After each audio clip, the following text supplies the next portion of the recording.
John.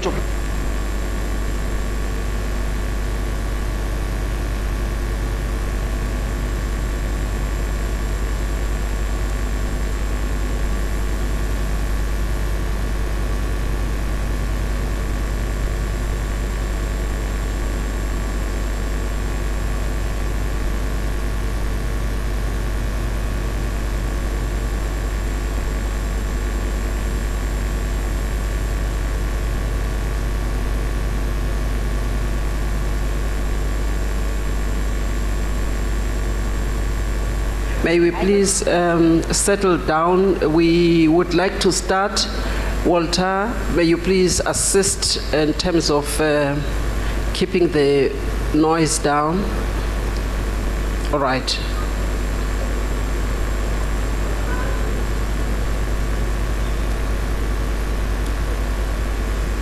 The NERSA staff, can they please assist in getting people to sit down? Show them where they are supposed to sit, if we can get that assistance from the NERSA staff. Thank you. Thank you, Amanda.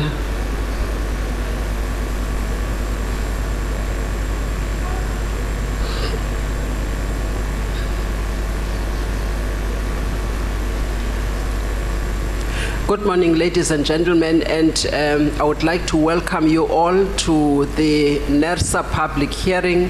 This is the public hearing on the application submitted by Eskom with NERSA. It is the application on the multi-year price determination, the sixth determination that NERSA is required to consider. My name is Nomfundo Maseti. I am the member primarily responsible for piped gas at NERSA. I'm chairing today's hearing, being the hearing of the Electricity Subcommittee. With me today, I'm joined by the members of the Energy Regulator. I would like to introduce the members of the Energy Regulator. Starting on my far right, I have the chairperson of the National Energy Regulator, Mr. Tembani Pukula. I would like Mr. Pukula to convey the greetings. Thank you, Chairperson. Good morning, everyone. Thank you, Mr. Pukula. On my immediate right, I am joined by the CEO of NERSA, Ms. Nomalanga Sithole. Thank you, Chairperson. Good morning, everyone.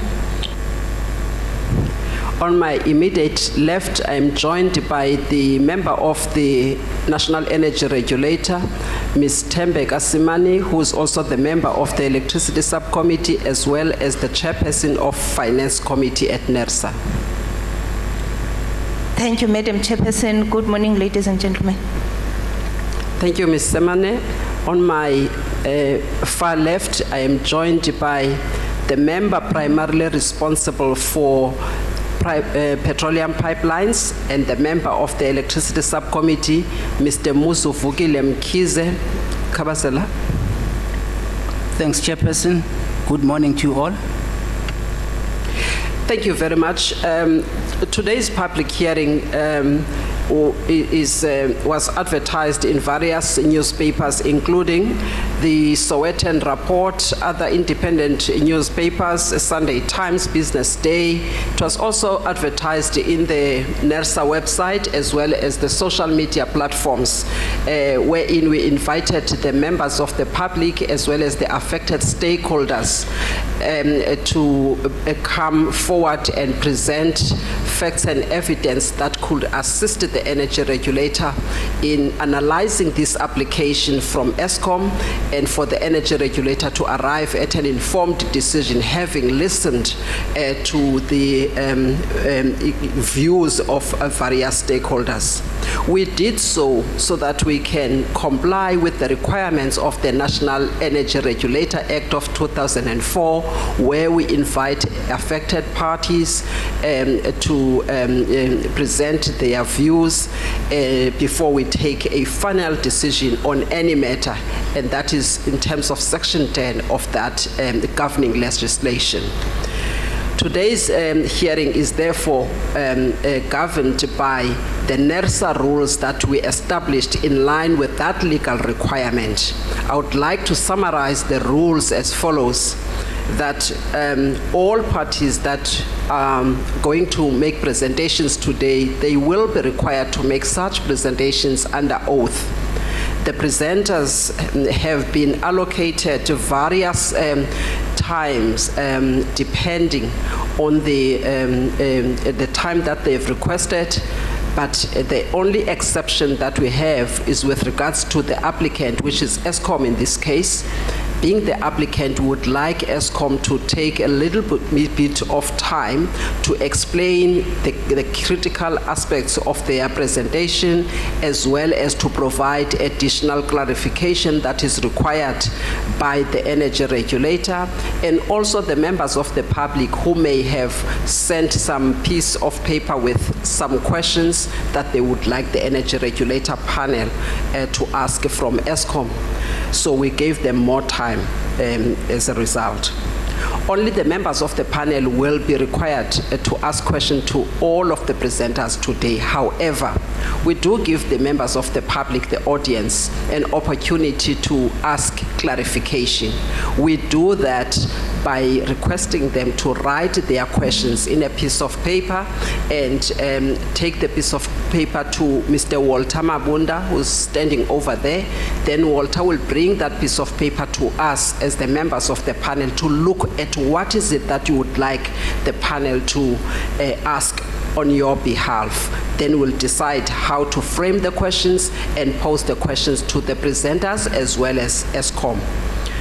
Should presenters wish to present information they consider to be confidential, please inform us as the panel. The panel will decide whether we would still want you to present that confidential information. Should we wish to hear it, we will then clear the room so that we can hear that confidential information as the National Energy Regulator.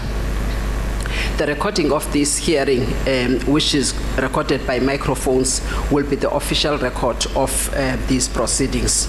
In terms of the House rules, may I please request that you switch off your cell phones or you put them on silent mode now, please. We would not want to hear any sound of a cell phone as we proceed with the meeting. We also would like to request you to kindly mute yourself. If you wish to have a conversation or do something, please feel free to step outside so that you can attend to anything you may want to do, and so that you can respect the presenters and the panel that would like to hear information from the presenters. Before I proceed, I would like to invite the person who's going to brief us on evacuation procedures.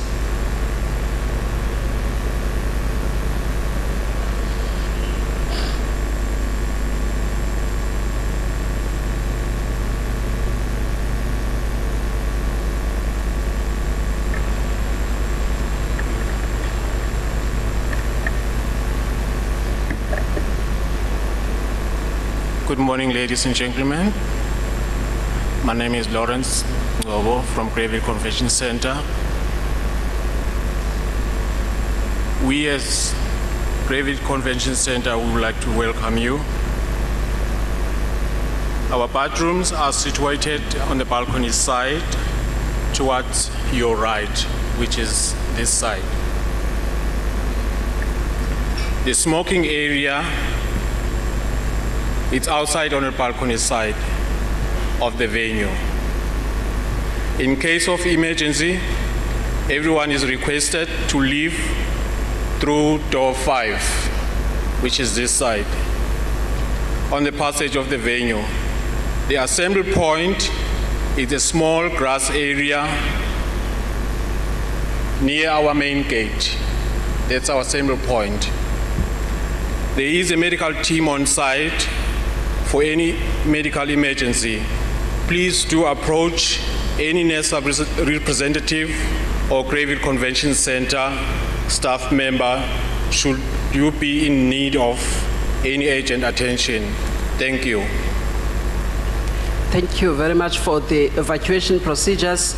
Ladies and gentlemen, we received about 16 requests or presenters who would like to share their views with the NERSA panel today. We would like to start off with the applicant, Eskom. If you can kindly come forward.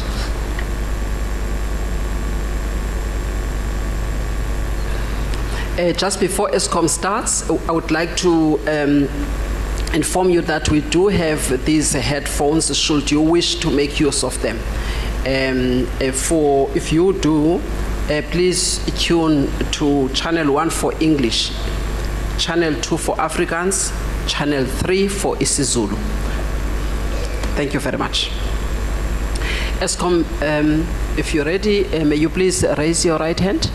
Do you solemnly declare that the evidence you are going to give to this panel is the truth and the whole truth? I do, Chairperson. Thank you very much. May you please state your name and your designation at Eskom for the record.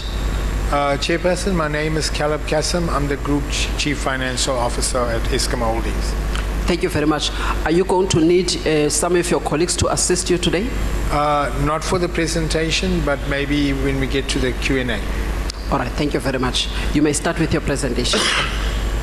Good morning, Chairperson, members of the panel, ladies and gentlemen. So I'll take you to the Eskom presentation for MYPD6. Chair and ladies and gentlemen, before we go into the details of the application, just to highlight the Eskom strategy and in terms of our turnaround, it's premised on 4 key components and pillars. First and foremost is restoring Eskom's operational sustainability, and that includes the financial sustainability of Eskom. We've seen that over the past 8 months, the improved performance on generation, and throughout these hearings over the last 2.5 weeks, Eskom as a team was explaining the importance of that in terms of the recovery of Eskom in terms of performance. In the application, I will touch on other components, including one of the areas which is rear debts and municipal debt, which is a contributing factor to Eskom's sustainability. At the end of the day, we also need to deal with fraud, corruption, and criminality. I have a slide and 2 on that. And then as we move forward and as the industry does transition, we need to deal with that going forward, in particular within the distribution environment, as well as modernizing the power system, where there's vast requirement for growth in our the transmission environment under National Transmission Company of South Africa, which requires significant growth and expansion. Eskom is cognizant to deal with climate change issues. As part of our strategy, we also strive for net zero emissions by 2050 and accelerating the repowering and repurposing of Grootvlei, Hendrina, Camden, and Komati. We've taken lots of lessons from the learnings at Komati, and we're putting that into the future delivery in terms of the repowering and repurposing of Eskom going forward. So those are the 4 pillars, but today I'm going to really talk around the financial sustainability coupled with the operational requirements with regard to the multi-year MYPD6 application over the next 3 years. Chairperson and members, and we've made the application in terms of current legislation, the Electricity Regulation Act, electricity pricing policy, and the current MYPD methodology. Effectively, what this does mean is that Eskom is asking for the recovery of its operating costs to produce electricity and to supply that to the country. We need to do it in an efficient manner, and the purpose of these hearings is to ensure that only efficient costs are passed on to the consumer, and that is where your input as the public is critical for the regulator, as well as Eskom, to take that input into account as we go forward in terms of our turnaround. And effectively, all that input will be taken into account in the final decision. Important point I just want to highlight, yes, we do have the Electricity Regulation Amendment Act, which has been signed, but we're still waiting for the effective date for that to be effective, and then we then proceed on in terms of that going forward. In terms of Eskom's financial sustainability, there are 4 key elements that make up or put Eskom on a path to financial sustainability. The part we're talking about throughout these hearings is around the revenue determination in terms of the MYPD cycle. That's a key component in terms of tariffs, but it's not the only component. The other one being Eskom needs to be an efficient producer in terms of electricity. That is a key component. And then you have to deal with the balance sheet of Eskom as well. Currently on our balance sheet we have 400 billion rand worth of debt, which is clearly unsustainable. And through the debt relief we receive from government, this last debt relief over 3 years, totaling 250 billion. At the end of this period, we see that that debt will be reduced to less than 270 billion rand. Cumulatively, over previous years, plus this 250 billion from government, it would have come to a total of just under 500 billion of support from government. A concern to our sustainability is the outstanding debt from municipalities and those arrears, which does include metros as well. It's currently totaling 90 billion rand. It is unsustainable, growing in the region of $1 billion to $1.5 billion a month.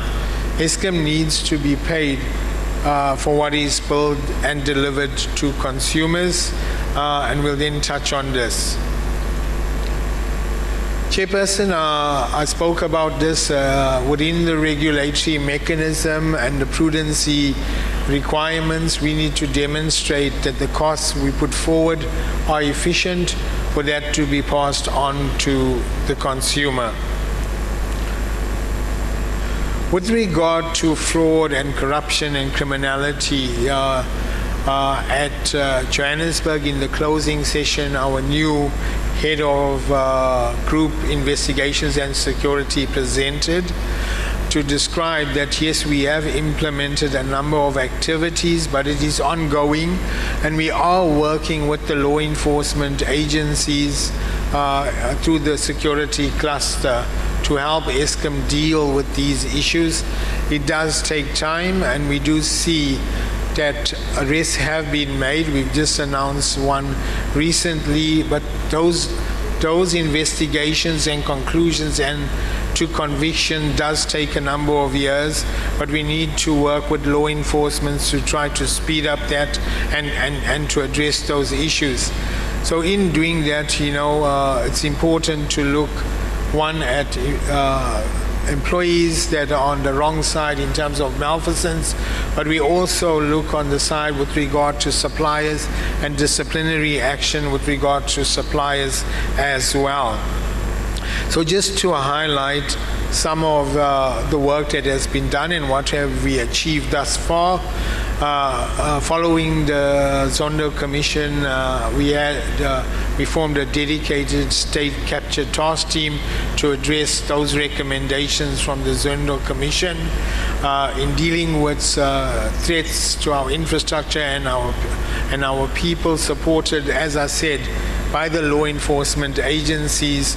We've made 304 arrests, some 17 convictions, and we're also dealing with key portfolios within the organization where we require those employees to be vetted through the state's security agency Currently, 526 or 729 of those are in progress, and we also need to introduce technology into our security processes to keep up to speed with developments.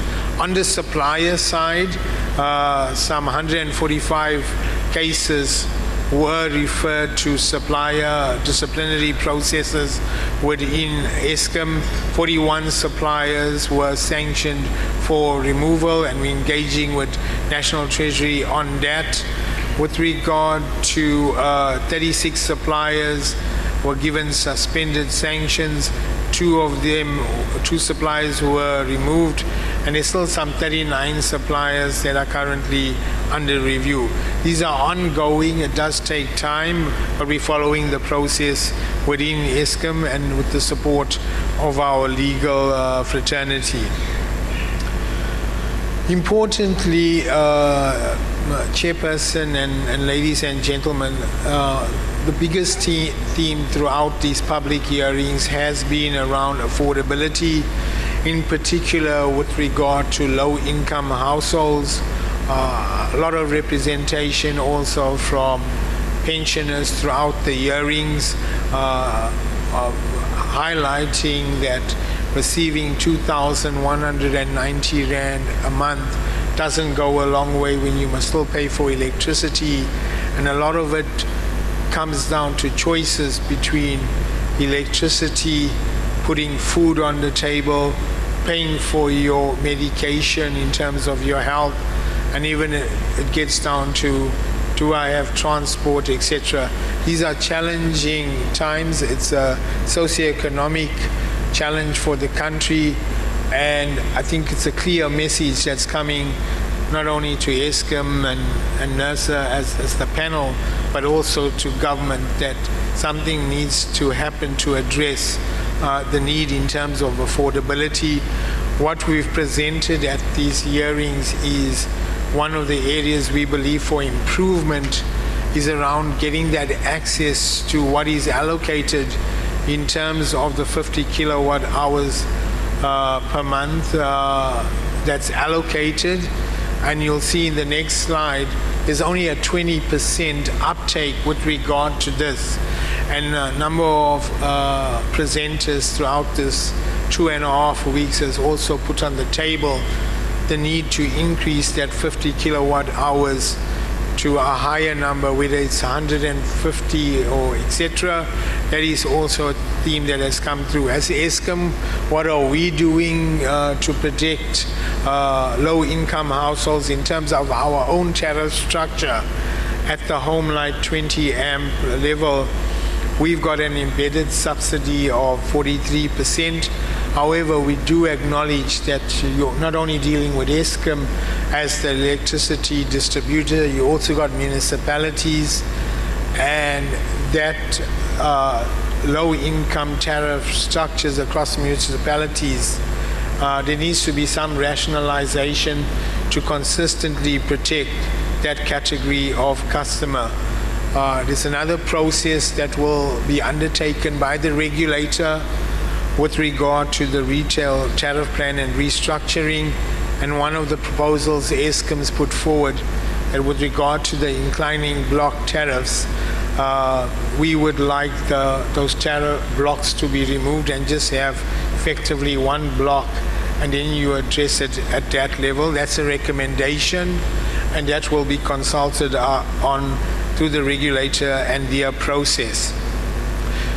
So I've spoken a lot about this, just to mention, and this is just as a repeat of what I've already discussed around the importance of having mechanisms to address the affordability at low-income households. This is what I was talking about with regard to free basic electricity and the uptake, and clearly just highlighting that through the administrative processes, through municipalities, Salvia, etc., we need to ensure that this is more efficient. A number of stakeholders have presented the challenges they're having in just registering for free basic electricity. So this is an area where we need to work together with the municipalities and government to improve the utilization of mechanisms that is available to citizens. If I now move on to the application, and as I described, without going into the details and the technicalities of the formula, it effectively says what is your operating cost to generate, to transmit electricity through transmission, and then to distribute that to the end consumer. And while you're doing that, you need to maintain your infrastructure and your assets across the three respective businesses. So that comes through into the allowable revenue, and I'll show you what that means in terms of the rand amount. But just to highlight here, the process we're dealing with through these hearings is the MYPD application and the revenue application by Eskom. That's under bullet number 1. I spoke about the tariff structure. That's the second process, which is the retail tariff plan. NERSA has indicated they would make a decision on that by January 2025. And what does this mean then to the end consumer? The outcomes of both processes will be combined to impact the eventual price of electricity that then would be adjusted for consumers. Eskom direct consumers April next year, and municipal consumers in July of next year. So when we take the costs and our assets and our infrastructure, firstly on the assets, our asset base increases to just under 1.1 trillion in the first year and goes to 1.2 trillion rand by the end of the cycle. We are requesting in this application a return on assets to go from 1.58% in the first year to 4% in FY26, followed by 5% the following year, and then 6%. You will also see in this application, I will touch on primary energy as how much it's contributing to the overall price. There is a step change in the first year, and then it remains relatively flat across the remaining years. And similarly, that applies to your operating costs. You can see that going up from 61 billion to 93, and then literally remaining flat thereafter.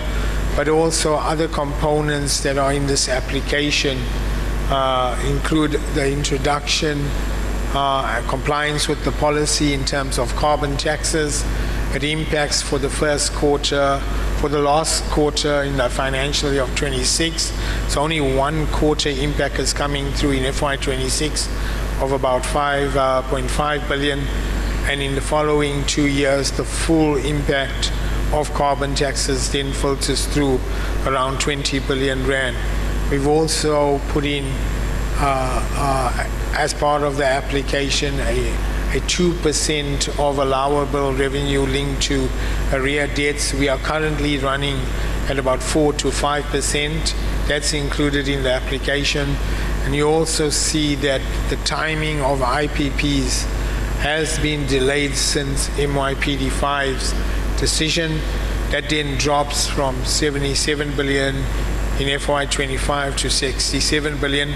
Then it ramps up to a similar level in 27 at 77 billion, and then just under 110 billion in the last year. In this application, we only include what RCA decisions have already been determined, when it will be recovered from consumers and liquidated.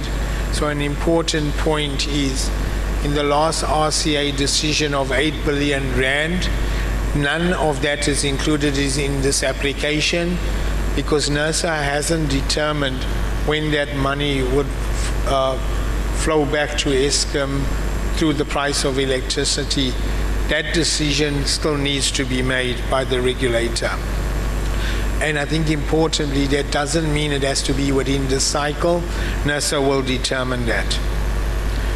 Just with regard to our operating costs on total, which includes your staff costs, your maintenance costs, and your other operating costs, two components to look at here. If you look at what is happening in Eskom and our actual expenditure, and if I'm using 2024 as projections, what we are spending for total operating costs is around 79 billion rand, and then that goes up over the period to 98 billion rand. So if you look at that compounding percentage increase based on what we are spending in the business, it's a 5.4% increase. However, we must acknowledge that through these processes, the starting point is the last NERSA decision, which you will see for FY25, because we're coming off 25. We're starting with a 60 billion decision, which then obviously per the application gives you a higher percentage impact in terms of compounded growth at 14.5%. With regard to employee complement and the staff in Eskom, there's been a number of studies put out that Eskom is bloated and too much staff. I think the points I want to highlight here, and we as Eskom have rebutted those studies by the World Bank. However, NERSA makes their own determination together with input from the public. But the important point here, if you look at the brown line in terms of our actuals, even Eskom's actual headcount the trend is decreasing from 42,500 high in 2016 to around a 33,000 number in 2023. But you will also hear in the public domain we talk about 40,000 staff. That's because we have about 7,000 staff in Eskom Rotec Industries. The level is not where the regulator has made their assumptions. However, the direction's in the right way. So we do take that direction from the regulator. However, we do have a lot of operational requirements, and we need to make sure we have the necessary staff to deliver on that operational requirements. This is a critical item, and we see the importance of Eskom getting the maintenance cost that is applied for over the years. Fundamentally, to a large extent, the regulator has granted that, and in particular in the last application, we've received what was requested, and Eskom is now seeing the benefits, and the public can see the benefits of delivering on that maintenance and what it means in terms of service delivery. There is an increase in this application, and the fundamental reason why now this further increase in MYPD6 compared to MYPD5. When we did MYPD5, the strategy was to shut down plant by 2035. The new board came in, the EXCO, our new CEO, we made a decision as part of the generation recovery plan that first and foremost, let's deal with security of supply for the country and deliver on that, which means all the stations and the units that are available, let's continue to operate them. That means there's another 17 more units that were not in were being shut down in MYPD5 and in MYPD6. The change is let's continue to operate these additional 17 units, and that's contributing to the increase from a maintenance perspective. With regard to our other operating costs, which is not your staff costs, not your maintenance costs, it's the other costs, just to highlight the sum of all of that is in the region of about 27 billion rand on an annual basis, just to indicate, to ensure Eskom's asset base of around 700 billion rand, we need to spend 6.5 billion on insurance. to also maintain a lot of the property and equipment. There's another 5 billion rand that's required on that. You've also got your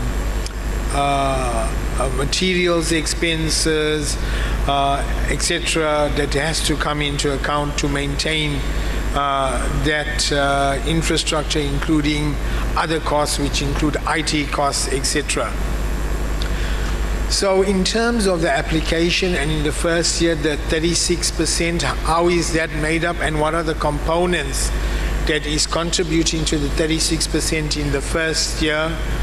The first one relates to negotiated pricing agreements, which is contributing 5.7%. I go into more detail on this in later slides, so let's park that. And then, as I've indicated in my summary, that you do see a 11% increase coming through the increase in primary energy and 10% from your operating costs. The rear deaths contributes 2.6%, and then you see the 7.9% coming from that increase in the returns from 1.6 to 4% in the first year. IPPs drops with the drop of 10 billion contributing 2.3%, and then the carbon tax starts coming into play at 1.6%. After the RCAs, the sum of all those contributing factors adds up to 36%. If I quickly look, Chairperson, to what does it mean in the second year, I'm not going to talk to all the components, but the key message here is that if you look at what I call the Eskom contributing factors, in the second year they add 5.9% to the price of electricity. In the next tranche, if you bring in now the growth of IPPs coming through and the rest of the carbon tax being filtered through in year 2, the 5.9 then goes up by another 6.1 to give you 12%, and then RCA is literally flat to give you the 11.8% in year 2. Similarly, in the third year, you will see the first component being the contributions from Eskom and its operations. It's adding 5.8% to the price of electricity.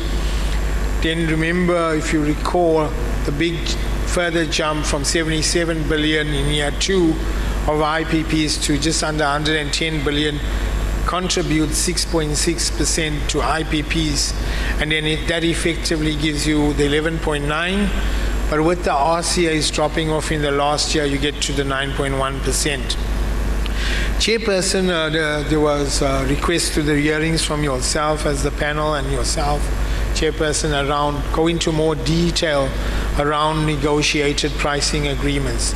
So first and foremost, it's done within a framework determined by policy makers, the then Department of Minerals, Resources and Energy, and they created and consulted on two frameworks. One, a short-term framework, and secondly, a long-term framework, effectively introduced to protect certain industries that were vulnerable and were important to remain within South Africa and to provide those products and services. So on that basis, those companies would take those frameworks, apply on that basis of that framework. Firstly, it comes to Eskom. There are certain criteria that need to be met. We would then go through those applications, make those assessments, take it through our governance, and if they meet the requirements of either the short-term framework or the long-term framework, we then make a formal submission to the regulator. The regulator then consults on these applications, take public input, and then makes a decision. And the years of these negotiated price agreements will vary depending on whether it's short-term or it's long-term in nature. And long-term is not longer than 10 years. So there are frameworks on which firstly the customers apply, we make sure they comply with it, and then finally the regulator will also ensure it is in compliance of those frameworks. So in terms of the impacts, we were asked to assess what is the impacts of these NPAs. So I think the first point to highlight, currently there are 10 negotiated pricing agreements currently that are signed off and are implemented. And when we did MYPD5, there were only 2 that were active, and then we've added another 9. The other 1 must still be activated in terms to get to the 10 long-term agreements. But the sum of all of these negotiated agreements contributes 23 terawatt hours to our sales. So in simple terms, what we try to highlight in this slide, so as per the current application, what has happened is you've added another extra negotiated pricing agreements, some 9 since MYPD5. They are awarded a special price, which is lower than the average price. But with that comes sales that are still secured from Eskom. And then when you effectively divide the overall revenue being requested from the standard customer by the sales, in this application, you've got the application of that 36%. So if those special pricing agreements and those customers were paying the same standard price of electricity like all other industrial customers, what would the price of electricity be in 2026? Effectively, we're saying this is now contributing a 5.7% increase, so the number comes to 30.81%. But that's assuming that the customer, these categories can survive these commodity cycles with the standard price. The purpose of the negotiated pricing agreements is to allow them to survive these commodity cycles where globally they find it hard to be competitive and to stay in business. So the next calculation we've done, and we'll provide the details to the regulator as well, if you had to remove these additional ones that were added from MYPD5 to MYPD6, because the other 2 are legacy NPAs, so they're in the base. What it'll mean to the price of electricity? It'll mean 2 implications. One, Eskom's total sales will go down by the 23 terawatt hours. Yes, we will save on production costs to supply those customers, so we'll get a savings there. But we would lose the revenue even at this negotiated price. Yes, it's not at the standard price, it's a lower price, but Eskom won't receive that revenue, which means then, per the mechanism of the methodology, we would then have to recover. These NPAs contribute, not only covering our variable costs to supply them, but they contribute to a portion of our fixed costs. If you remove them, and that's the calculation it's showing, it means the rest of the customer base now must pay for the fixed costs, which means the overall price will go up if these NPAs are removed to 40.55%. So the point we are highlighting here is, yes, there's a policy at government level to protect those sectors, but it also contributes to Eskom to contribute to fixed costs. And what we can see, had it not been for granting that through a process and the decisions also supported and made by the regulator, the price of electricity we'd be asking for would be higher than the 36%. So, and then an important point, and that's just showing the timeline that it takes. So it's a rigorous process that takes a number of months to get to a conclusion. And it's not that every application to Eskom that comes to Eskom, we accept it and we pass it on to NERSA. We also reject a number of applications because they don't meet the frameworks that I spoke about earlier, because we need to be compliant as well. I think there's another important point as a principle within these negotiated pricing agreements, And the gentleman, I think it was Mr. Bester in Gauteng, mentioned this, that within these agreements, there are clauses that says when the commodity cycle changes while they're still in these negotiated agreements, and that client and customers benefiting from higher commodity prices, there's a sharing mechanism with Eskom. That means when they're making more profits and more revenue, we collect in more revenue from them as well. So it's not one-sided where there's only protection for them in a downswing of a cycle. When there's an upswing in commodity prices, they need to pass on a portion of that benefit to Eskom in terms of revenue. So, Chair, that was a bit more detail around negotiated pricing agreements that we were asked to talk about. But as an overall, Chair, our application is in front of you, in front of the public.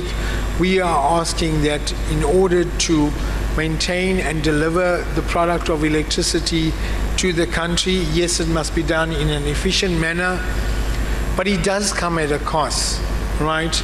At the end of the day, if Eskom wants to maintain those operations, maintain the infrastructure, and continue on our turnaround plan, we also need to deal with the maintenance of that infrastructure and to be allowing that infrastructure to grow into the future as well as transition.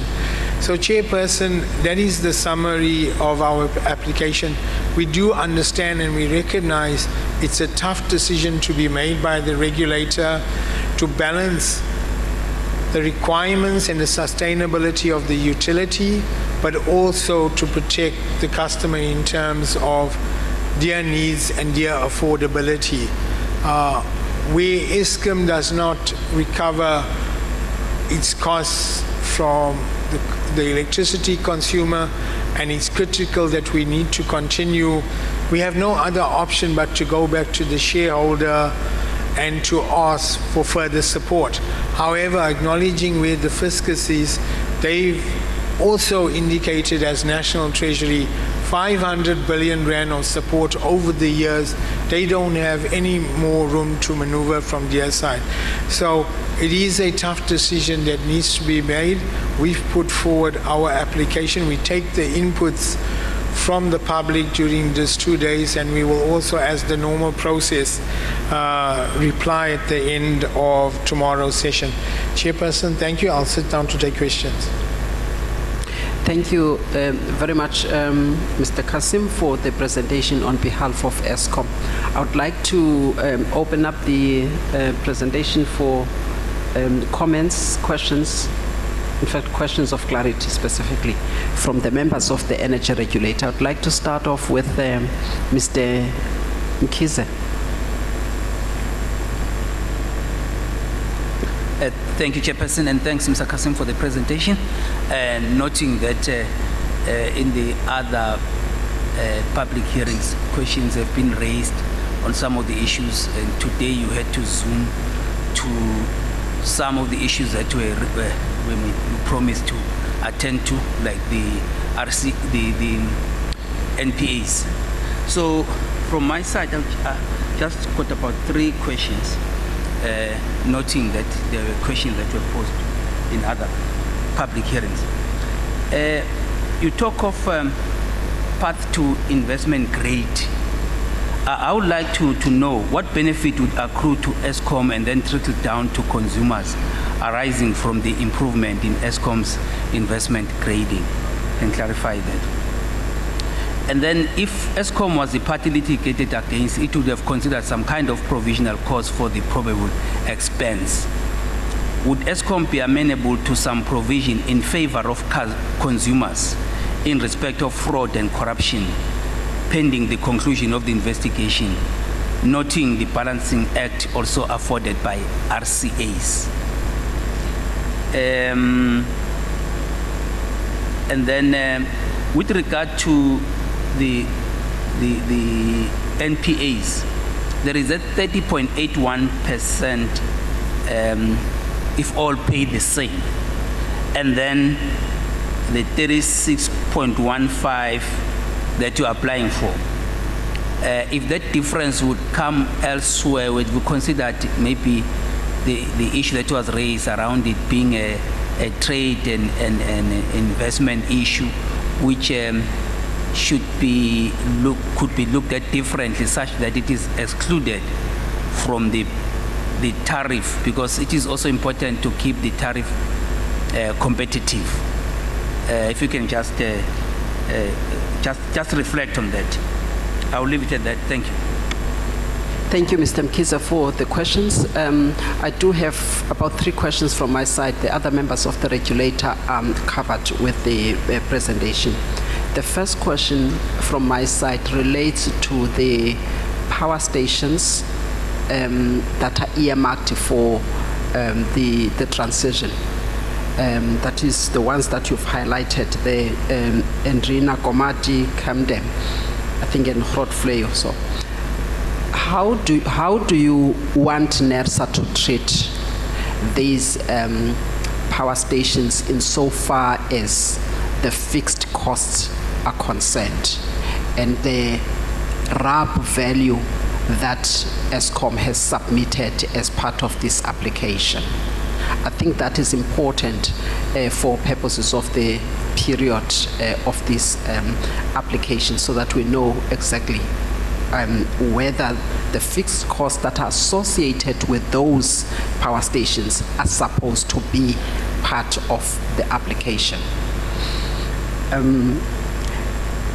I think you may also touch on the fact that some of the units that are completely out of service, that are not going to contribute to the service, even on the first year of the MYPD, second year and the third year. I think it will be important so that we can understand whether on the first year we have 70% fixed cost and 30% variable cost. So it becomes very important how we're going to look into that first year, second year and third year. So hence we would like you to clarify and give us information so that we can look carefully at that.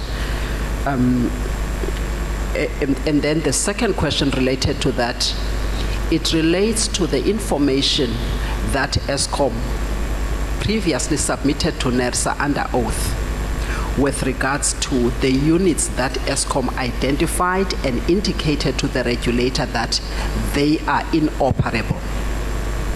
Meaning that Eskom has actually had a presentation and identified a list of the units, and Eskom said that they would not spend on those or spend money on those units because it will be uneconomical. They require a substantive amount of capital, even refurbishment, and they're uneconomical, and therefore they were classified as inoperable. Now, what do we do with those units, especially for the power stations that you earmarked for, like your Grootfontein, your Komati, and the others? How do we deal with those in terms of the RAB that you've submitted to us? The other question that I just wanted to understand from Eskom is the extent to which the power stations or the decisions that is taken by Eskom's executive to say that let's recall some of the power stations or units, the 17 units that were previously, not included. So if you now recall them and they are going to add on the maintenance cost, what is the portion contributed by the 17 units that were previously excluded, and then the decision that is taken by management to say, let us return them? So I would like for Eskom to just clarify to the regulator the portion of the maintenance cost that are associated specifically with the 17 units that are now going to be a part of this. And I think it's going to be very important as well, given the fact that we look at the efficiency of operating such units, if previously you felt that they must be excluded, but not only on the efficiency, the performance of those units. for purposes of the the approach that we take in our methodology on the replacement value, just to see, if we need to look into the efficiency as well as performance, whether they will meet the standard, so that in terms of the value that we have on the RAP. I think if you can also just clarify that, that will be important. The last question that I have, and this is the question that some stakeholders have touched on. Really, if you step back and like stakeholders have done, looking at the operational expenses and are saying that Eskom, you're asking for so much money, but look at the extent to which there's a jump on the OPEX.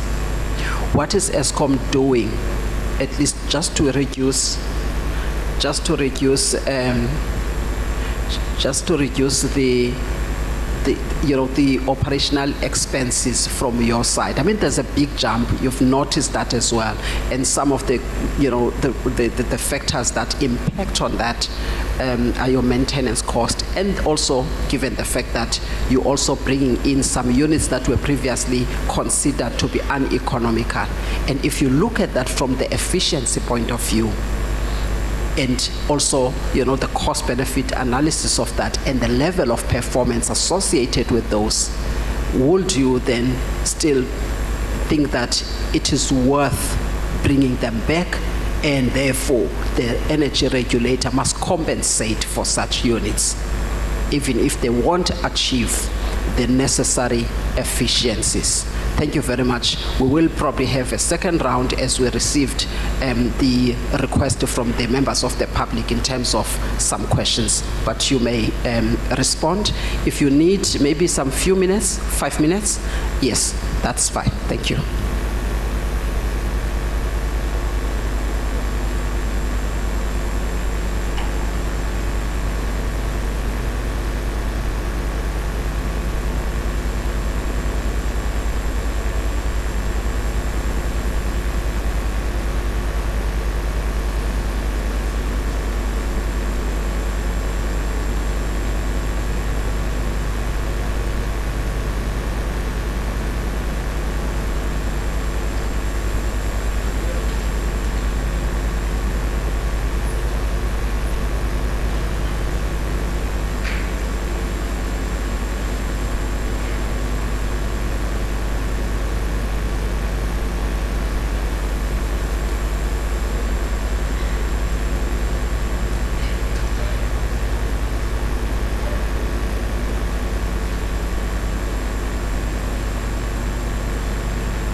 Right. Whilst Eskom is requesting a few minutes just so that they make sure they provide the required answers, I just want to again remind the members of the public that are here that we have these headphones, and they are not owned by NERSA, but it's a property of a company that is assisting. So if you make use of them, please make sure that you return them back to where they belong. Ngicela ukuthi nizame niwabuyise lama headphones. Asiyona iproperty yaka NERSA, iproperty yecompany eqashiweyo, and benzela ukuthi abantu basize ukuthi abantu bela babe comfortable ukukhuluma ngelwimi labo. so sicela ukuthi ke sibambisane ngalokho siwabuyisele lama headphones khona la ngaphambili siyakucela lokho basingakwazi ukusebenzisana ngalokho.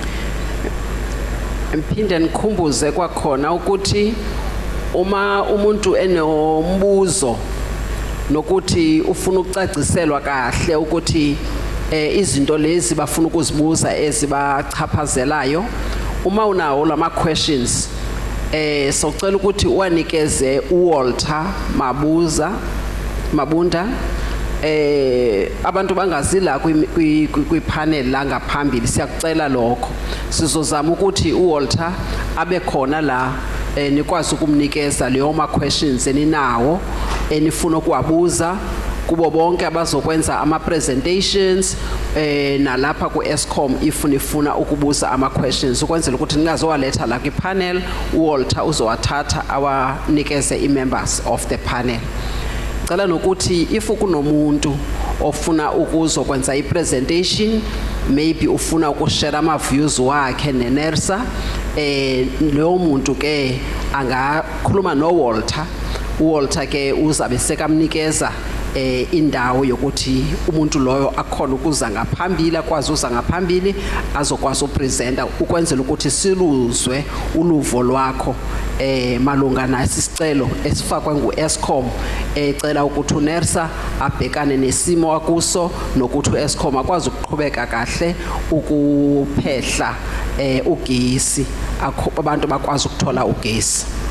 I would like now to go back to Eskom. Eskom, if you can start with the responses. Thank you very much.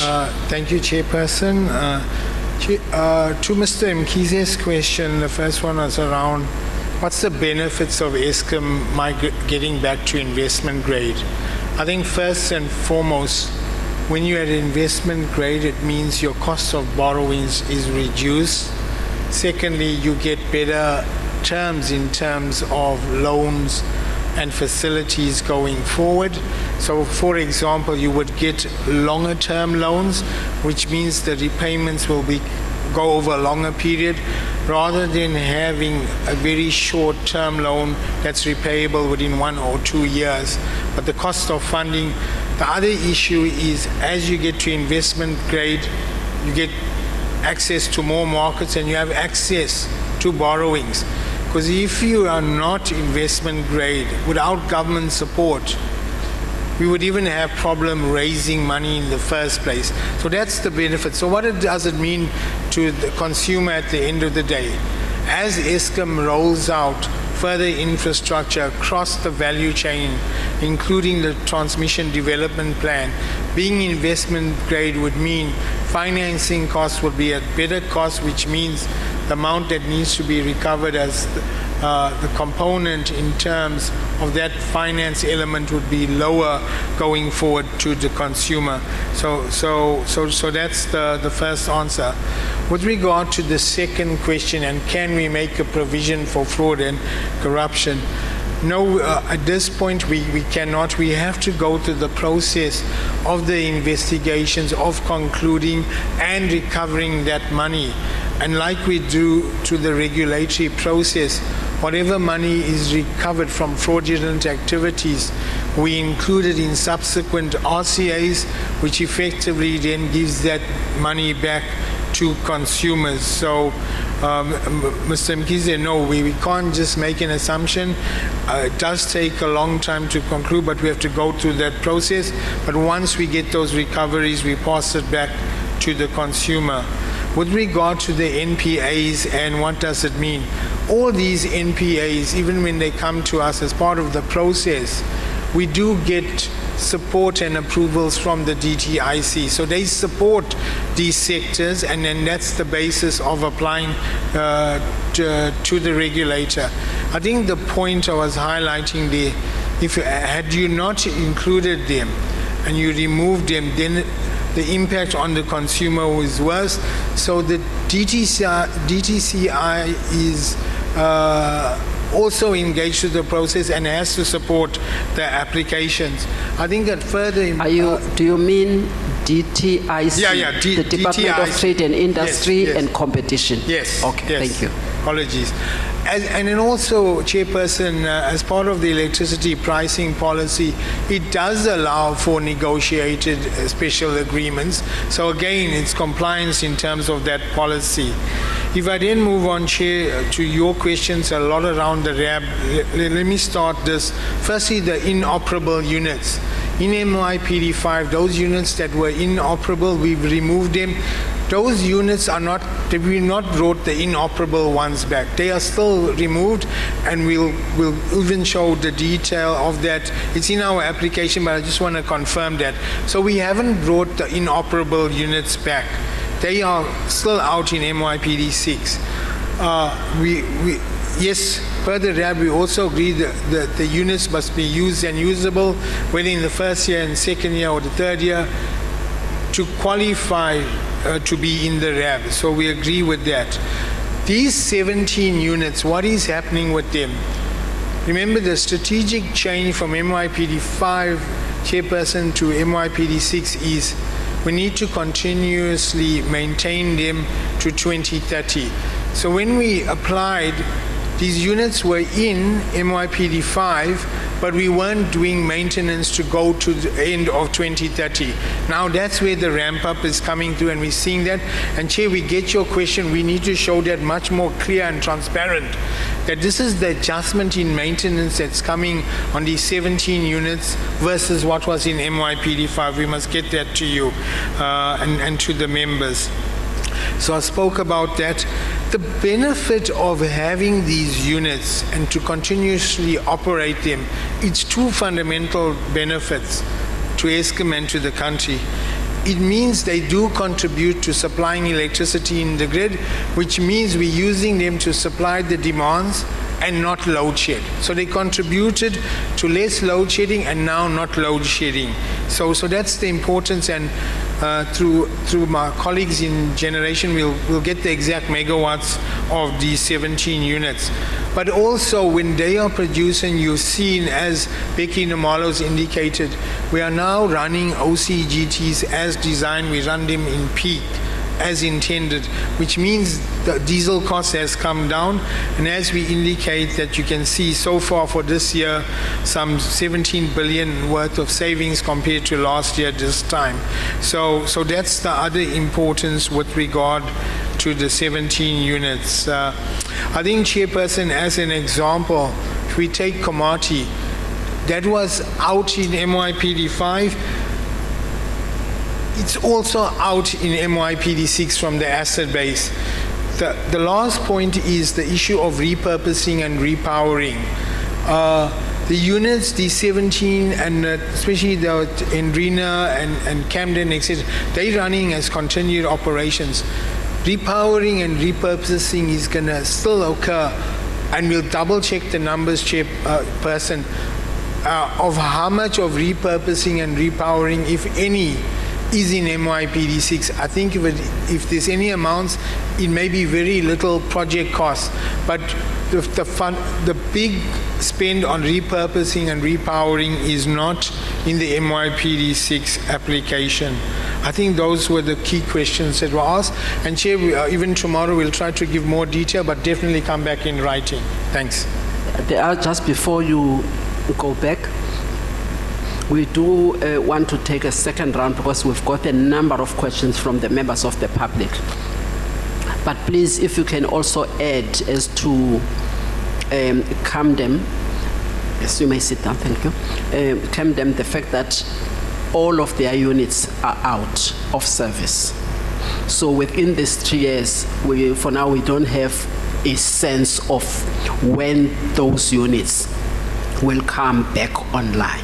So if you've got, say, for instance, they don't come back online in the next, until next year, in the first year of the MYPD. So they are not going to contribute to the regulated service. So you need to get into that kind of detail, at least just to explain to us. I'm just using an example of Camden. So if they are not going to be online for the first year of the MYPD6, then what do we do? I think you need to get into that so that we get clarity. Again, if you can just explain, because we wanted to get a better sense of what happened from the time you submitted the report that was done by Deloitte on the RAP, and then there was a jump in terms of the RAP value. We wanted to just get a better sense on that. If you can just add that part. I would like now to hand over to Mr. Bukula, if you can kindly assist with with asking the questions from the members of the public, and other members as well will come in. Thank you very much. Thank you, Chairperson. Chairperson, the first question that I have is what is Eskom doing for staff that are whistleblowers? And the second one is more of a comment that no company gives staff salary increases of 40%. Therefore, the Eskom's corruption and theft must not be passed on to the poor masses to recoup this money. That's really a comment, but I think it's aligned with what, or when you respond, you can respond around the actions that you're undertaking in your fraud and corruption initiatives. Thank you, Chairperson. Chairperson, another question is what stops Eskom from bridging local government and directly find ways of monitoring payments by communities? The second one is on partnership, that is triple PPE. What other partners does Eskom have in assisting on high debt that it has, on the high debt that it has? And the last one, on internal disciplinary processes, is it restorative justice or not? I think that's all. Yes, thanks. Thank you, Madam Chairperson. This is also from members of the public or member of the public. It's 4 questions in total. The first one is, are there any measures in place to help low-income households manage the price increases? Then the second question, has the electricity provider outlined any plans to improve efficiency and reduce, I think he forgot something, she or he, after reduce there's nothing, so maybe reduce cost or something. Then the third one, what steps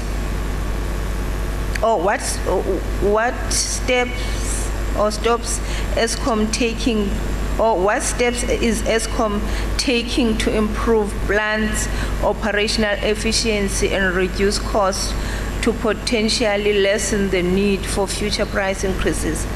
Then the last question is, how are government subsidies being, what is this one?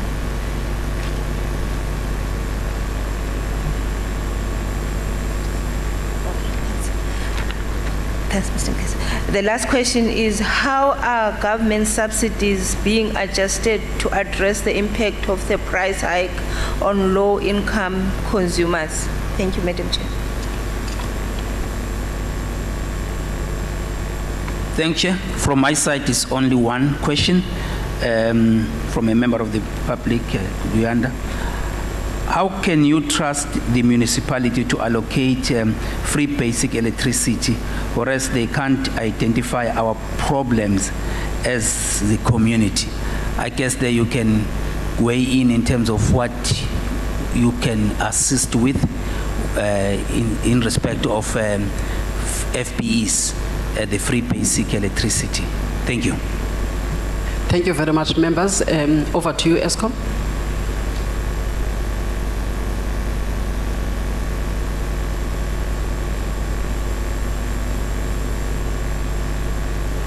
Thank you, Chair and panel members. I think, Chair, firstly, your first question, and I'm humbly just correcting you here, Chairperson. Komati is the one that's shut down. Camden is still running, but Komati is not in the asset base. So I think the question is, with the repurposing and repowering, when will those Komati units come back? We'll get the timings of that, but definitely we see Camden producing, Chairperson. Thanks. But we'll respond to that. But we don't believe the repurposing and repowering of Komati is going to produce electricity within this window, but we need to answer that. Chair, with regard to the valuation on the asset base and that jump, we'll also look at that, and maybe tomorrow I can respond with further explanations on that jump in that asset base at tomorrow's closing. Then, Chair and members, if I move to the questions from the panel members by the public. With regard to whistleblowers, we do have our own whistleblower line. It is activated, and we take those inputs, but it's about protecting whistleblowers. This is a key theme that's come through our board on how must Eskom now protect whistleblowers going further. We're busy with updating our policies with regard to protection of whistleblowers, and then once we conclude on that, we will communicate. This is an important element to help us to deal with the fraud and the corruption in the organization, but not only in Eskom, in all other organizations, municipalities as well. With regard to the question on no one gets 40% salary increases compared to the electricity price, we do acknowledge that, Chairperson, and that is why I think it goes back to the question of how do you deal with the affordability issue, especially with low-income households. And maybe if I'm circling back to the question of the free basic electricity, how can we help?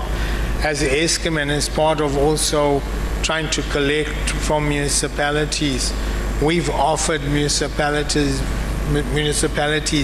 active partnering agreements. We've signed some with the bigger municipalities, but again, we need to work hand in hand with them to also help them with their processes, their administration, their collections, that then the money, one, can be passed on to Eskom on what's due, but also then in that administration process around free basic electricity. As Eskom, we are happy to work with municipalities, but they must be also willing to share the information that we can work together and collaborate, Chairperson, for the benefit of the consumer. If I go back to the other question around corruption, and again, it's about as soon as we recoup the money, we then pass it back to the consumer in terms of future RCA applications. Through Advocate Sitole, the question has been asked, what about triple Ps and how does it impact on the application? So first and foremost, we don't have any triple Ps currently. There is none of them in this application. National Treasury is developing a framework around triple Ps, and once that is implemented, we will then look as part of funding going forward, how do triple Ps come into the mix? But at the end of the day, when triple Ps come online, it's also not at a zero cost. It's not grant funding. It does come at a cost, and then through the framework that National Treasury will determine, and through NERSA and their mechanisms and regulatory framework, we would need to then see how then does the triple P element did get paid through the regulatory mechanism. But currently none of that is in. As Eskom, as a principle, as a strategy, we do support triple Ps. We're working again within the frameworks, and yes, it will relieve where we don't burden our balance sheet totally, but there's a timing for when those triple Ps will be signed and when we'll see those transactions flow through, but it's not in the MYPD6 period and horizon. We continuously work with our disciplinary processes within Eskom, and then we have to take the necessary action. Through Ms. Simalani in terms of her questions, and I think the thing protecting of low-income households, again, our view is we need to look at that lowest tariff and what is that level. And then Chairperson, again, the question asked in Soweto around flat rates, we'll respond to that tomorrow. So that's one thing we'll respond to. In terms of our own efficiencies, we fully acknowledge we need to also drive our own efficiencies as Eskom. And what I was trying to highlight in that operating costs, if you look at our actual costs, those percentages increases are literally around inflation, but we're also looking to improve that further in terms of what the regulator's putting out there as a challenge to Eskom. Plus the efficiency and how does that improve going forward in terms of the price of electricity. Fully aligned to that, and that's also a question that the members have asked us throughout these hearings. How do you improve your plant efficiency, etc.? And yes, at the end of the day, you have more units available. You can then make sure that your less expensive plant is run and you don't use the expensive OCGTs to reduce the price of electricity. Chairperson, the question through Mr. Malani there, the question around government subsidies and how does it impact, I'm not entirely sure what subsidies being referred to, but if we get clarity, we can respond in tomorrow's closing on that. I spoke about FPE and how we need to work together with municipalities to improve that 20% utilization to higher levels. Thanks. Thank you very much, Eskom. I'm not sure if Mr. Pukula has some few points just to flag Mr. Pukula with regards to the further questions that came forward. Thank you. Thank you, Chairperson. I don't understand what this means, but the question is conditional selling now legal in South Africa? And the second question is why are citizens being held hostage to pay for Eskom's shortcomings? In regard to non-revenue supply, what is the percentage and why does Eskom not get their increase from this? The last one is Eskom aware that the majority of consumers are unwilling investors into a company many don't trust? But I also want to propose, Chair, that maybe this can be covered and we'll try and clarify some more when you're doing your closing. Thank you. Yes, if Eskom can take note of those and find ways of responding directly on those when you're doing your concluding remarks tomorrow. Will do, Chair. Thank you very much, Eskom. Thank you for your presentation. We are now moving on to take the presentation from it's a group presentation from South Durban Community Environmental Alliance, SDCEA. If they could please come forward.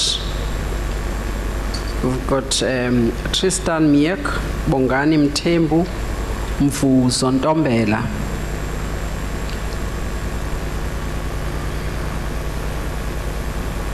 Mr. Mabunda, may you please assist us with all of those presenters that are supposed to come forward so that we don't waste time. So if we are not going to have a group presentation, we're going to have one. I'm going to administer oath to only one person. Thank you. Please adjust the mic.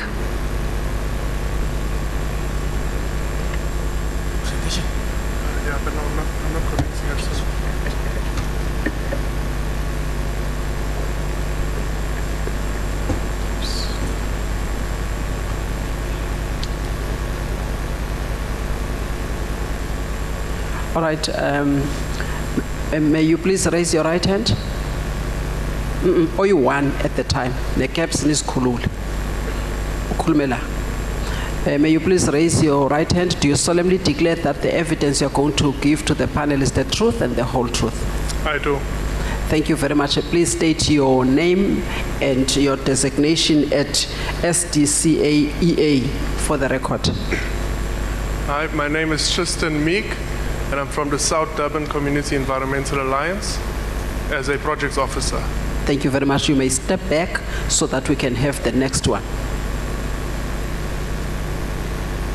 May you please raise your right hand? Do you solemnly declare that the evidence you're going to provide to the panel is the truth and the whole truth? Yebo kunjalo. All right. May you please state your name and your designation at the organization you represent? Bongani Mthembu, South Durban Community Environmental Alliance, Equality and Health. Thank you very much. The next one.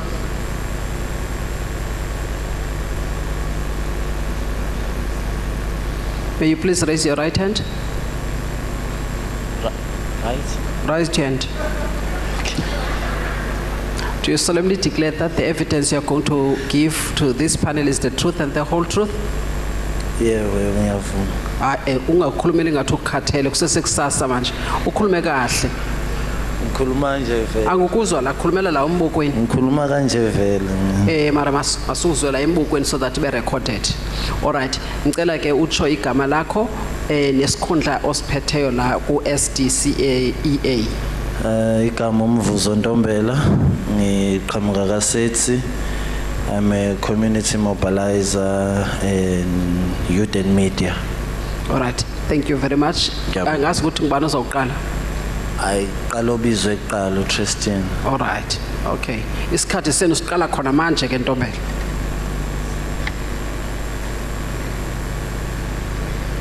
Thank you. Am I clear, guys? As I said, my name is Tristan Meek, and I work for the South Durban Community Environmental Alliance, which is SETSI for short. And at SETSI, I'm a project officer for youth and for renewable energy. So, guys, today I want to present on what we have acquired, the information that we acquired at SETSI on today's hearings. We've used this information or gathered this information from the public, in which we have mobilized for months in meetings. So first I would like to speak about Eskom. So we do know that Eskom is South Africa's primary electricity provider, which is debatable because many of our citizens do not have power at the moment. But we know that they have been burdened over the years with billions in debt, which has been accumulated due to years of mismanagement, building more and more power stations that are just becoming white elephants. And we've heard earlier on that many of them are not operational. So I think that Eskom struggles, their main struggle, the number one struggle for Eskom is they fail to meet the demands of our people, of the people that are living with no power for years, not for months, not for weeks, for years, that have no power, no connections. They are unelectrified households. So I just wanted to mention that, and also for those households that are paying for electricity, but when they receive the bills for those electricity tariffs, and they see a pensioner seeing a bill to be paid 15,000 rand a month, at least 15,000 rand a month, is a disgrace as a country. So I think that should be the number one priority to determine how much electricity we need to actually pay, because we mentioned earlier, Eskom mentioned earlier that, you know, it's a socio-economic challenge that our country faces. And if you think about it, most of the people living in the elite areas in Durban, don't pay bigger fees for electricity. It's our people that are living in one-bedroom households, 5 of which are living in those one-bedroom households, and none of them are working. None of them are employed. So, despite all these tariff hikes and all these fees that we need to pay for Eskom, they still cannot improve their operations. There's still no improvement in the government. No matter when or which year we vote, a different party can take power, it will still remain the same. Our approach to Eskom is to take the renewable energy approach. Do not focus on fossil fuels. Do not focus on coal. There is no such thing as clean coal. There is no such thing as green hydrogen, earthly. Gas is not an option. Nuclear energy is not an option. We have the sun. We have the wind. These things are not going to run out. Oil will run out someday. Gas will run out someday. Coal will run out someday. So, I just want to say, in my field of work at SETSI, I advocate for renewable energy. And we know that KZN has emerged as a province that is increasingly embracing renewable energy as a viable alternative to Eskom's fossil fuel dependent power grid. So KZN is a very sunny place, as many of you know. Durban especially is a very sunny place. And I think that we can really advocate for clean and renewable energy generation in this province. There's a potential for a large-scale renewable energy project, and later on, or in my next paragraph, I'll explain what projects we actually are currently doing at SETSI and with other organizations. So, SETSI, or the South Durban Community Environmental Alliance, is one of 3 grassroots organizations that are involved in the Urban Movement Incubator Energy Democracy Project. So, the other 2 organizations are Abashali Basam Jondolo and Vukani Environmental Movement from Mpumalanga, Emalasheni. And this project is actually run by or overseen by Groundwork, Friends of the Earth, and the Sustainable Energy Africa. So our key initiative to this program, to this project, is to support renewable energy, especially in KZN, which advocates for community-owned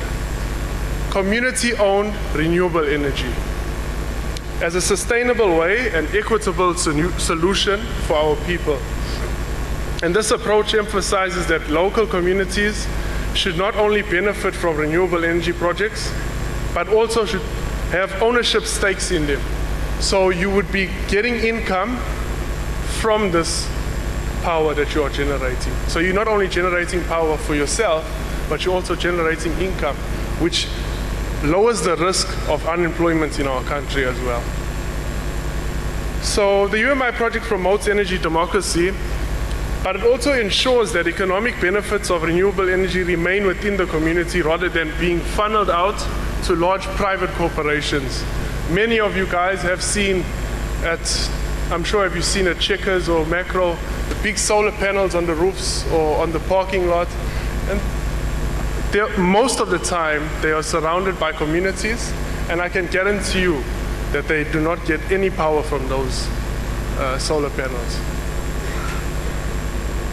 So this model of the UMI project encourages local resilience and economic development once again by allowing communities to generate, consume and manage whilst addressing the energy poverty issues that is prevalent in many rural areas, especially the ones that we work with in Durban and KZN.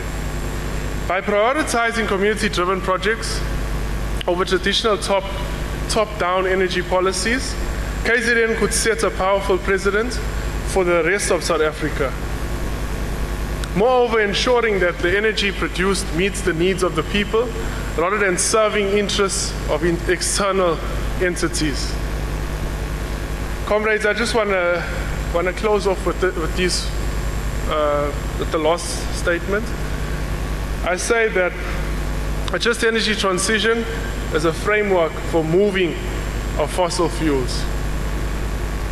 So when I mentioned all the fossil fuels earlier, many of those things, our people mine, our people go out into the ocean and frack and drill for oil and gas, damaging our environment, damaging our air. And then we make profit for the big guys, for the guys wearing suits. That's who we make money for. So, with a just transition, there will be job creation, clean job creation, safe job creation. There was a graph earlier for Eskom that said there's not enough workers, or a lot of people are not working for Eskom because of I don't know what reason. I came in late at that time. But with renewable energy, there's no need to say there will be unemployment in this country, especially in this province. And if you're working for a place like Eskom, if you're working for a place like Engine or Seprif, producers of coal or producers of oil and gas, and you tell me a worker is not having any health risks later in their life, or even at this stage in their life, you'll be lying to me. And many of those workers that are working in mines and working at oil refineries and power plants, I can guarantee that they will not get a job back at those very same power plants, very same oil and gas power plants, because of their chronic diseases, because of these illnesses that they were given by these companies. So my outcry to Eskom, my outcry to NASA, is to please shift from fossil fuels. You've taken 10 minutes and you've allocated 10 minutes. You're eating on other people's time as well. Remember, you must also tell them not to clap and take your time. I don't want to deprive Obomfuzo Nabanye when we, otherwise you'll negotiate with them. Please wrap up. Please wrap up. Okay, no. Thanks. I didn't realize to rush this. But guys, for all those who really want South Africa to continue to thrive, we need to change. It needs to come from within. No matter if you have 100,000 in your account or R1, you will have to support a change, because we will all be affected by this climate change issue in South Africa. It's not just an individual effort. We have to work as a team. Thank you. Thank you very much. I would like to now to turn to the next one. Is it Bongani Mthembu? Sanibona. Ukhule neCapsiput. Bathi kabantu. Igama njengoba sengishiya ukuthi Bongani okaMthembu. Ngiyabonga baba. Sinezigebengu la igqoka amasudi. Izigebengu lezi egqoka amasudi ngiyabonga ngoba seyifake izinto kuze zingizwe emadlebeni. Ukhulumile la unomzana waka Eskom ekhuluma ngamabhiliyoni imali ezinkulu. Manje ke esifisa ukwazi ukuthi amabhiliyoni lawa abangobani, enziwe ubani, fanele akhokho ubani. Okunye okubhlungu la akachazanga ukuthi ama special pricing lawa, ama pricing ababewanika lezi imboni njengama smelters o South 32, inkampani ezinkulu ezenza igidi negidi zama million ama billion, yet umuntu ohluphekayo ukhokha ama rate amakhulu per unit. and liyonto yenziwa ngesikhathi sobandlululo ngalesikhathi kuphethe uhulumeni wobandlululo ebandlulula abantu. Lento iyacika iyakhathaza. South 32 baba nama special pricing ngesikhathi sobandlululo. Ama OBHP bulletin up until namhlanje bakhokha imali engekho compared to umama ohlala ezakhiweni njengoba dechaza uTristan ohlala nabazukulu abawu5 eyedwa okhokha ugesi obiza ngalendlela eqa ukwenza kodwa inkampani ze profit ezenza inzuzo zona ikhokha imali engekho. Inkinga ke lento ngoba shuthi umuntu omnyama uzoqhubeka ahluphekiswe ngoba vele siphethwe isigebengu esigqoke isuthi la eSouth Africa. Lokho ngeke sikunanaze lokho. Isigebengu esigqoke isuthi and izigebengu ziyabhekelana. Yabona nje uke wabuzwa lo nomzana lo aka Eskom la imibuzo njengoba kade kubuzwa. Bahlangana bayistokfela bebonisana ngeimpendulo afaye bayilethela. Yazi mina mungangibuza ngomsebenzi engiwenzayo noma le organization engiyenzayo ngeke ngiye kulezi insizwa ngiyobuza nginazo zonke impendulo hayi ngoba ngusiyazi but because ngisebenza ngalo msebenzi. Kodwa yena ubuza imibuzo bebehlangene be10 lapha yana bene caucus ukukhombisa kona ukuthi izigebengu mase ixakwa imibuzo ziyahlangana.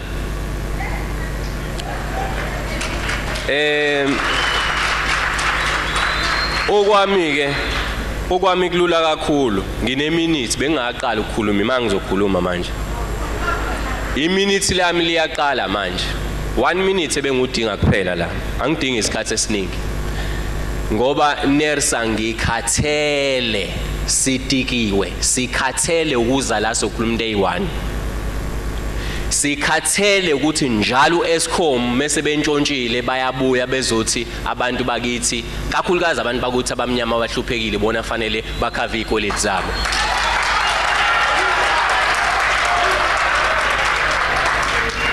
Inkinga enginayo naye uNERSA it's National Energy Regulator yala eMzansi but nginenkinga sengi-engage kakhulu nani Khabazela sengi-engage kakhulu nale panel and ngikhathele manje ngikhathele ngalendlela ukuthi ingane zethu ziyosibuza ukuthi ikuphi esakwenza ukuthi senze sure ukuthi uNERSA accountable because uNERSA is like njenge-maid imaid ekufanele ilethele iti ubasi and lento iyangikhathaza ingikhathaza ngoba uNERSA angikhumbuli not even once as a regulator athi no Eskom ngeke uyithole leyo lokhuza leyo increase oyifuna not even once. Then iprocess leyani what is the process for?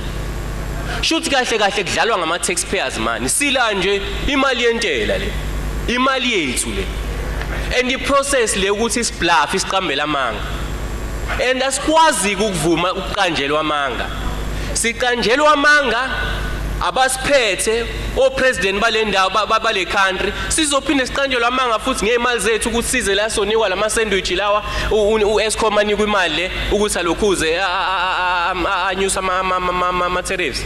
No sikhathele bakwethu sabantu bakithi bafowethu ngicela nibambe lento ukuthi uhulumeni lo omnyama lo siphethe akuwona uhulumeni wethu. Ngiyabonga.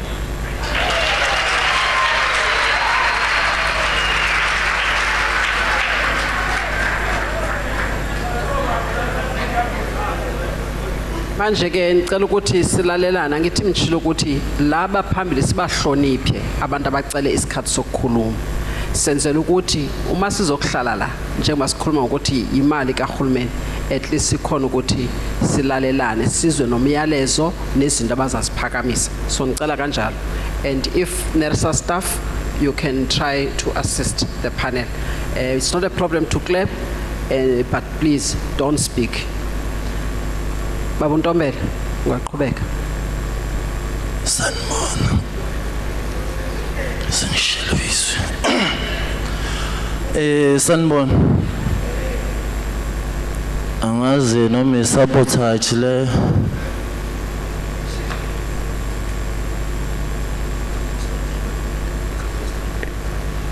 Oh, ngibe kude. Ngezwakala. Angibonga. Kuthiwa ngasondeli kwi-mic.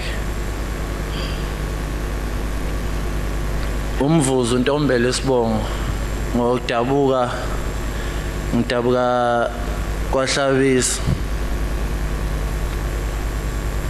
Okokuqala nje engicela ukudlulisa la angifuni kodwa ukudatshukela kodwa kubhlungu. Ngolesithathu last week bengisegoli nga receive call yokuthi umfowethu ushonile ebengade ngikhuluma naye ekseni ntambama kwathiwa akasekho emhlabeni ngoba imoto abehamba ngayo ku-N2 ihlangane netruck kwaphela ngayo. Kunalama truck ka lamadoda agqoka amasudu athuthi ilahle. Kubhlungu ngoba abantu bakithi abafayo abakubo bahamba ngamabhanoyi bahamba ngeemoto ezikwaziyo nanokutshela ukuthi uyengozini manje bese ziyabhreka ziyama. Kodwa thina siyafa siyangcwaba usuku nosuku.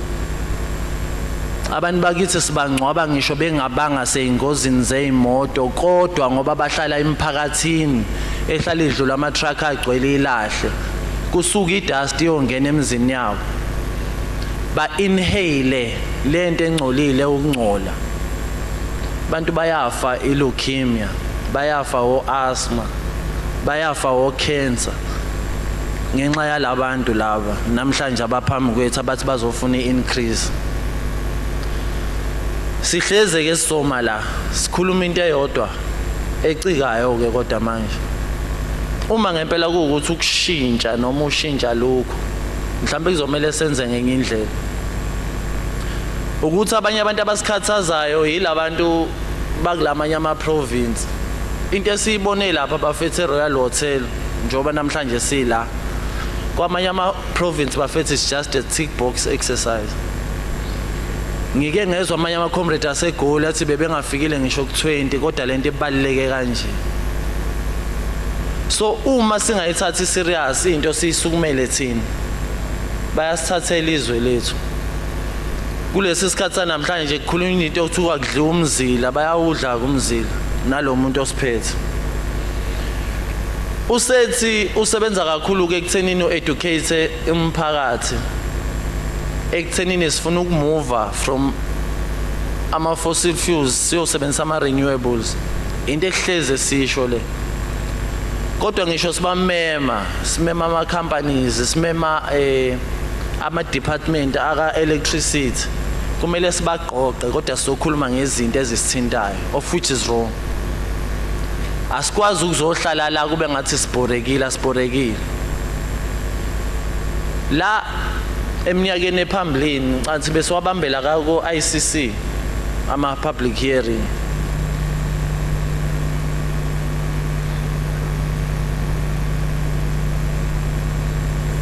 Angazi noma Bambe kancane.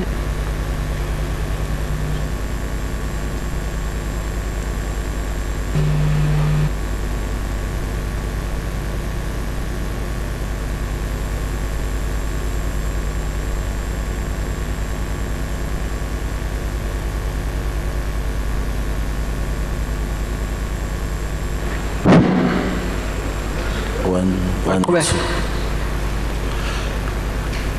Okay, ngiyabonga. Kulabantu abakwazi ngoba ngiyazi ogogo vela abakwazi uku-accessa lezi zinto zo internet. Uma ningena ko internet ni searcha nithi bliss of ignorance. Bese nibuka leyo documentary it's on YouTube. Nibuke usizi abantu abaphila ngaphansi kwalo. Ko Wheatbank, ko Malahleni, abantu abasebenza lapha bethatha ilahle, basebenza nezingane emhlanje. bayagula bayafa abanye bathi bekhwehlela kodwa bebe bethatha the same lahle ngoba into abayifunayo yini imali bayashona belanda abanye bezongena besebenza izingane ezincane zishone abasuke bekhulelwe bathi bezala izingane ikhubazekile kodwa kanandaba Eskom okubhlungu kakhulu ukuthi bona la bahlala khona bakhanyisa ngekhandlela lo gesi abawulwela ukuthi ugenerate ngelahle usuka ngeintambo uhamba endlini zabantu abarich kodwa umuntu ofayo umuntu omnyama sina sesenzwa umhlatshelo kulelizwe sihlala kulona asenziwa abanye abantu senziwa yibo labo behlangene nalo hulumeni wethu okwangempela uNersa siyacela ukuthi kuzoba ngathi inhlamba le kodwa igama lesiZulu but angiliyeke ngiyacela ukuthi ukube yakuthiwa amasende abomumba namasende ubafem besicela at once mabena mabuntomela kunabafazi la nabantu abame la asinabantwana la and ke manje you have to mind your language it's very important and siwafundile ama rules sicela ukuthi umandi language yakho bengicela at once ke uNelsa ukube sesayidini lethu ukuzwelane nathi ngoba lokho kwenzakalayo njengamanje akusinto esiyithandayo nesasifisa sesikhathele ukungcwaba sesikhathele ukubamba ama workshop sikhuluma ngento eyodwa nabantu kodwa egcineni ingenzeki lutho sengiyophetha uEskom into ayifuna iyodwa ukugenerate income for bona kuphela kuke kwakhona ubaba osanda kushona la uPravin wake wangena lapha ke Eskom wabamba nje isikhathi waseyahamba ngalenkathi esula wahamba nezizumbulu zemali wayekhaya waphinde wabuya wazosebenza mhlawumbe u3 months noma u6 months waphinde waphuma netshe lemali yabo le mali aphuma nayo usalo Eskom ungenalo lutho bese uyacabanga ukuthi le mali ehambile sizoyibuyisa kanjani bese bebuka abantu abamnyama abahluphekile ethiwa samsobanyusela ugesi selokwathi inhlo abantu ngisho emsebenzini befuna ukunyuselwa ipercentage abaze benyuselwe ngo double digits kodwa la kanesa uEskom ufaka u39 noma u40% ngaleke ukunanaza 40% akusinto encane ogogo emtubatuba ogogo kahlabisa la ngidabuka khona empangeni abazi ukuthi sila abazi ukuthi kwenzakalani ugogo uyobona nje sethi uyokhokhela ugesi abone sekhokha isikweleti esingaka ukuthi kushintshe nini kanjani akazi sila eThekwini simele the entire KZN njoba singaka nje la KZN isiphelele njoba sila kodwa kunabantu abangazi ukuthi kuqhubakalani ngiyacela ukuthi sengehlela ngezantsi masiya phambili ngiyacela uNelsa ukukhulume nalabantu bekhulume nalobaba ukuthuba noRamakhopa Nkosi ngiyamzwela ke yena ngoba uMatashi uqashe nje emva kwakhe ngoba kumbiwa phansi uMantashi silahlekelwa izinto eziningi uMantashi futhi akanandaba ngiyaqala ukubona ubaba arrogant ngale yandlela ongabacabangela abantu abamnyama kodwa naye bemnyama uhulumeni wethu esasithi uhulumeni ozosithatha usisezweni lesethembisa akaza sise khona namhlanje siyakhala sikhalela omunye umuntu omnyama esithi usiphethe kodwa sicindezelekile mhlambe kumele sinuka amakhwapha ngoba labantu balabe khona ingenxa yethu asikhumbuleni ukuthi siwobani izwe lethu leli ama minerals ethu lawa ngaphansi komhlaba uma soqhubeka ukuthi abuse labantu bokufika abagqoka amasudu bese beyahamba beshiye singenalutho akuzukuphela kahle mhlambe ngelinye ilanga kuyomela sihlangane sikhuluma ukuthi konjizwe la buya kanjani kwasekuqaleni ke siphinde sirevive lokho ukuze sibuye isithunzi somuntu omnyama ngoba lokho abasiphikisisa khona akusikho baphila kahle bona thina siyashizila angazi ukuthi abahlali basemjondolo balahlekelwe yimpilo zabantu abahlala emjondolo engaki ngenxa kagesi kushoniwe kubhujiwe kodwa banandaba angimazi umuntu othi ephethe ingane kodwa ayitreat ngalendlela kwangamele bese introduce egesi mawukuthi egcineni bazosenza lento abasenza yona umuye ebank wonke umuntu une option yokuya ebank angithi njoba sila abanye basebenzisa Capitec Standard Bank Nedbank nani ukuhlukahlukana besicela ngoba sesikhathelo Eskom ngihleze ngisho lento besicela nathi ukuyikhethela enye inkampani engakwazi ukuthi ugenerate ugesi ngaphandle kwa Eskom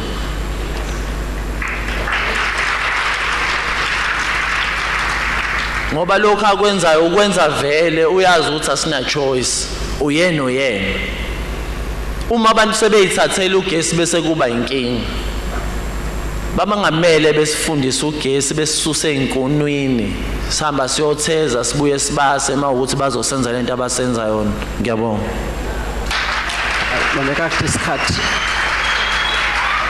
All right, thank you very much. Right on time, you've utilized your time. Thank you for that. I don't think there are questions, but there is there's members of the public. Also, just to correct Umthembu there for about saying that UNERSA kazinje atas fumelano Eskom. Eskom presented today wacho ukuthi kunama cases aye court lapho thina singuNERSA singamnikezanga imali bebathe bayazifuna. So ngicela ukuthi kuyilungisa lo ndawo because ininzi court cases esiye sabagonyana nazo no Eskom nango Eskom asikhuluma amaqiniso wodwa balapha kwethu and there are cases that went to court lapho NERSA kavumelanga no Eskom ukubonisana ama graphs la athi ukuthi bona bafuneka much uNERSA wabanikeza kangaki lapho bethathe babona ukuthi abakuzwisisi lokho bakusa court. So ngicela nje ukulaza kulo ndawo. Mr. Mkiza, do you have a question?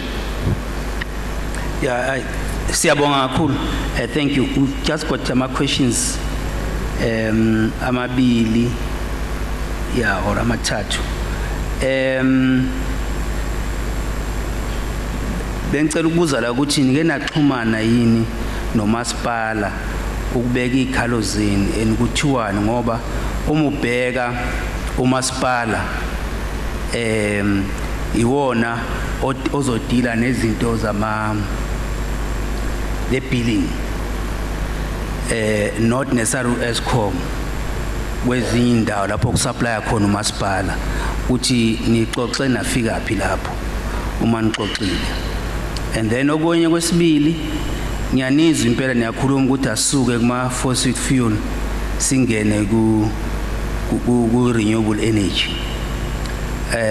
Ngabe niyazi na ukuthi uhulumeni uyena osize ama IPPs ukuthi abe khona amanye abo ayakhokhelwa noma ugesi awuletha noma akawulate ngaleso sikhathi noma engawudinga Eskom ngamanye amazwi ngenxa ukuthi ugovernment wabanikeza ama guarantees bese kwenye province labakhale khona ukuthi wona lama IPP ayabiza kakhulu especially window 1 and 2. And then lastly engizokusho iloko ukuthi uma kungathiwa ama siyama manje ngalamalahle ngabe ngeke sibuyele yini kule load shedding. And ngiyathemba futhi ukuthi ama NPAs lawo sikhuluma ngawo ama NPAs aqale emva kwa 1994 sikhuma ngobo 2013 ku 2017 kuze kufike la. And Eskom ubhalile ukuthi kunale 5.7% and Eskom usazosinikeza ukuthi ufinyelele kanjani lapho kulama NPAs njengokumbuza kwethu. Beki nje ngibeke lelo phuzu lelo ngisike nje kwelijikayo. Ngiyabonga.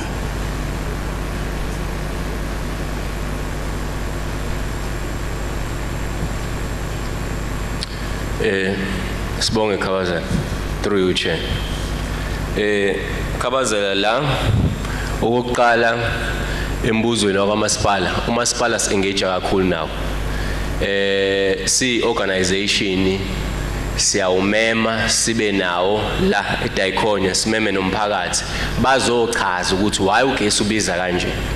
I think last meeting besinawo 2 months back where kwafika department le kuyiyona responsible ne billing yakamasipala. Umasipala wasichazela ukuthi abantu abayinkinga ilabo ekuthiwa Eskom abagqoka amasudi. Naba abantu bavuma ngamakhanda ngoba abanye baba beyingxenye yaleyo meeting. Nabo umasipala waze washo ukuthi they do ama submission. But unfortunately on behalf of bona as umasipala but also be consider ukuthi ama end users emphakathi ibuka umasipala as abantu ababizisa ugesi kanti inkinga ila kuEskom. So bayiclearisha leyo nto. Saqacela ukuthi inkinga iEskom. Bona njengabantu ekufanele babe nendlela ukuthi basupply ugesi obvious fire babe necapital bakwazi ukuthi bathenge izinto zokusupply ugesi but inkinga uEskom. Owesibili Khabazela umbuzo wakho uthi le amavovo ama IPPs. Le ama IPPs yebo ibuye ibe inkinga ngoba siyabona ukuthi izogcina ingena igebengu lezi zamasudi. Already igebengu zamasudi ziya capitalize ngenxa yokuthi bayazi ukuthi ikhona ini business ukuthi benze inzuzo. So yona mina ngiyengithanda ukuthi ngingabi ingxenye yayo kakhulu but ngiyazi ukuthi izogcina in fact igcwala igebengu noindlebe ikhanyilanga le ama IPPs. Mase siba nankinga sabantu aba disadvantage ngenxa yokuthi sesinama IPPs. Yebo asinawo ama IPPs anani anokuthi afuna ukusupply ugesi ngendlela ukuthi umuntu ohluphekile uzokwazi ukuthi afford. Sinama IPPs aba business minded bona abazi ukuthi profit into efayihambe phambili. So soba nenkinga ngaliyo ndlela. Yebo currently naye parastatal Eskom nayo unfortunately indlela abarana ngayo uEskom bawurana ngathi bawo business phela abawo business people abayirun as a parastatal bacabangela ukuthi bawuhulumeni ekufanele uproduce ugesi for abantu bakithi. So nabo uEskom babuka nje ama IPPs mentality yabo mentality engcolile yobugebengu. Thank you. Thank you very much. We thank you for your presentation and for your time and for you to clarify the questions that we have asked. You are free now to go. Thank you very much. All right, we are going to take another presentation. It's a group presentation from the members of the public. I've got the name of Paulos Kwala, Stembi Somgenge, Manasi Mube. Please, may you please come forward. Walter, may you please, for the next presenters, especially the group presenters, if you can make sure that they are together so that we can at least save time for them to come forward.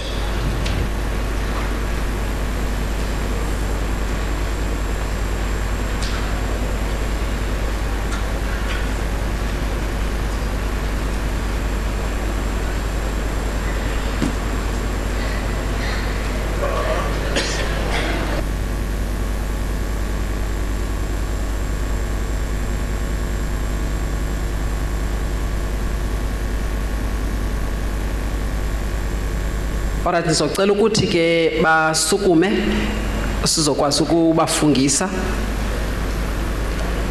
Soqala ngawe baba. Ngicela Yes, uphakamise isandla sakho sasekunene. Do you solemnly declare that the evidence you are going to give to the panel is the truth and the whole truth? Yes, ma'am. All right, ngicela utsho igama lakho nomphakathi ophuma kuwo. Oh, igama sanibonani umphakathi. Umphakathi wonke lona ngithi. Igama lami ngoPaulos ngakagwala ngiqhamuka emphakathini waseNtuzuma. All right, ngicela uza kwesibini.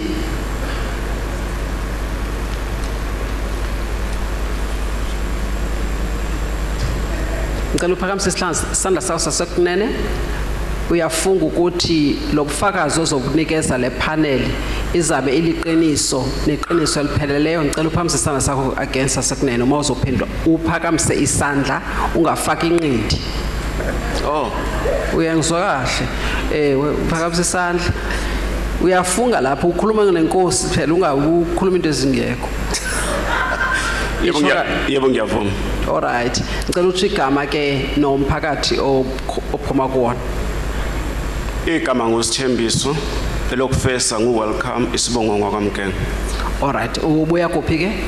Umphakathi engihlala kuona umphakathi wasehostela eJacobs. All right. Ngiyabonga kakhulu. Ngicela uma ke aze ngaphambili. Walter, usize lapha ngemic. All right. Ngicela uphakamise isandla sakho sasekunene. Ingaba uyavuma ukuthi ubufakazi ozabunikeza kule panel izabe iliqiniso neqiniso elipheleleyo? Yebo ngiyavuma. Yebo, ngicela ukuthi ke usiphe igama lakho nalapho obuya khona. Igama lami nguManasi wakamncube ngiqhamuka eMzinyathi ngizorepresent uMzinyathi neMfume iward 105. Ora siyabonga kakhulu sisi. Ngicela niqalise ke baba. Kuqala manje tata. Okay, yeah. Mina mphathi hlala ngijwayele ukugxeka kakhulu. Ngicela nje ukubonga ukuthi khona umphethe kadela ukuthi nasibizele endaweni encane lapha neRoyal Hotel la abantu abacishe bangalithola khona ithuba lokuthi benze lento. Nasilalela ke soumphakathi ukuthi ngiyacabanga ukuthi zonke lezi zinto esikhuluma njengamanje futhi ngizobheka nilalele ngingabi lento eniyenzile ngokudlula ukuthi nifike nizosilalelisa la kodwa izinto engenzeki bese nenza imfuno zenu. Mina okokuqala ngicela ukuthi si-advise uNesa la because khona indoda la engemumva kaNesa ekuthiwa Eskom. Njengoba bade ekhuluma ethi asikhulume ngomasipala ngithi yabo ekugcineni kosuku khona imihlangano besinayo la baba ukuthi sizwile yonke lento sakhuluma yonke into njengoba siphathisile phela uEskom akabe nani nezimbizo ezindaweni la sihlala khona ukuthi kube nama workshop enze lonto ayenzekanga. So ke njalo Eskom ufika ngoba sezokhuphula imali akafiki ngokuthi sizoxoxa. Nazi ke inkinga ke mina ngiyibona ezinkulu kakhulu. Eskom uwenza abantu baba yini nobugebengu because inqubo zokuthi ufake ugesi camp ke ugesi ungenali itayitela. Akwengifanekisa nje mphathi ehlala ihlazo elikhulu olibonile nje this month la bekuthiwa kushintshwa khona inamba kagesi ubona nje ogogo beko line benjani okukhombisa ukuthi ngempela lento yabantu asinandaba nayo into esifuna imali ngenhlanhla kaNkulunkulu ke bahambile kogogo benze njani badressa yazenzeka lento enifisayo. So umbuzo uthi ke bangaka abantu abasale ngaphandle abangenalo ilungelo kagesi ngale mgomo eshini because ithi uNesa akakwazi ukuphusha laba abantu ukuthi hambani phela nemphakathini nibone lezi inkinga abasikho mhlawumbe kulezi inkinga esinazo njengamanje. Mina bengicela nje ukuthi bakwethu singabukele phansi 30 years of democracy khona umuntu ongenagesi.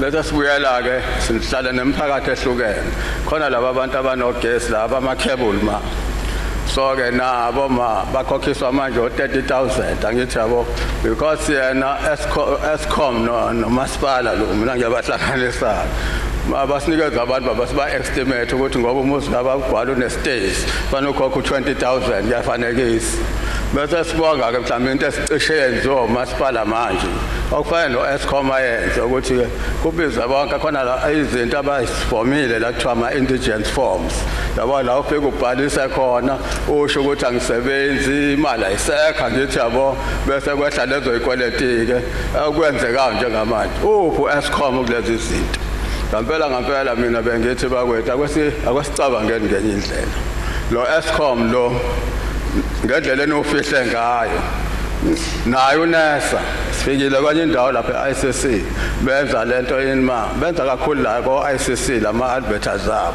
angithi abona bonke lani bahlala emphakathini ma sinani sinezinto ey'bizwa kuthiwa o-SS angazi noma uyazazi ekuthiwa ama-war rooms angithi abizi labantu bawo bamema bezokhuluma khona la sikhuluma khona sama-department namakhansela nemphakathi angithi yabo kodwa ma ababona nje beza ngoba bezohlala kanje bezofuna lento abayifunayo mina bengithi-ke ma eyami i-suggestion ithi ngoba isikhathi sokugxeka kakhulu ushila kubaba ukuthi umasipala sasiyamfake odeni uyangena ngandlela angena ngayo mina into ebengiyifuna ukuthi yabona le mali unesa akhuphula ngayo hayi ma kwakuthi lo 30 years wonke lo back sibe no 30 years futhi okuzikhapha lezi zinto until ikhuphuka imali angithi yabona khona mayikhuphuka imali sibizwe masponsorane kanje singaboni sesibone emaredweni nayo yonke into sibe kuthiwa sokhuluma embhobheni efana nali angifuneki ukukhuluma kakhulu kodwa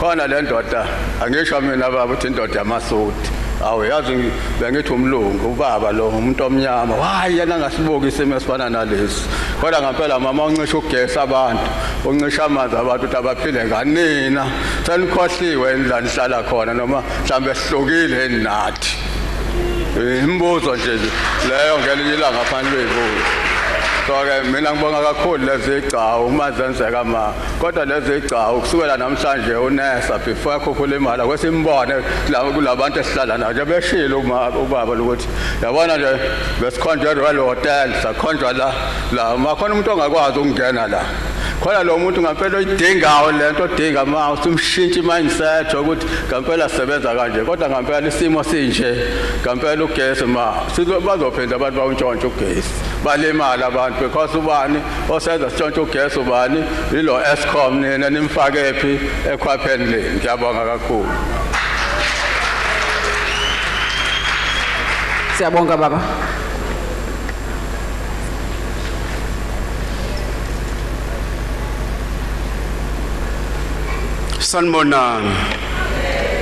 Sanibonani. Ngabe ngenze likhulu iphutha mangathi mangakusho lokho. Kulolu size sikulo. Hayi. Abanye bayasidabuke. Hayi ngeke silende phela la into iprisa asifa thina le. Angithi ufuna kuzokhuluma la ubungqina ufungile la. Impela usize sibhekele la. Mamela irules ezibuya kuthi la. Umhlali ngaphambili phela. Uhloniphe. Hayi asihloniphe ma kodwa okunye kusize sibhekene nalo lolu. Kwi-democracy sivotile okunye ukuvaleleka lokhu mangishukumisa inkundla abantu athele bese uthi angithule kodwa akunankinga baba kancane balungise lapha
ukhulume ngoba le mitshini le iyasokolisa ne ukhulume ngala rally voice yakho.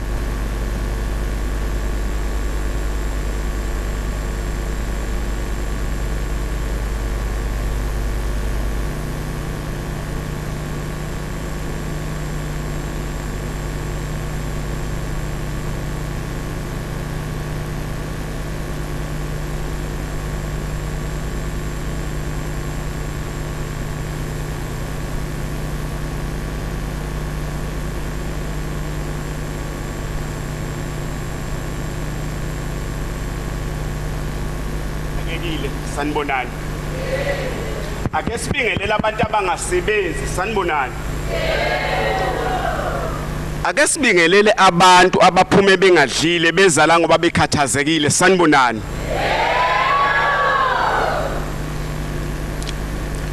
Usize esibhekene nalo usizi lokukhala kumuntu okufanele abasikhali kuyena.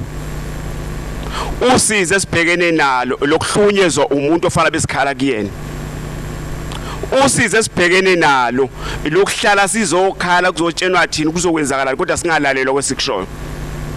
Iyona inkinga esibhekene nayo leyo. Okuhlungu inamba yabantu abangasebenzi inyuka usuku nosuku. Kodwa uhulumeni unesibindi sokukhulisa lokho kuyinqalazizinda ofanele besiphephela khona. Bathi ingane engakhali ifele embelekweni. Kodwa lena ibukeka izofela kuyona ke imbeleko. Kuhlungu ngoba uyena uhulumeni oyekhala ngamathuba emisebenzi ethi awekho kodwa mawungabuka namhlanje la endlini kunentsha egcwele la endlini engasebenzi esingenalo futhi ithemba ukuthi kusasa ngasebenza yini. Usize esibhekene nalo yileli lokuthi sigcine ngelila ngasedlana sodwa kuyeza futhi lapho savota kabi savota sinethemba lathatha ithemba lethu lavalelo namhlanje sibhekene nosizi siyaxolisa masabe kumuntu wrong kodwa sasinethemba lokuthi siphume enhluphekweni siye endaweni lapho ezokwazi ukuphumula sithokomale khona. Asukuhlale sikhombana nawe Eskom nawe nesa kodwa sithi ngaba uyibona inhlupheko wena yabantu ababhekene nawo. Asingade sibuza imibuzo. Ake sithi wena uyibona yini inhlupheko abantu ababhekene nawo. Ngisuka emphakathini wasemakhaya la ngidabuka khona ngidabuka eshowe.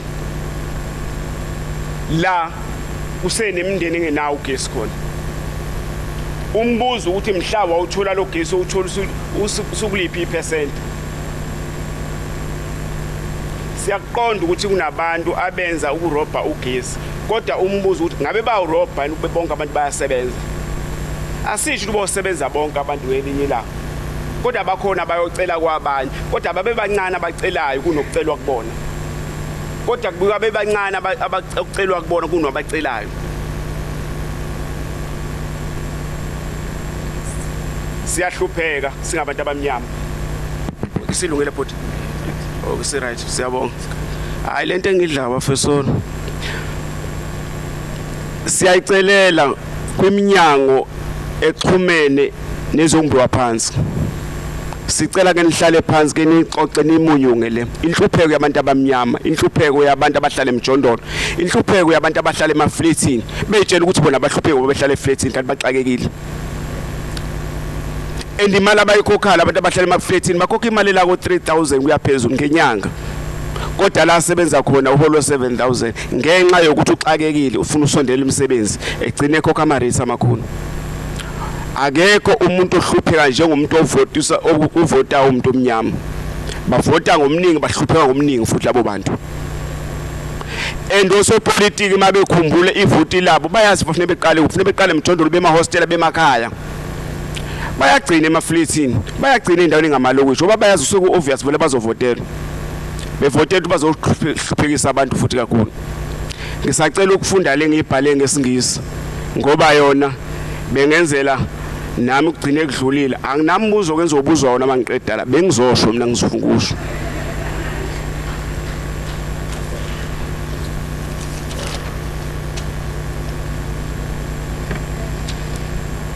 The huge increase of electricity prices will have a significant impact on the people, especially considering the higher unemployment rates.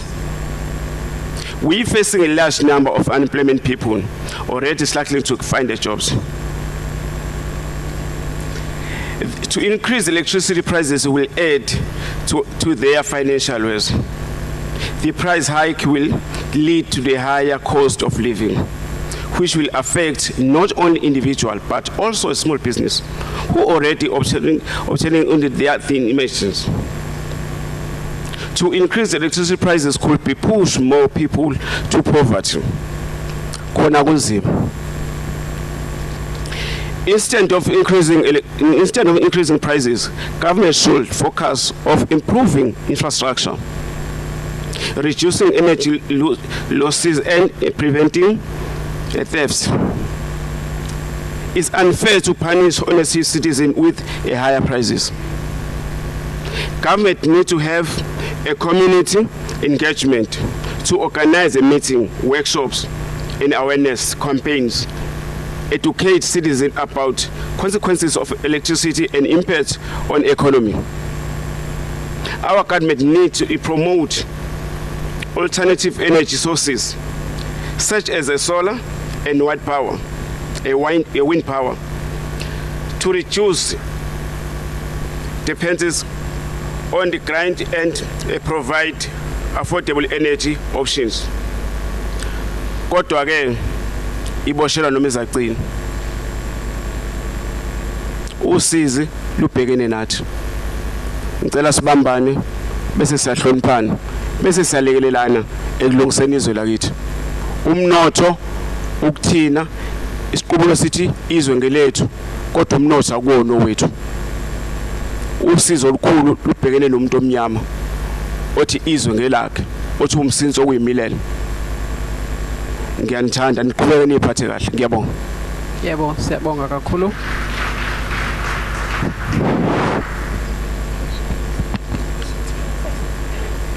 Sanibonani.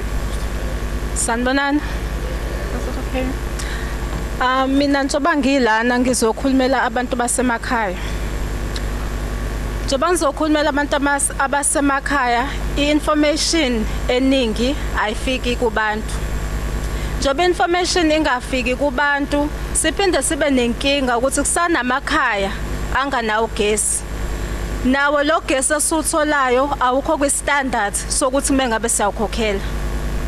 Kwezinye indawo thina la siphuma khona i-load shedding isakhona. Noma kuthi i-load shedding ayikho, but kunendlela abenza ngayo emakhaya uhamba ugesi lo 2 hours, sometimes 3 days. Siphinde sizocela NASA ukuthi njoba siqhamuka emakhaya abantu abaningi abasebenzi. Nikhumbula ukuthi sisaqhamuka kwi-COVID, sisa-survivor ukuthi kunabantu abaphelelwa imisebenzi. And le high increase yagesi angeke sikhona. Kumanje sisahlulwa yilo gesi esiusebenzisayo. Ngizokwenza example, u3 days wa 100 rand, uthatha 3 days. Imagine a month kumuntu ohola u350. Asisho ukuthi sithinyusane amaqolo ethu or whatever, but sicane sicabangele thina njenga abantu abangathathi entweni. And into ebhlungu ugesi ukweletwa kakhulu omasipala bethu. But into masibuya ukuthi hayi ugesi unyusela thina abantu abangathathi entweni. Most abantu baphila hand to mouth. If uke emphakathi kumele sibe ne solution yokuthi sikhoneke si South Africa. Sino president, sino minister, sino bani. Mahola izamba zeimali. If uke besicabangela njengesizwe njengabantu abaphila ezweni labo azehle imali zabo. Ngibe sengizala ku Eskom. Ku Eskom kunama fraud cases amaningi. Kunemali ephumile kwavela ukuthi hayi ugesi surobile kuningi, but laba abavelile kwi fraud ba accountiswa obani. nalento yokuthi ama decision azoqhamuka from phezulu eze la kuthina kodwa mase bedinga ama vote ethu bayasazi ukuthi sikephi emakhaya. Eskom ngizocela ukuthi kunendawo ekuthiwa isemfume eWard 105. Abantu transformer yabo kade yaqhuma, I think for about 3 years now, if I'm not mistaken. If abantu baya ku Eskom bayocela usizo kunomuntu othi abakhipho 3,500 ukuthi kufixwe leyo transformer. Leyo mali abantu bazoyithatha kephi? And sinabantu abangasebenzi abaqedile ukufunda. Asisho ukuthi sifuna ukuthi nihlezi nisipha ngesandla yonke into but amathuba omsebenzi awabe khona. Mase creative laba bangakwazi ukusebenza sicela ukuthi kube nendlela enizobabhekelela ngabo. Njengoba Eskom uqhamuka uzokhuluma nje nelanga. Ziningi indlela zokuthi sikwazi ukuthi sithole ugesi. If lo gesi lo Eskom athi uzama ukuprovide nawo Eskom awinuka amakhwapha ukuthi sonke lesikhathi nathi sisakhula kuEskom ubunenkinga. If mhlambe kungenelela nabanye njengoba uleader eshila ukuthi njengama bank uyangena uyikhethela ukuthi ufuna ungena kephi. Sidinga baningi abantu abafundile abangakwazi ukuthi basiproducele ugesi. Ngiyabonga. Sibonga kakhulu, sibonga ngesikhathi senu, nomyalezo is very clear. Nathi amaphuza eniwabekile about uNERSA siwanotile phansi nokuthi naxa senza ama-adverts ema-public hearings sisazisa umphakathi at least simake sure ukuthi uyafikelela kumphakathi. So sikuzwile lokho, sikuzwile also ukuthi nithi Eskom again, this is another call from communities. Improvement in terms of engaging with communities, look at solutions, at least have a sense of customers ukuthi sihlupheka kanjani nokuthi ba affecteka kanjani kugesi. It's not just the price uthi amaxabiso aphezulu electricity prices, but also the service quality ukuthi ba service kanjani abantu bethu, also the incidence of transformers to the extent that they are in areas where Eskom is operating its distribution facilities or distribution network. So those are the things that the community is complaining about. Ngizamile ukuparaphrase ke ukugcizelela kuzo zonke lamaphuza eniwabekile. Siyabonga ngesikhathi senu. Nkosi. All right, we now move on to the next presentation. The next presentation comes from Ward Committee member. It's Ward 17. I've got Nilesh Maharaj.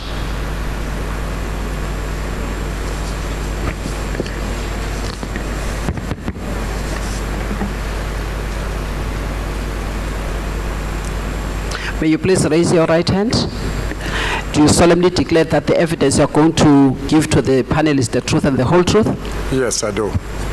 If you can speak on the mic. Yes, I do. Very good. Thank you.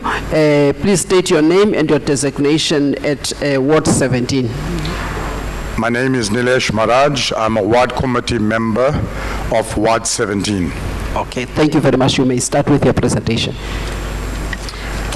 Good day, NERSA, Eskom, ladies and gentlemen. I would firstly like to place on record that NERSA was very helpful in our inquiries about the upcoming proposed increase. Hats off to Moni, Walter, and Tinswallow. I hope I got the names right. So I'm a ward committee member for Ward 17. We have around 36,000 plus residents. The request for any increase by Eskom is not only unaffordable, but unbelievable, ludicrous, inconsiderate, arrogant, short-sighted, and biasly calculated. Any increase and or financial aid granted to a business that has continuously proved itself unreliable is reckless and negligent on the part of those organizations that grant it. Those organizations become complicit in the crime. Any further increases granted to Eskom will drive more SMMEs into the ground. and promote further unemployment. These SMMEs do not have the luxury of unlimited funds or access to irresponsible financial aids.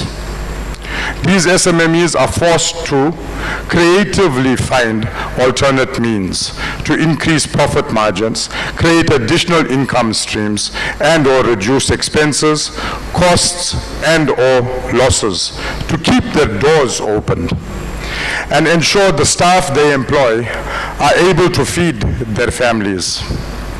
We have an extremely high unemployment rate within our community. Our community mirrors the likes of most communities within the boundaries of South Africa. We have employed individuals who have not received increases for many years already, and those that have received were fortunate if it was between 2 to 6%. Most employees no longer receive a 13 check, or if they do, it is a mere percentage of what they used to receive. Pensioners receive 2,190 Rand grant after receiving an increase of 5% for 2024. Majority of the residents are forced to pinch money from their food budget, rely on outside assistance, or find any other possible means to pay for their already unaffordable electricity bills. Many are of the view Eskom should employ the tactics and skills of many successful SMMEs, many of which are owned and operated by individuals who were not privileged to spend many years at tertiary institutions at their parents' expense or bursaries to obtain an unapplied fancy degree. These SMMEs owners have a proven track record of surviving through COVID, rioting, looting, apartheid, and many other adversities without the privilege of excuses, as they knew nobody will come to their or their employees' aid. They were forced to survive, as many depended on them. Some proven recommendations that Eskom should look into prior to applying for any financial aid or increases. Cut salaries of middle to high-end management staff. Make company benefits and bonuses to middle and higher management performance-based. Recover stolen funds. Make Eskom watertight, whereby the penalty is far worse than the crime. Fight corruption and theft. Last but not least, turn the 40% or more non-revenue electricity supply into revenue. This not only meets but surpasses the increase it requested. Eskom, as any other business, should first prove, using their already exorbitant resources, to the government, external investors, and end users, its ability to sustain itself for 10 years before requesting any further increases or financial aid from any entity. Currently, Eskom is trying to milk a cow that no longer has the ability to produce milk. The wells are dry. The common people are of the hope that Eskom will no longer be rewarded for mediocrity, failures, or simply doing what they're supposed to do, supply reliable power. To receive increases and future investments, the end users should first see the benefits, as in reduced bills, by Eskom producing and operating more efficiently. It is high time that NERSA and the government stood up for the common people, the poor, SMMEs, and righteousness by not granting this or any increases, current or future, and or financial aid till such time Eskom proves its worth. It must be noted, although it should be obvious, this and other fuel increases impacts immediately on food prices, clothing, property, construction, and basically every industry, which will not bode well for South Africa's future. Conditional selling, if I may draw parallels.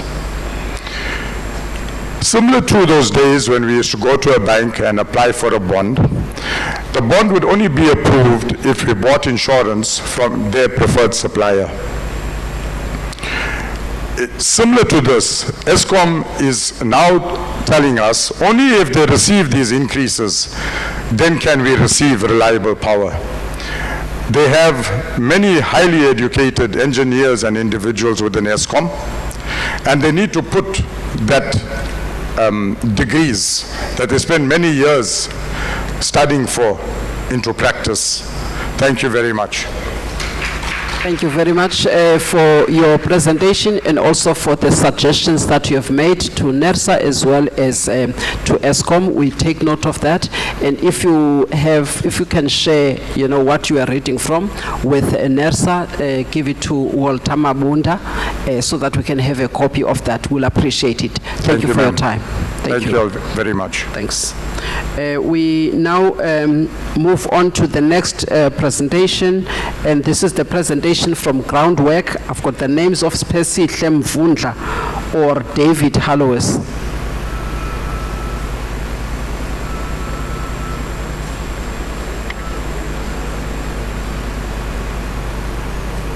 Here you come, sir. Is this one there? That's right. Yeah. Just press this button to go. Yeah. Okay. Just listen to. Put your hand.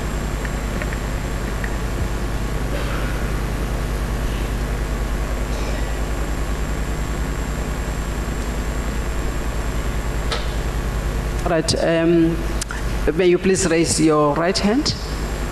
Do you solemnly declare that the evidence you're going to provide to this panel is the truth and the whole truth? I do. I can't hear. I do. Thank you very much. May you please state your name and your designation at Groundwork? My name is David Hurrows. I'm a researcher at Groundwork. I think it's important that you try to speak on the mic so that, because Okay. remember the recording is the official record of this hearing. So we do want to always go back as part of the record of what NERSA has done. Thank you. Thank you very much. You may start with your presentation. Thank you. Okay, the hikes, it's all well publicized. In eThekwini, as I read it, if you increase the tariff in eThekwini by the same number of cents, then we'll come up to a price of 416, of 4.16. If it goes up proportionately by 43%, we'll be paying 4.80, including VAT, per kilowatt hour. People can't afford it. Eskom says that the bailouts that it is getting from Treasury amount to 480 billion over the previous period down to 2015, I think it is. And they also say that this is a subsidy to all electricity consumers and that the biggest users get the biggest subsidy. Okay. Meanwhile, the municipal debt to Eskom is rising. I think Salga have already presented to you in other venues and said that this increase that is being asked for is simply going to exacerbate the municipal debt. From what we've been hearing here today, and from what has been, from just what the figures are saying, Eskom can't produce electricity at a price that people can afford. What follows from that, assuming that Eskom's got its figures right, is that cost-reflective pricing is not viable.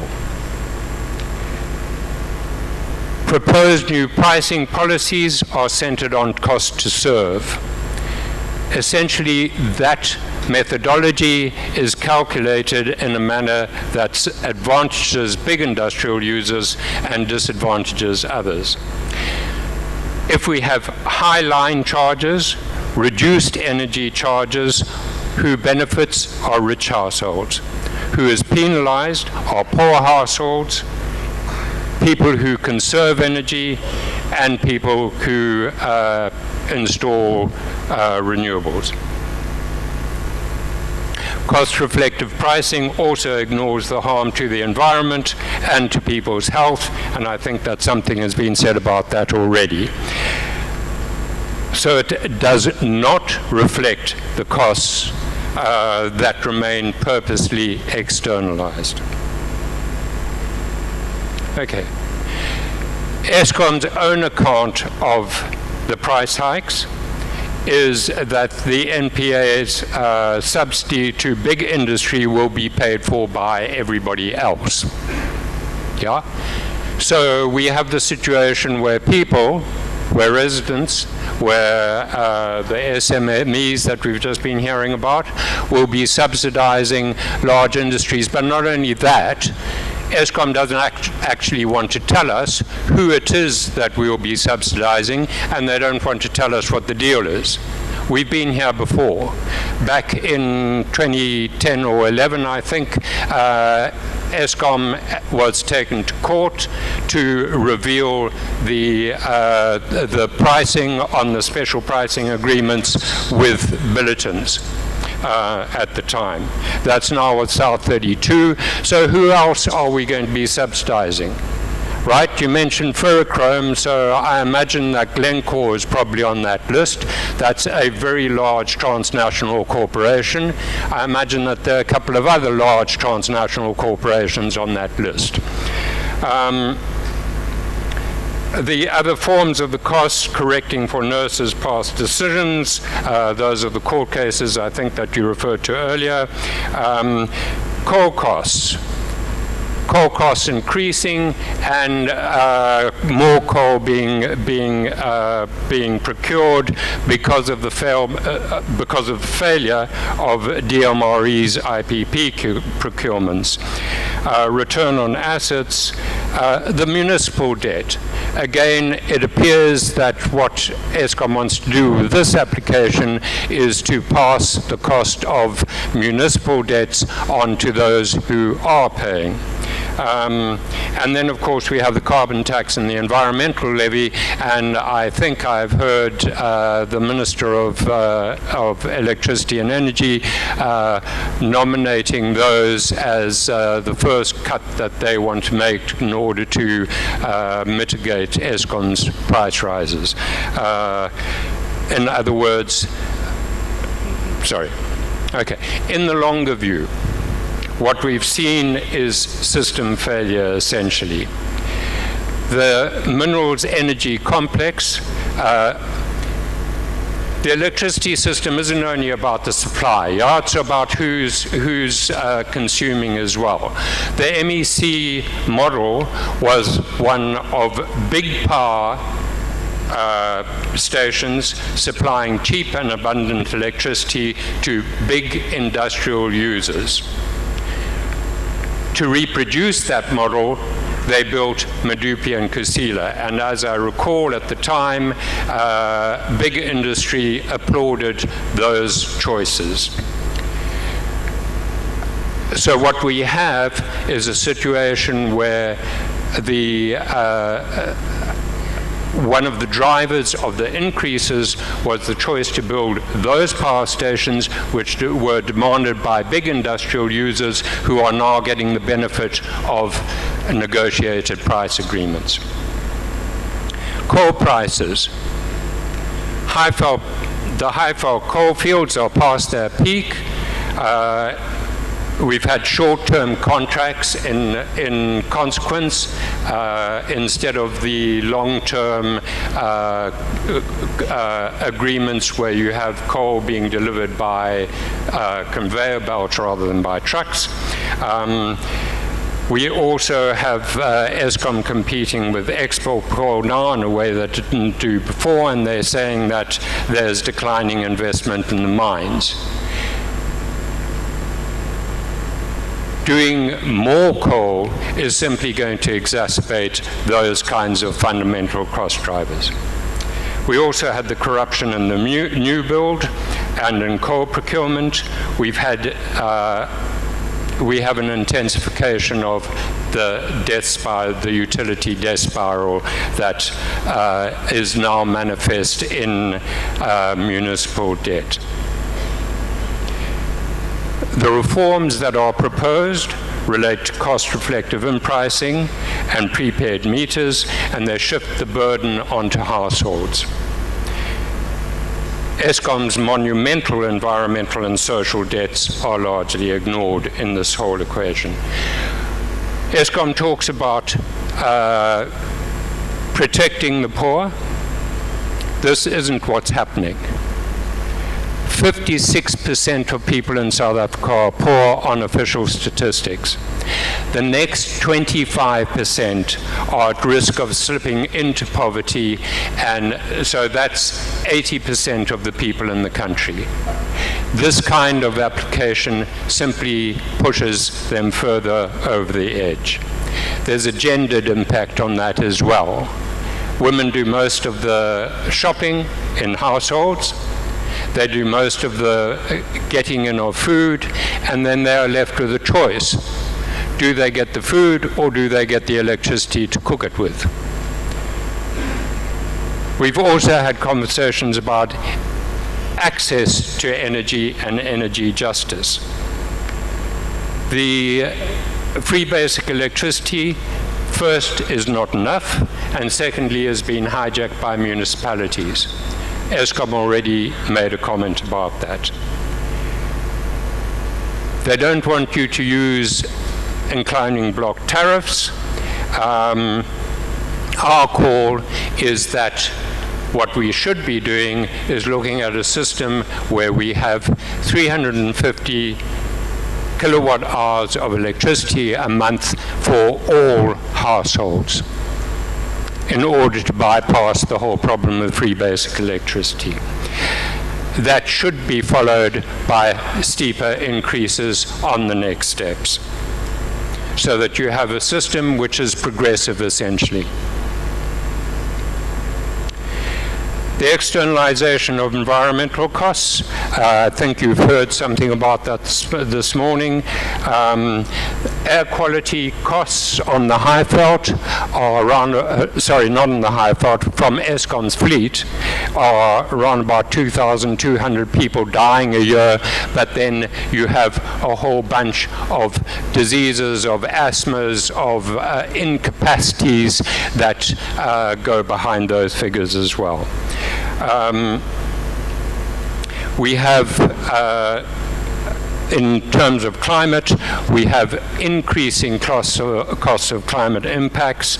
At the moment, what is happening globally is that 1.5 degree target agreed to in Paris is pretty much underwater. The 2-degree tariff is looking increasingly unlikely, and on the present track we are looking at something like more like 2.7 degrees. That will start making life unlivable in many of the locations in South Africa now.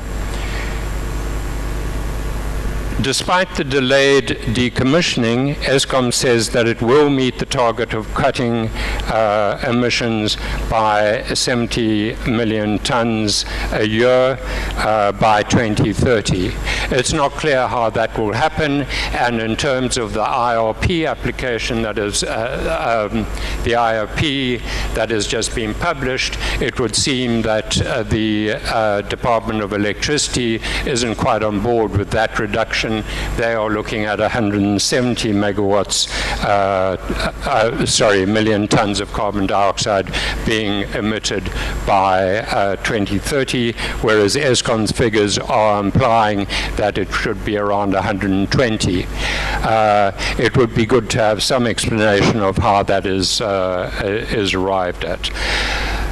In terms of the delayed decommissioning, you've asked questions about that earlier, Chair. I found those questions very interesting and very pertinent. But what is being proposed from Eskom's side is that we suddenly have all those older plants taken offline all at once in a year. Yeah? What we need to be doing is looking at how we prepare for a just transmission at those power stations. You mentioned the lessons from Kamati. As far as we can make out, those lessons are not being learned. One of the things that happened at Kamati was that we asked for the underlying social, economic, and environmental impact studies that were done for those in about 2020, I think it was. We asked for those repeatedly. All we got was a PowerPoint. We have been asking for the studies on the closure of the next bunch of power stations, and as yet that has not been delivered. But the preparation for the closure of those plants needs to start now if you are serious about having learnt those lessons. So just in conclusion, Chair, we would like to have an inclusive, participatory national review of how to fund the electricity system, because clearly the way that we're going at the moment is simply not working. The purpose of the minerals energy complex was cheap power to industry.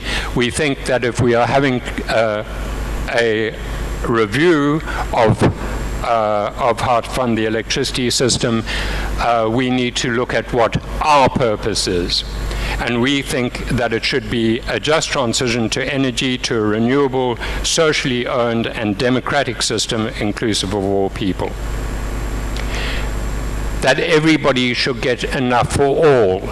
And on that note, we'd like to note that if you are living in the average RDP house, the place leaks, there's no ceiling, there's no energy efficiency in that house. People need decent houses. If they're living in shacks, the shack settlements need to be upgraded, and they need to be upgraded with houses that do not impose exorbitant costs on people. We need a people's energy system based on renewable energy, socially owned across 3 scales: community, municipal, and national. So yes, we do think that Eskom should remain where it is. We think that it should be operated and managed in a different way and for different purposes. This goes in the opposite direction to what seems to be proposed in terms of pricing methodologies and the proposals on the table for where we go with pricing. Thank you. Thank you. Thank you very much, Mr. Hallowes, for the presentation. We also appreciate your concluding remarks with regards to what is happening, and also the recommendations on the importance of inclusive participation in trying to address the challenges with regards to the energy systems that we have in the country, and some of the challenges. I think also we will take this into account when we look into what the stakeholders have asked for, and also when we advise as part of the process, and at the end of the process, some of the takeaways for policymakers to consider. Thank you very much for your time. Thank you. All right. We now move on to the next presenter, and the next presenter is Natural Justice. I've got the name of Celokuhle Zondi. Celokuhle Zondi.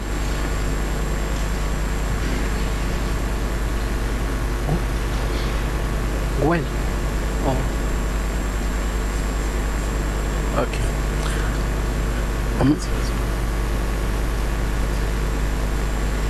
May I also just request that Groundwork with the presentation that you made, just to check if you shared it with NERSA.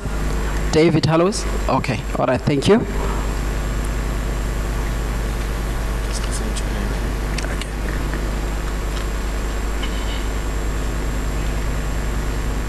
All right, may you please raise your right hand Do you solemnly declare that the evidence you're going to give to the panel is the truth and the whole truth? Yes, the evidence I'm gonna Awufakale give. bhuti. Yes, truth, confirm. Yes, true, I confirm to be true. May you please state your name and your designation at Natural Justice? My name is Ratepayer Pesi.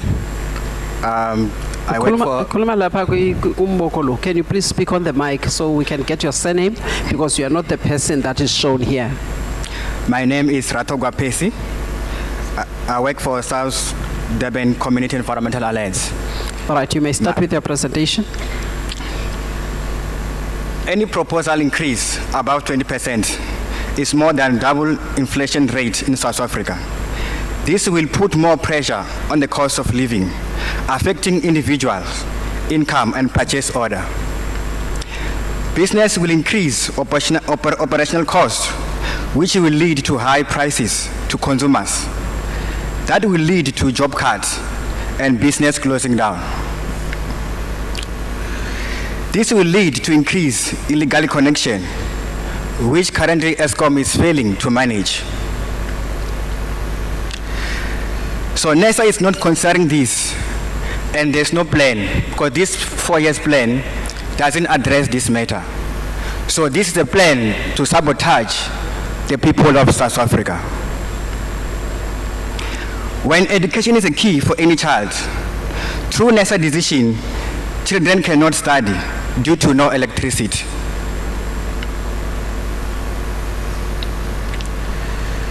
And also because of load shedding, which now in other provinces like in Gauteng, you call it load reduction. So NESA is not the government of South Africa alone.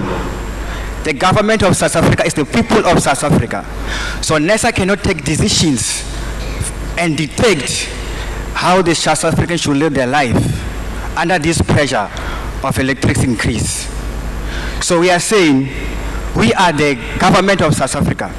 You must consult us and we must agree with you in this decision that you want to take. And we are not going to accept any increase above 5%. If you do that, we'll have to take you to court. And after this, the individuals that does not fit to be in those positions that are failing, they have to vacate the offices and allow somebody with idea to come with a solution in that chair.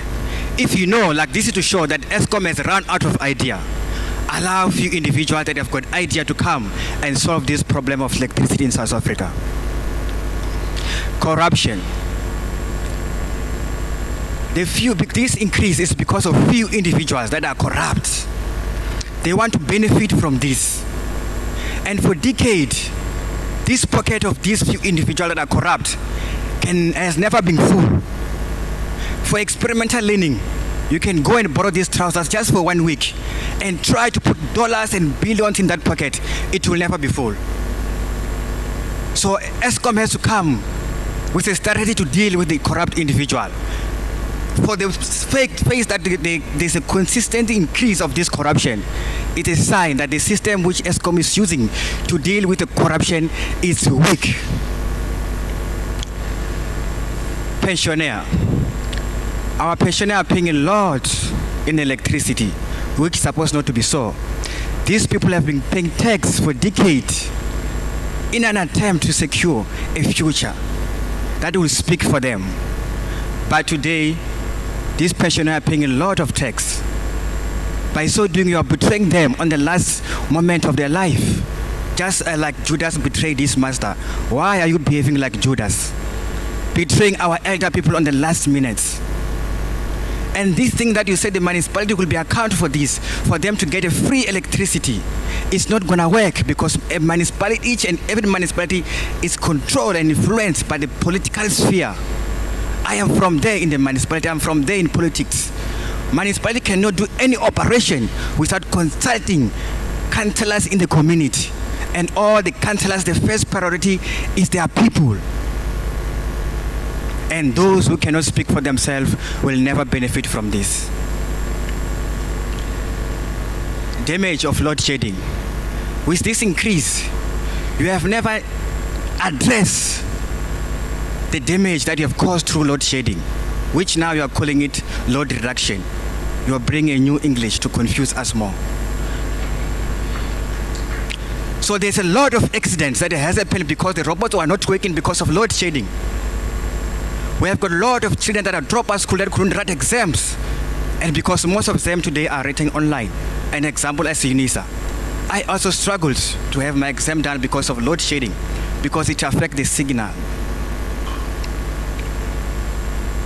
Then the target. We, the poor community, as they refer us to, we are not the target of this increase, but the big industries, because they know these industries are going to pay billions. They don't care about your 20 rand that you are going to buy those units. They don't care about it. But the problem now comes because we become the victims of this system. So as a rep, we are saying that we are not accepting this increase. What we are accepting as a community in KZN, we are proposing at least 5%. Above that, as we said, we will meet in court. Thank you.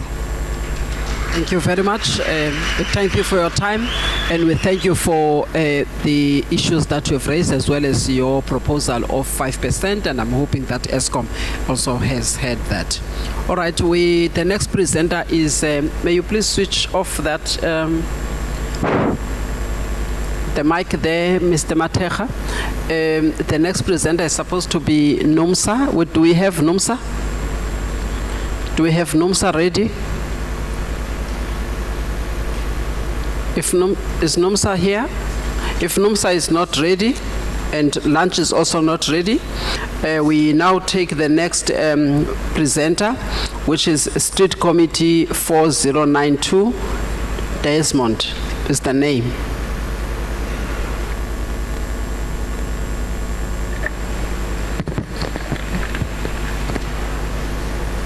You know the drill, eh?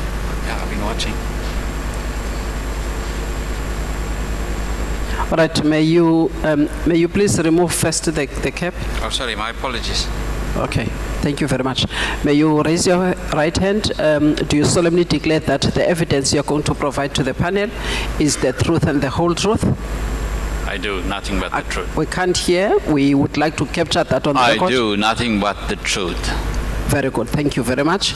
May you please state your name and your designation, the position that you hold in the community where you are involved in the street committee issues. Good afternoon, ladies and gentlemen. My name is Desmond Kailas. I represent as coordinator of the street committees 4092. The people that talk on the street about this Eskom increase. Thank May you. I just, sorry ma'am? You may start with your presentation. Yes, I had a presentation. I did a written submission. However, standing here today, I've had a mindset change. Eskom, the members of Eskom, I feel very sorry for you guys. It must be a difficult task presenting what you presented today to not only NERSA, but to everybody here. Having to present to us a 36.1% increase, you know it's going to kill us. You know it's going to kill every household here. But what can you do? You work with the figures. You work with what you're given. You work with what you have to provide. Whose fault is it? NERSA asks you to present. NERSA takes your proposal to government. Government is your stakeholder, your major stakeholder. Now, to us, normal people, those figures are confusing. Generation, the way it comes through, where we get the money, how do we do it? At the end of the day, every individual, like myself, hits my pocket. How am I going to pay for this? What am I going to do? What are my parents going to do? How are they going to pay for it? What are my children going to do? That increase is not on. We will not be able to afford it. We will have to find an alternate.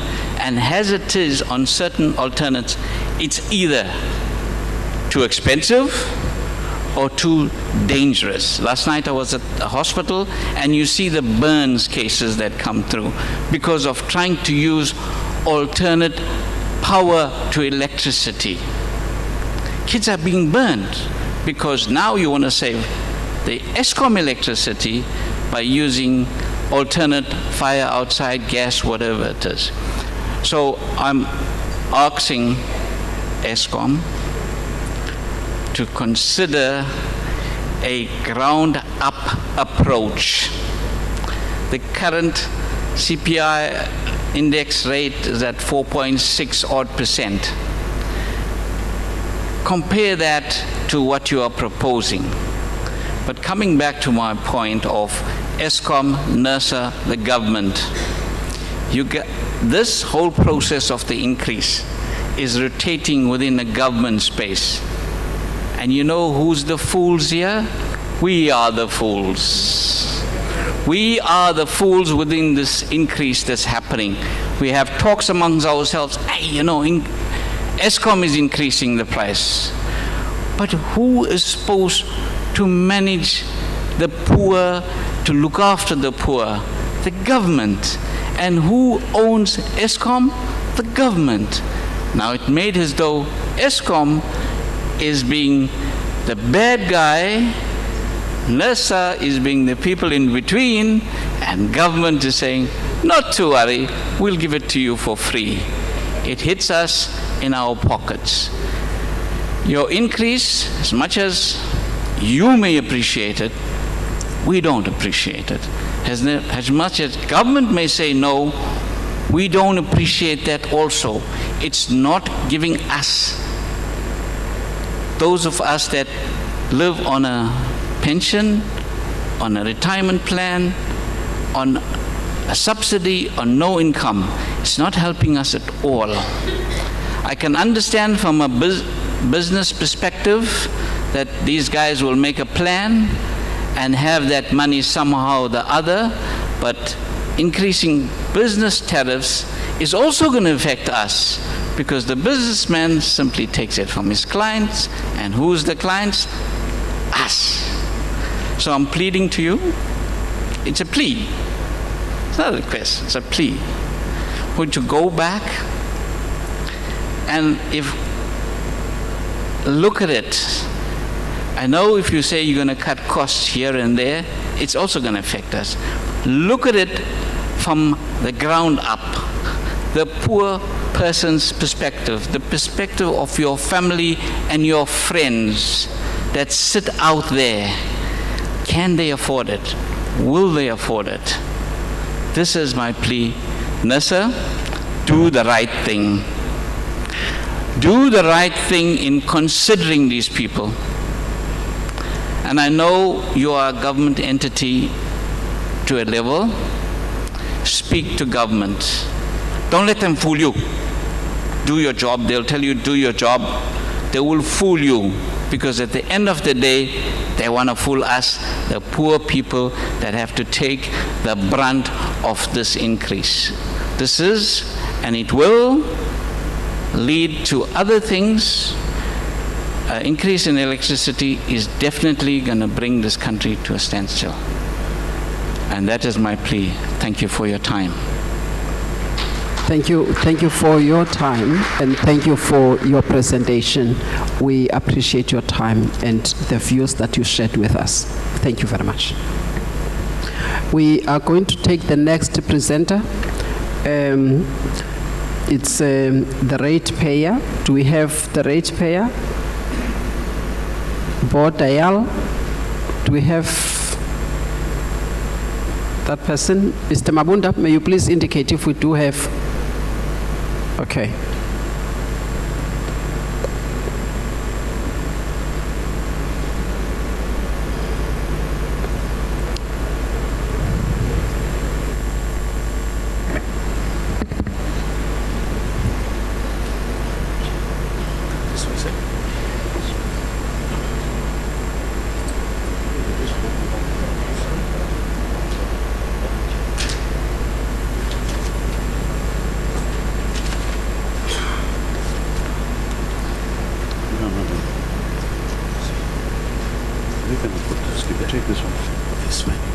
copy is fine. Right, may you please raise your right hand? Sorry? May you please raise your right hand? Do you solemnly declare that the evidence you are going to provide to the panel is the truth and the whole truth? Yes. Please state your name and your position at Ratepayer. Bodayal Ratepayer.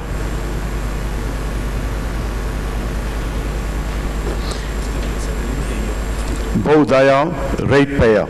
Concerned, very concerned ratepayer. All right. Thank you. You may start with your presentation when you're ready. Thank you. I apologize, guys. I was actually scheduled to speak at 14:10, and I just walked in now. I've had a heavy schedule, and just forgive me if I'm fumbling a bit, because I don't have a power presentation. I'm going to read from my notes. So I thought I'd get you a bit early and get prepared more or less for 14:10. But unfortunately, the timetable is not running according to schedule. So I apologize for any fumbling.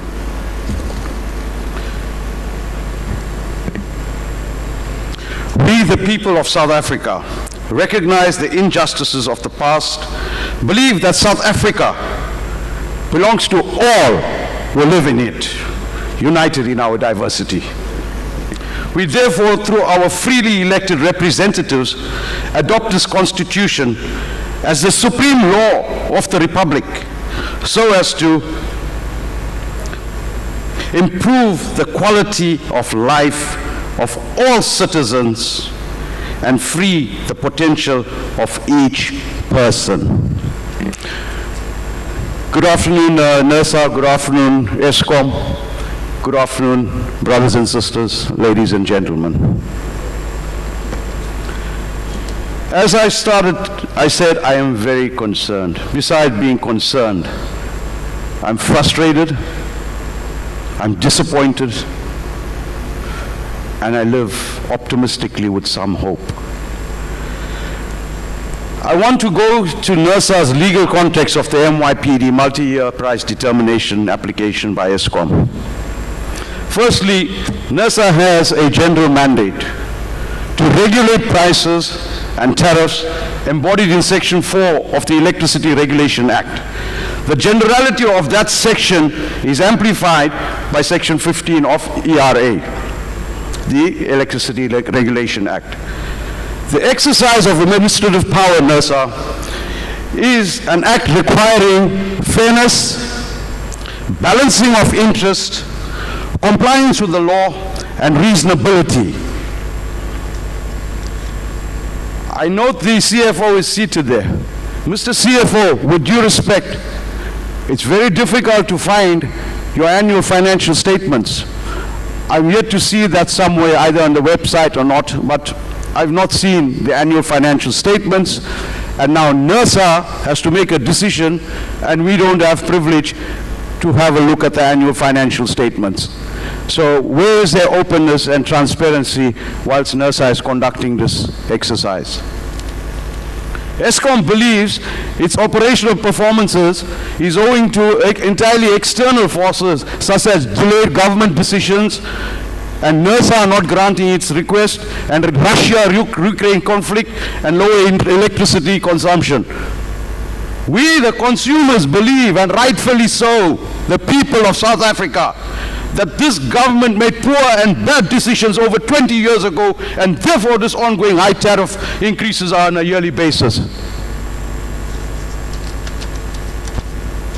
I want to bring you to a concept called the RCA, the Regulatory Clearing Account.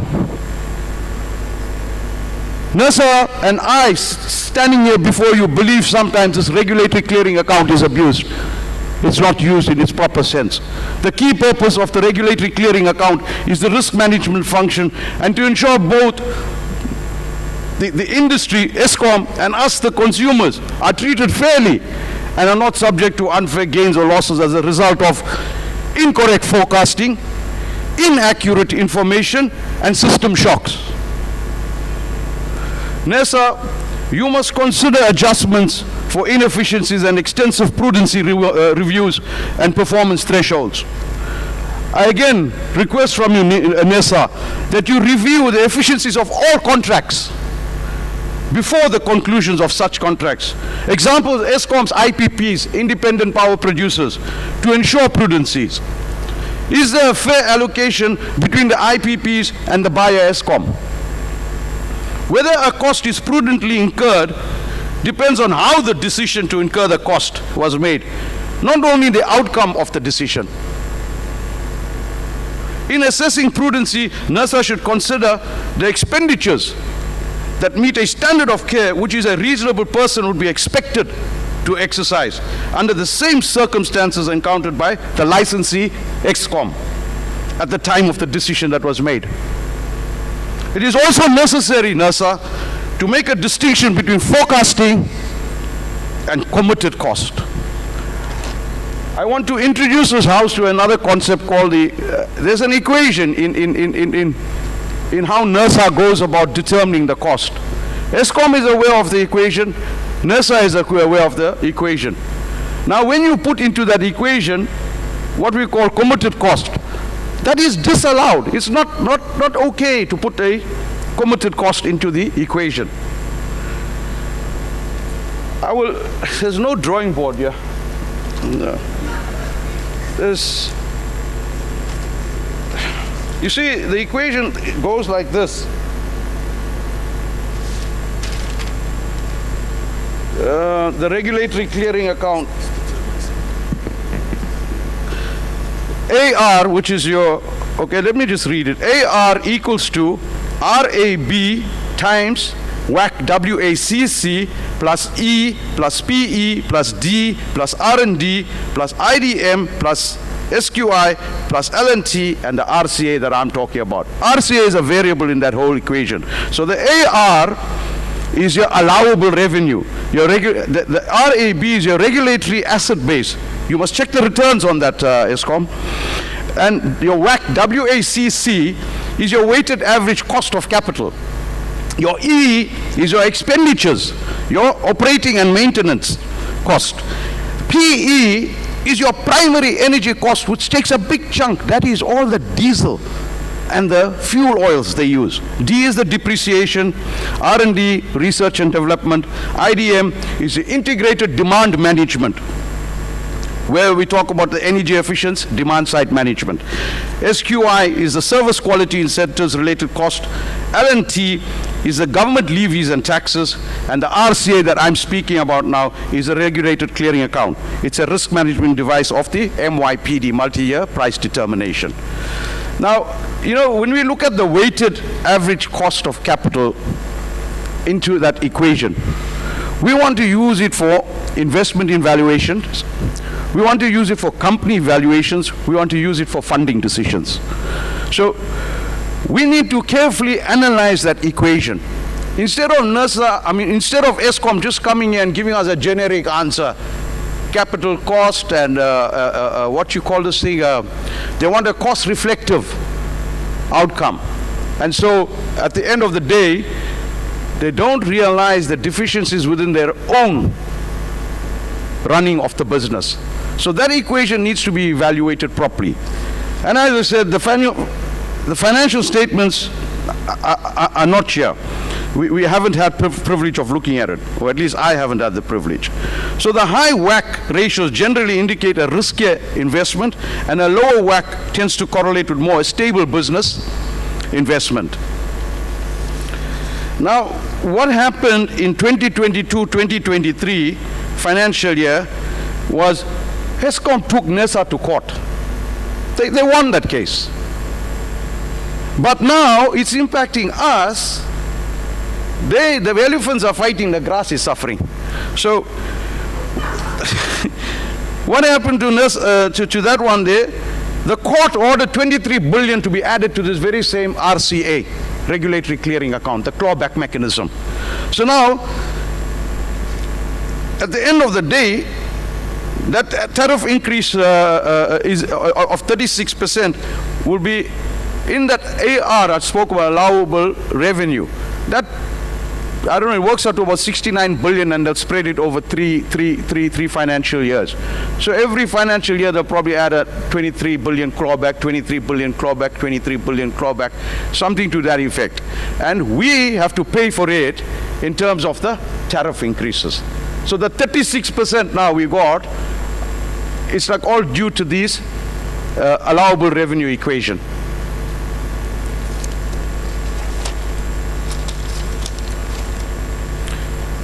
Also, when it comes to working out our, the reason why we're upset is, what is Eskom's debt to equity ratio? I mean, 1 year, previous years it was 70-30. I don't know now whether it's 60-40, but I think benchmark industry would be 50-50.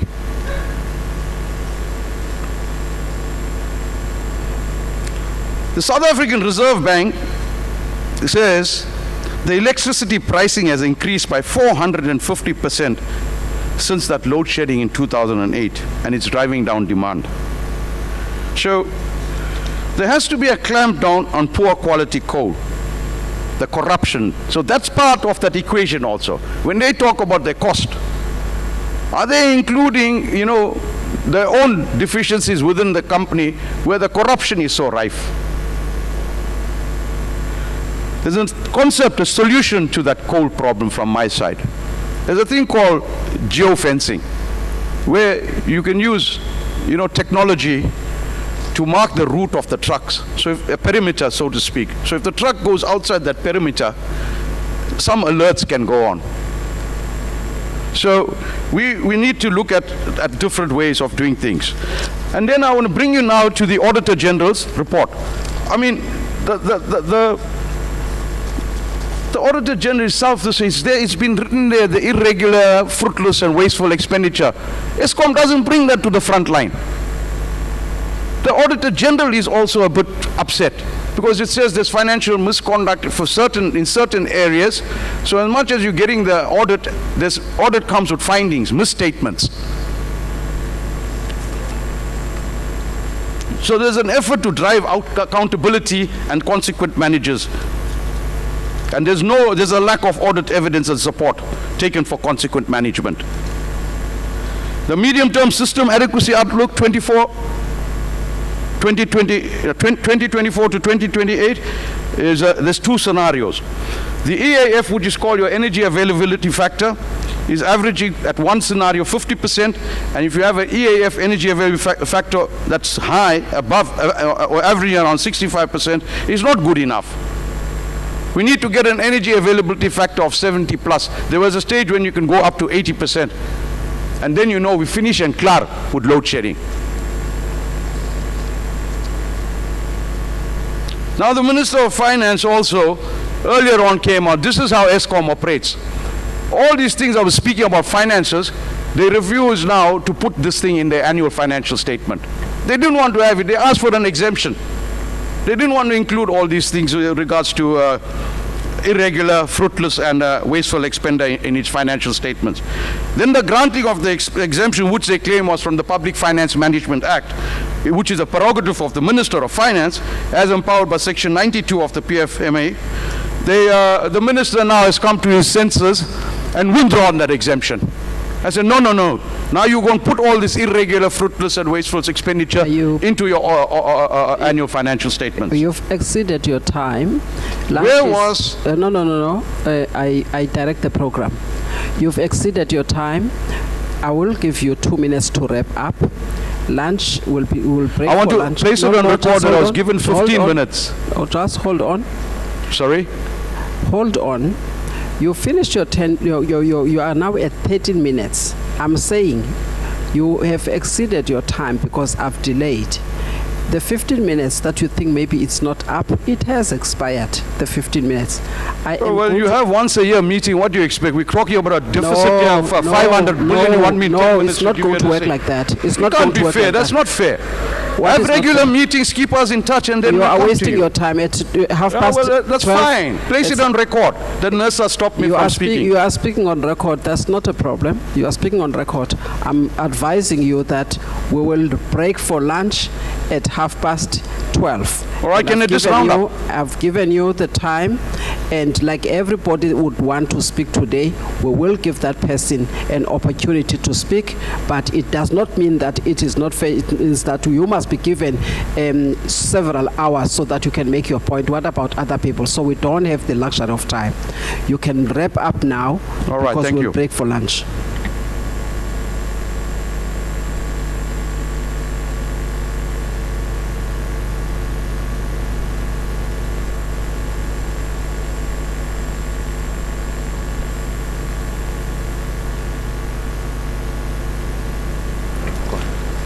Thank you.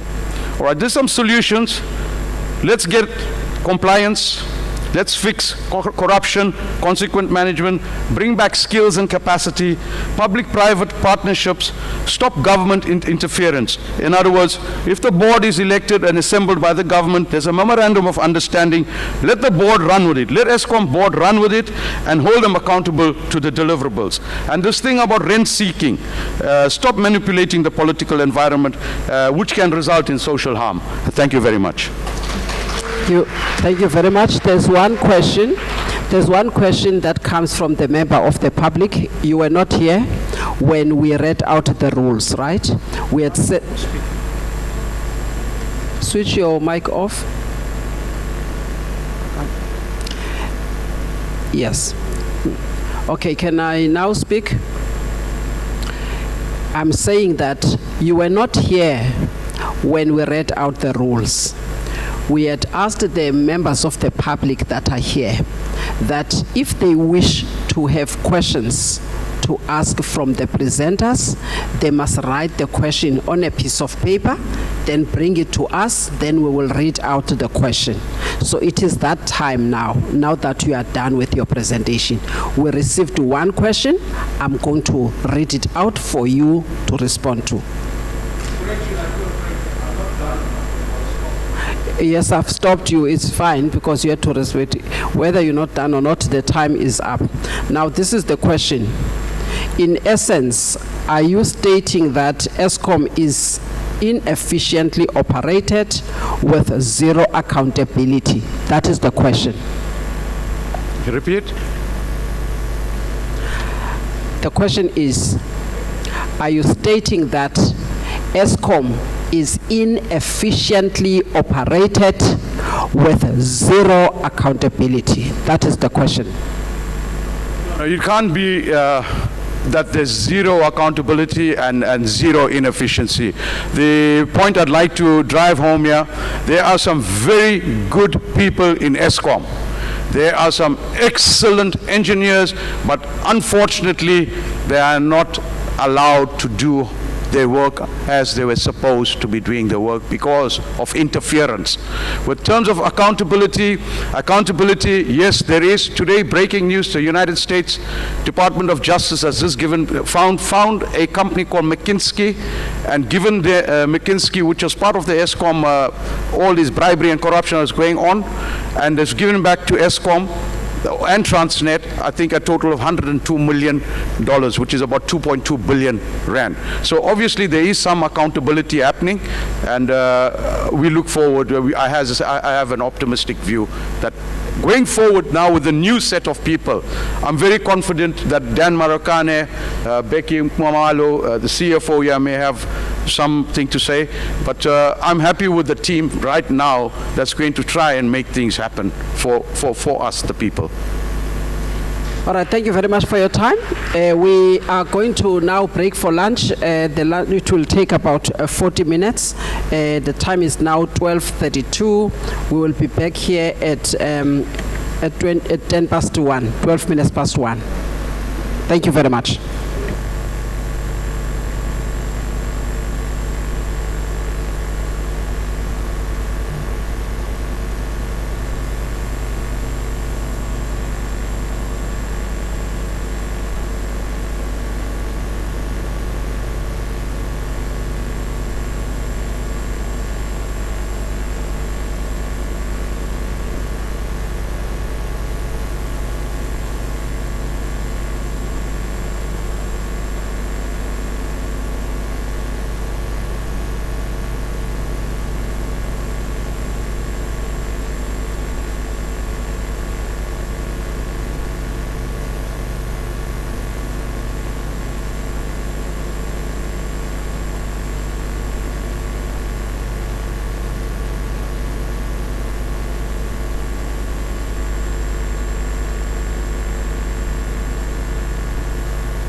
two, two.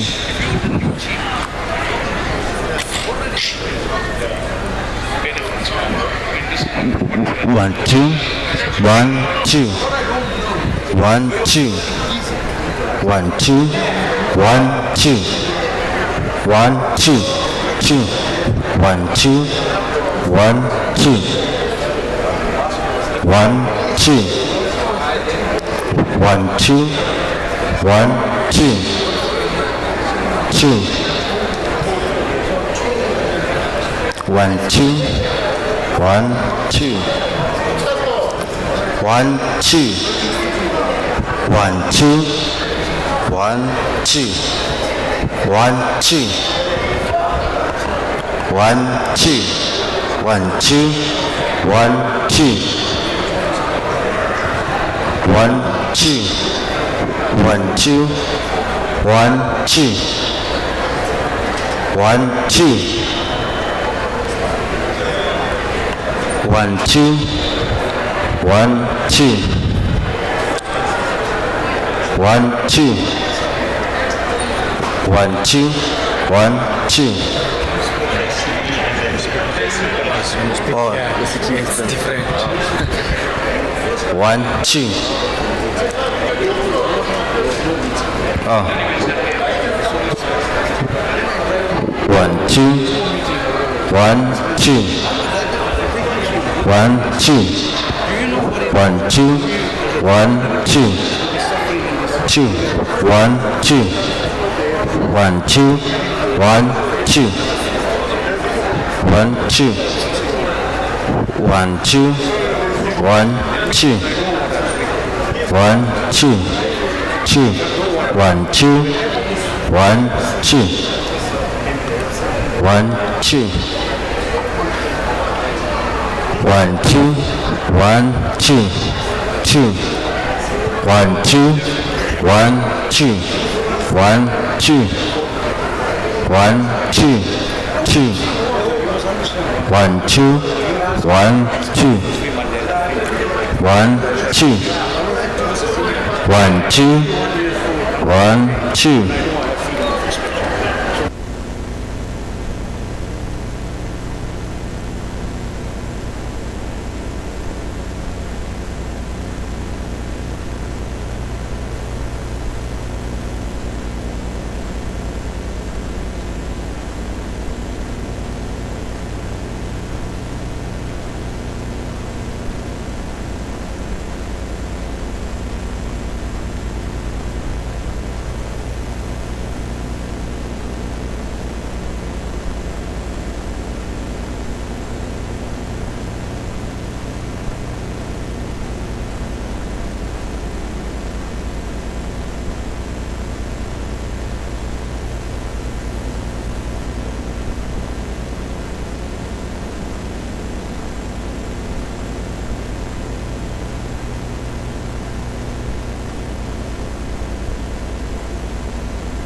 1A1222.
Good afternoon. Good afternoon. Shall we please take our seats?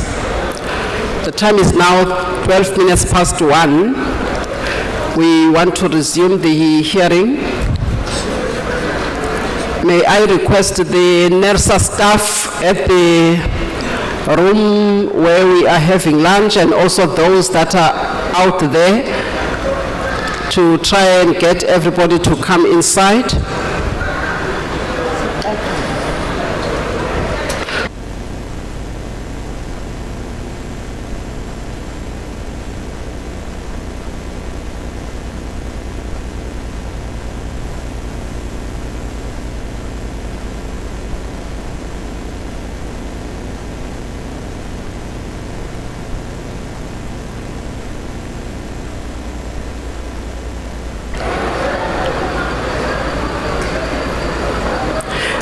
NERSA, may you please, NERSA staff, may you please assist in getting people inside and also for people at the back to reduce the noise.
May I please request Walter Mabunda to please indicate if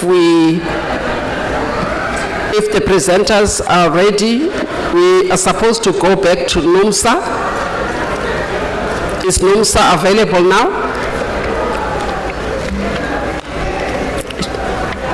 Not yet.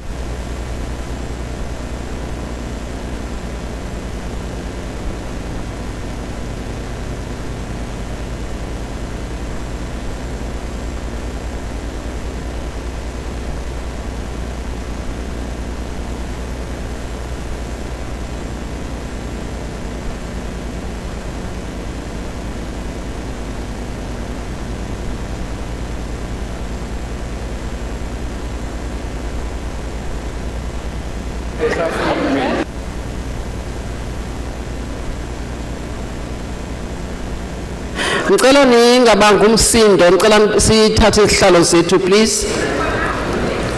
Sifuna ukuqalisa manje. Ngicela ningene kahle ningabanga umsindo, kumele ukuthi siqhubekele phambili neprogram nehlelo lanamuhla.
Okay, we would like to start. Mr. Mabunda, may you please confirm if we have NUMSA ready to give their presentation? Do we have NUMSA? Okay, if NUMSA is not ready, we are moving on to a group presentation. It's the members of the public. It's Vusani Zweni, Zamangwane, Sakumuzi Ntombela, Zodwa Ngobo. May you please come forward, please. We want to start now. Time is 18 minutes past 1. We are supposed to have resumed this hearing at 12 minutes past 1. Can people please take their seats and not make noise, please? Ngicela uVusani Zweni, Zamangwane, Sakumuzi Ntombela, Zodwa Ngobo.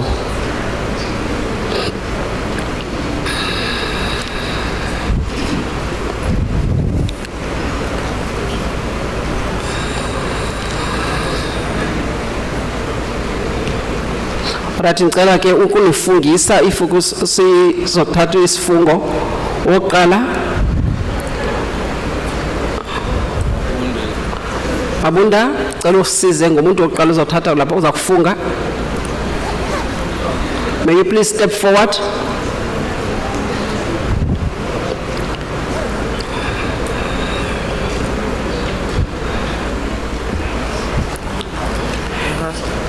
Ngicela uphakamise isandla sakho sasekunene mama. Alright. Uyafunga ukuthi ubufakazi ozakunikeza le panel yaseNERSA namhlanje izabe iliqiniso neqiniso eliphelele? Yebo. Ngicela umama siphe igama lakhe kunye nomphakathi abuya kuwo. Uzodwa mengimele Uzodwa Ngcobo kodwa ke ngimele Uzodwa Ngcobo njengoba engekho ngisuka kaMakhutha kumphakathi engisuka kuona. Ngiyabonga mama. Cela wesibini.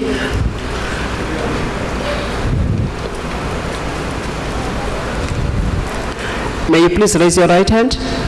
Do you solemnly declare that the evidence you are going to give to this panel is the truth and the whole truth? Yes. All right, please give us your name and the community you're coming from. Uzama kwangwane ngisuka kwaMakhutha. Kwamaphutha. Yep. Okay, thank you very much. Cela wesithathu. Malotatu Zweni, ngicela phakamisa isandla sakho sasekunene. Uyafunga kokubana ubungqina ozabunikeza kule panel yaseNERSA izabe iyinyaniso nenyaniso phelele. Ngiyavuma. Okay, ngicela usiphe igama lakho nalapho ubuya khona. Nguvusani. Islave name ngoAlec, angisazi basichaza ukuthini. Isibongo ngoZweni. Okay. Ngisuka kubunye bama hostel. Okay. Thank you very much. Okay, kubani uzaqala?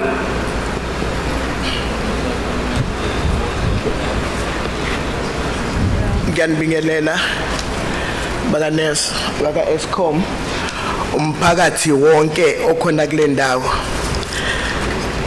Size ngubhlungu, size ngeenkinga, size nangendlela uhulumeni wenza ngayo kunye noEskom. Inkinga yokuqala enginayo eyokuba umasipala njengoba sike sifaka ama report usitshela ukuthi yonke into iphuma kaEskom.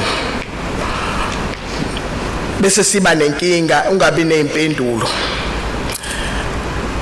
Number 2, inkinga futhi enginayo wenziwa yini uEskom uma kukhona inkinga enawo ubese uvale usukumise abahlali ngezifufu usutshela kufanele kokho imali ezithile kanti imali abashoda ngazo kodwa bayibhekelele kumphakathi.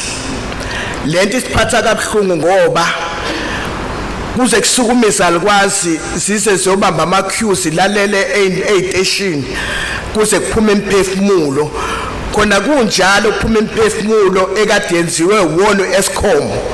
Ayikho into abayenzayo ukuthi bancephezele noma bakhalise lo mndeni kodwa kuyinkinga yabo. Okungikhathaza kakhulu ngalo Eskom why uvumbuka manje kodwa sibe sazi ukuthi thina yonke into sifuna kumasipala bese qhamuka nje uEskom sekuwona osuthula inhlelo zokuthi kufanele kuyokhokhela ukuthi kwenziwe into ethile ungazange uzusitshele siwumphakathi sekuyobanjwa ama queue okugcina enginakho inkinga leka Eskom sithembele kuEskom ngoba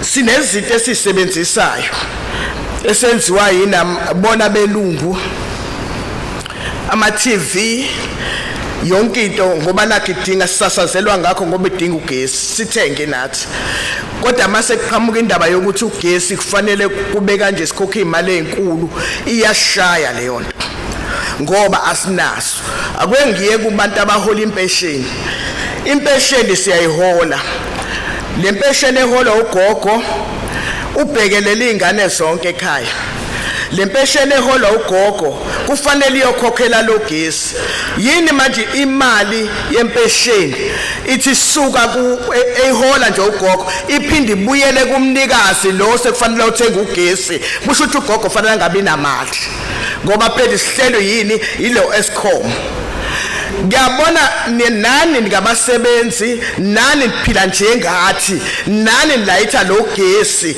bengangcono ukuthi kuthiwa khona ophethe abakaka gesi oseke sikhulume kahle ukuze lento ayisheshise ayibuyisele kumengameli ngoba umengameli akasicabangeli okunye kakhulu sibona shayiseka kanje sikhathi sakudala kangenzeki into kanje kumbula kukhathi sakudala njengoba manje sekuyi-ANC sekuney'mali ey'khokhwayo kanti kuqala yayiqoqwa lento siyikhokha ibe yinye namhlanje sesikwazi ukukhokha ngifuna ukwazi mina ukuthi labantu abavela ngaphandle okuyibona benza umonakalo bezogcwalisa la izweni lethu baphinde basebenzise ugesi ngendlela engekho right banazo indlela zokuthi ba-aplayele ugesi ubuyele kubona niphinde nibangenele ngoba phela bangaphandle thina sibe sifuna izinto amalokhuzana cycle indeed kufunakala yonke into ezokwazi uku-aplayela ugesi kodwa abantu bangaphandle baphila ngogesi wala eSouth Africa ngifuna ukwazi ukuthi kanti yini efanele yenze umuntu omnyama komnyama masihlushekiswa kangaka bese kajabula kuyona inesa ngoba nabo baphila phansi kwalogesi esinencindezi ngawo mhlawumbe bona abangcono ngoba bayahola bazokwazi ukumanage thina sikwazi ukumanage ngane sethu ayisebenzi akwenzeki lutho kodwa manje siloku esimiswe ngogesi besicela ukuthi njoba kuthiwa kukhala ngamalahle ngelinye ilanga amalahle kwathiwa se-order kwenye indawo wasathathwa wala eSouth Africa kodwa bekusuka ukuthi ugesi wala eSouth Africa kodwa ama-alahle kuthiwa asefuna kwenye indawo ngoba kufuneka kwenziwa amalahle azolayitha ugesi wala thina senze njani la sila eSouth Africa sihluphekiswe ngale ndlela kodwa savotela uhulumeni kwaphele lapho kwamahala sicela ukuthi kwena sifakele thina ke ugesi lo sizokwazi ukuthi simanage ngaba wamanzi noma wanthokha amanzi emfule silayishe sikwazi ukuthi siphile ngoba akukho esinakho asikwazi ukukhokha mangase nje nisize njengonesi mhlawumbe ngenzeka ukuthi nihleli nje nonke nje kuleli tafula njengoba nisela nize ngokuthi thina sizobraimbwa ukuthi bebekhona basikhulumeka mhlawumbe ngale ayisukuhamba lento izobuyela phansi kuthiwa qoqiwe sesihamba nefuthe lokuthi kusetshenziswe kanti nani mhlawumbe niyosirobha ngale ngoba Eskom ukwazile ukunirobha umasipala wasuka thina kwavumbuka Eskom kwafizala kwazi ngokuthi nina nikhona nihlele ematafuleni ayikho into esoyithola ngiyabonga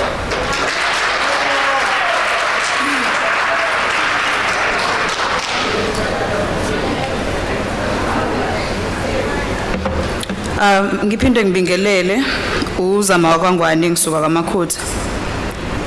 Ngithe mangiyithola lento leya 36% ngazama ukuxhumana kakhulu nolusha labe siphilisana nabo nje basekunama social media nani ukuzwa ukuthi ngabe bona bayayibona yini ngabe bayibona kanjani lento esibhekene nayo noma esisobhekana nayo engikutholile ukuthi lokho kwenzeka esikuzwa ngeendaba ukuthi oma babelotshola ngo 60 rand into ezokwenzeka einganeni zethu ngelokhu ngentuthuko nezinto ekumele ukuthi zenzeke. Ogogo abasebenzi bahola impesheni ibona abakhulisa abazukulu imisebenzi ekhona kukancane ungaphezulu kwa 3.5 ugogo empeshenini yakhe kumele agcwalisele egroseni imedication yakhe wodokotela yonke into. That's one. Siwulusha ayikho imisebenzi uqedile isikole unama qualifications nayo yonke into uhambe uyofuna umsebenzi ngiyalinganisa khona ka Eskom bathi bakufuna experience ya 3 years ngizoyithatha phi ngaze ngisebenze khona egcineni kumele ngizokwazi ukukhokhela ugesi. Okunye angifuni ukubalula kunabanye abasebenzi abeke bastrikela u11% bawustrikela kwazwakala abawutholanga u11 bagcina bethola u9 lo qhamuke seqaqulula ngo36 kanjani uzothathwa phi lo 36 eyintweni esibhekene nazo. uEskom ngokubona neningi engxoxisene nalo it's either mawukuthi kuyamhlula imaintenance ngoba ngeke ukwazi ngeke udayisa ama fried ngo 15 rand ngokuthi business lakho uqale ngokuthi wathatha 500 rand kumazibuko ngeke ukwazi ukuyokhokha imali ngomanxele usuzonyusa ama fried a 15 rand uwenza wa 30 rand uexploit ama customer lapho le mali le izoqhamuka nje imali ivele ingekho. Ngiyabonga.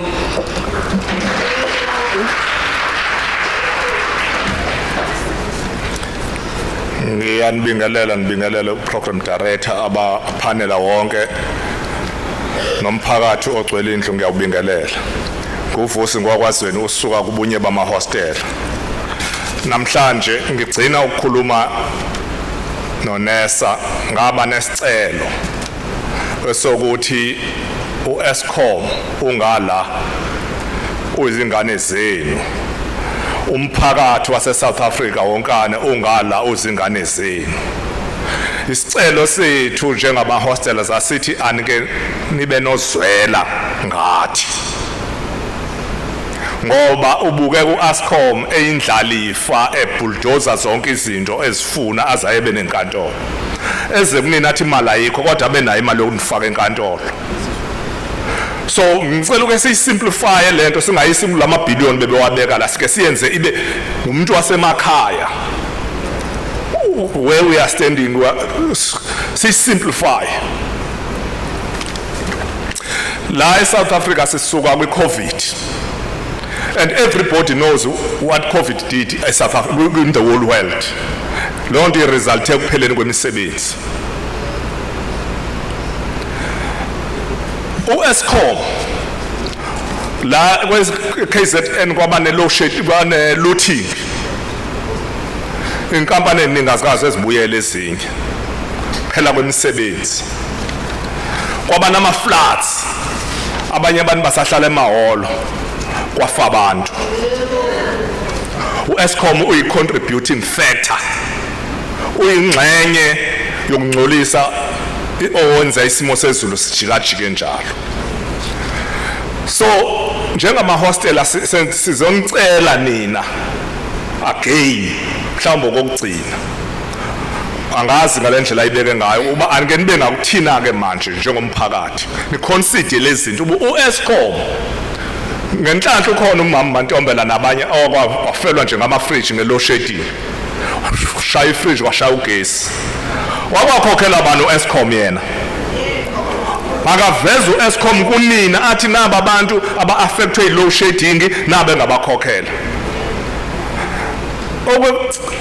elinye iphuzu ecela ngene licubungule ngiyanicela namhlanje ngiyanicela uEskom 3 days ago ebesenza lento yama prepaid uthi una more than 400,000 people abebengawukhokhela ugesi abatholile. Umbuzo wami bebekhokhelwa yithi thina esingena lutho yini labo okanye it doesn't mean they are bane poor management skill or strategy.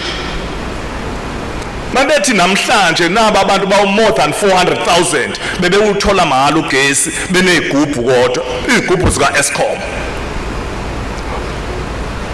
bahlale isikhathi esingakanani bengenaso njengoba bebeza kunina bezothi ninakhuphulana imali kusho ukuthi benikhuphula bona sina sikhala nikhuphula bona bene poor management kungekho sijeziso lapho la kwaZulu Natal kunomboba izinkampani zomboba njengohulet ziyazenzela ugesi ziyazigeneratela uEskom uyijust a reserve zakhulumisana noEskom zithi zifuna ukumlekelela athenga ugesi kuzona uEskom ufuna ukuthenga ngo2 ufuna zona zi-exploite abasebenzi abazobe besenza ugesi yena bebiza imali engaka ingako sine attitude yokuthi uEskom ukwibusiness la so sinesicelo ukuthi ake niyibuke naleyo ukuthi uEskom mengaba engakwazi ukusebenzisana nezinye inkampani ezenza ugesi azinikeze le mali ayifuna esesimkhokhele yona njengoba engasibhadali engasikhokheli lutho thina lese ikhokhela akanike inkampani nazo zimkhiqize khona zoba nogesi omningi. But at the meantime ngesisikhathi kusenzeka lokho kunezinto ezimbili engicabanga ukuthi zingalekelela. Eyokuqala uyabona mawuya la ko Richards Bay uzofika kunama truck awu400 athatha amalahle awasa siyatshelwa nje nangamazo omhlaba ukuthi amalahle akalungile siyavumelana kodwa bona bayawafuna la eSouth Africa. Once you control or regulate lonto abemaningi amalahle at the moment noma 1 year kuke kusebenza ukuthi uregulate ukuthi uEskom awuestablish mongaka establish then kuvunyelwe ukuthi lama independent power producers aka localizwe and ahambisane ngokwama region nangakwabantu angamanipulatewa ngabantu abanezibhamu nabantu abanengalo enkulu akuthathwe wona umphakathi lo iyouth engasebenzi omama bangasebenzi.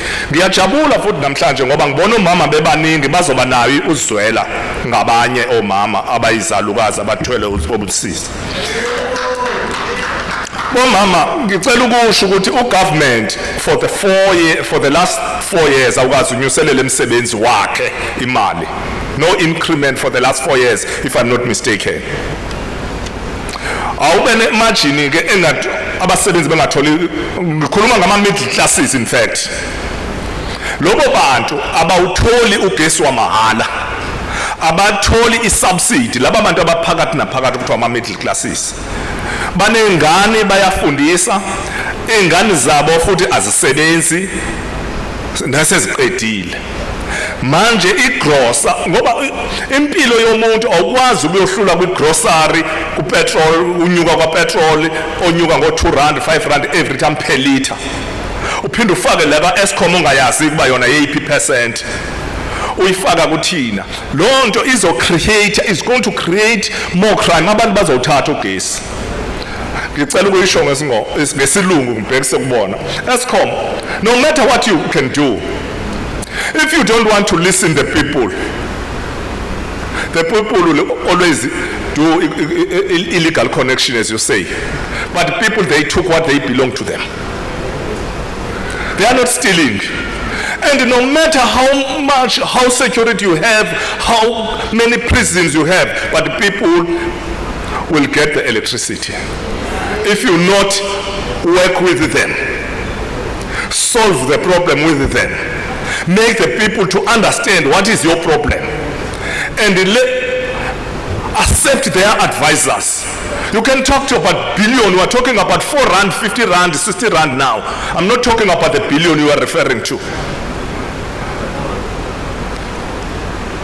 Angikhuthazi mama ukubona ukuthiwa kogesi ngenkani but abantu elizwe lathathwa ngenkani kunamajele kunezibhamu kubulawa abantu kodwa ilizwe lakhululeka ngalowo mazwi bomama ngiyanicela ama-peeling maningacabanga i-looting yala eSouth Africa nicabange kakhulukazi i-flooding abantu abasahlele emahholo nanamhlanje nicabange umgane we-load shedding nibe seniyi-comparisha nale ntuba aseyivumeli thina singamahostela ngiyabonga kakhulu. Ngiyabonga. But I forgot to administer the oath kuwena. Ngicela uphakamise isandla sakho sasekunene. Do you solemnly declare that the evidence you are going to give to this panel is the truth and the whole truth? Yebo kunjalo ma. All right, ngicela usiphe igama lakho nokuthi ubuya kuphi umphakathi. Igama sakho Muzi ngwakantombela isibongo. Ngibuya eVerelem. Okay. All right. Ngiyanibingelela nonke sanibonani. Sawubona sikhondla khondla esiwu Eskom. Ngiyakubingelela nawe. Mama usihlalo. Selokhu ngifikile ngihlezi lapha emuva. Uma ngabe zimi ikhulumi la zikhuluma njengomphathi walendlu njengosokhaya namhlanje. Njalo abantu mabekhuluma lana nginokuphendula bese ngibuka wena. Ngibuka ireaction yakho. Ngibuka ukuthi ubalalele yini labantu abakhuluma la.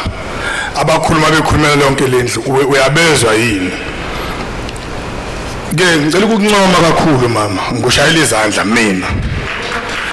Njalo mangabe abantu bemile la bekhuluma unama signs unezimpawu ezikhomba ukuthi ukhona endlini uyezwa.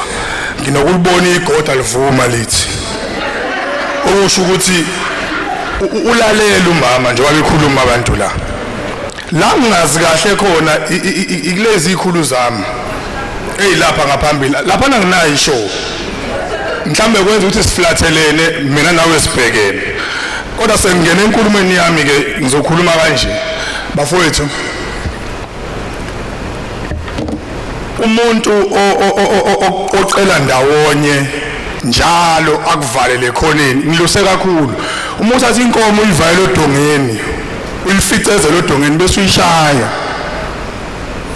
Ingenayo indawo ezophuma kuyo leyo nkomo izokulimaza ngoba izophuma kuwe. Nasa uzolimala kusasa and this is not a threat. This is very provocative to these people because akuyona inhlalo yokuqala le. Kuyahlalwa kanje besume labantu bekhulume bekhala ngoba Eskom. Uphinde bamnasa behambe sibone sesibona okunye ku TV. Bese basengazi ukuthi manje ukukhuluma kwethu lana kuvele kwaba yizeleze. Bengucela ke mawami. Noma ngabe wenzela abaphathi bakho nezikhulu nawo semsebenzini. Kodwa akuhambe yobagolozela namhlanje. Namhlanje akubagolozele namhlanje.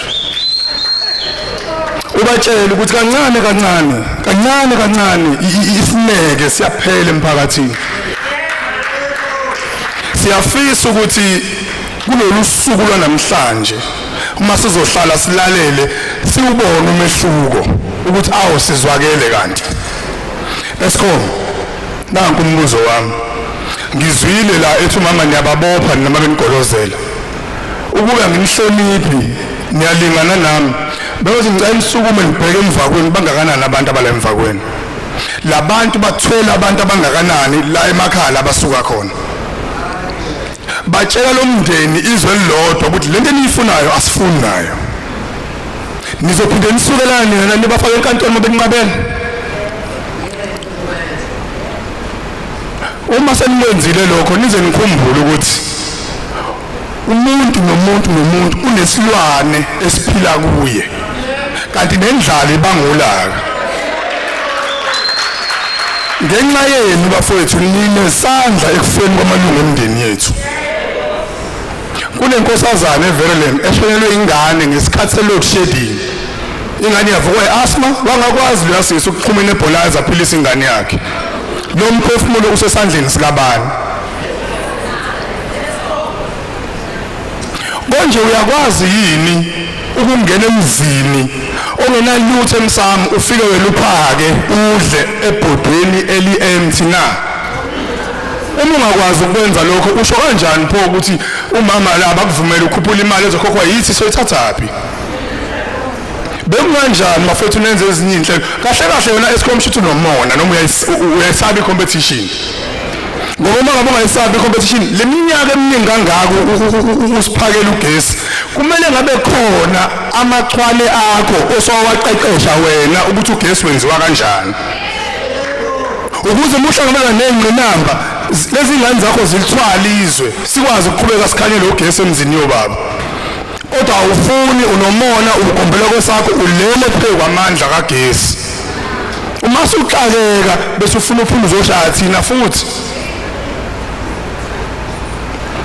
akuliwa nawe siyakudinga wasiphutha esasikunikeza umveli nqanga wathi wenza usenzela kangcono kunalokho uNkulunkulu ayesifundise kona namhlanje siyahluleka yithi khumbula la usuka khona ukhumbula ukuthi leli lizophila kulo leli elobaba mkhulu elegazi futhi lisangaphinda ichitheke igazi uma ngabe abantu bengathokozile asonphanini senqeda asazi mawami noma ubhuti wakho yini lo ngoba uma kunjalo ayikho into esihlalele la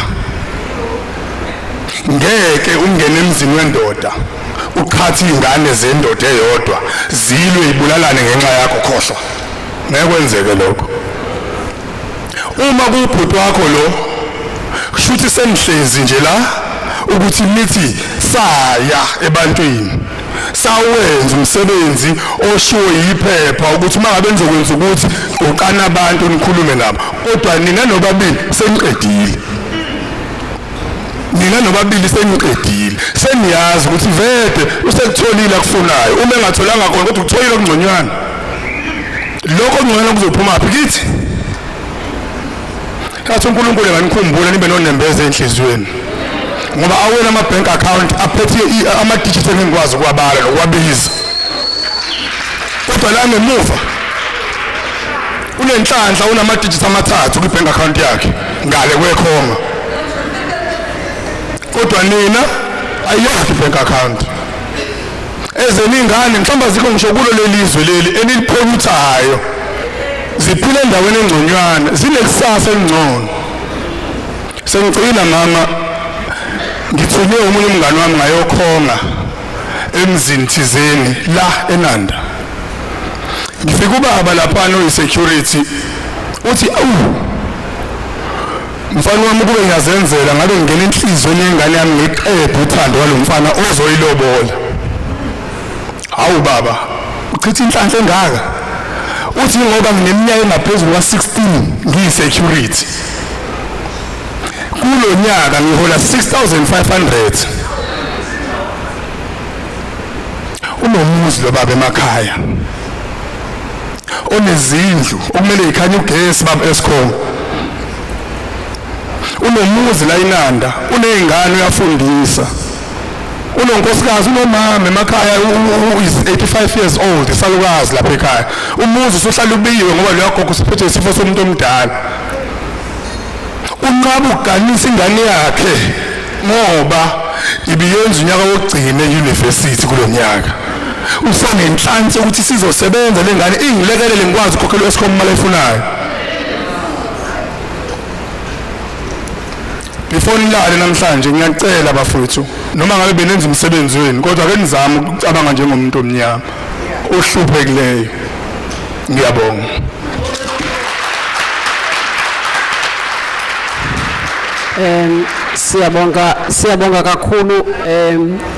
siyabonga kakhulu before nisukuma before nihamba ma sifuna ukuniqinisekisa ngoba lo myalezo enimane nobeka ukuthi mhlambi nifike la thina sesinesigqibo esisithathile sifuna ukuqinisekisa ukuthi thina sinaso isigqibo esisithathile and uNERSA izokwenza umsebenzi wayo ngendlela efanelekileyo and kunobufakazi obubonisayo ukuthi izigqibo esifikelela kuzona azikho lula and kwezi zigqibo sizithathileyo nesikhathi esidlulileyo niyakhona ukubona ukuthi ziye ziphoqelekise uNERSA ukuthi ahambe ayodefenda izigqibo azithathileyo ngezicelo ezifakwa nguEskom yes nomana siza kuthi maybe bathulesa uluzile ngoba asibanikezanga konke lo bekufuna mara ayithi ukuthi siluze ngokucabangisisa sifike lapho siluze ngoba kunama process lapho ama-courts athi maybe bekumele ukuthi nihambe i-process enje, not that esikwenzile ku-wrong completely.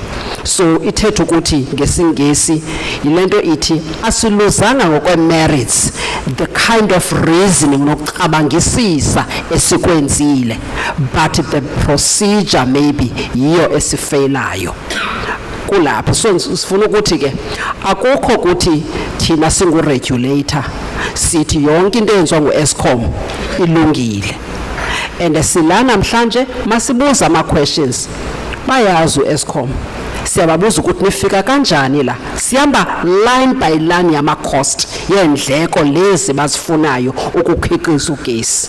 Siyanithembisa ke ukuthi sizokwenza lokho kufanelekileyo, nikhumbule ukuthi esikwenzayo thina sizenzele ngoba si-independent.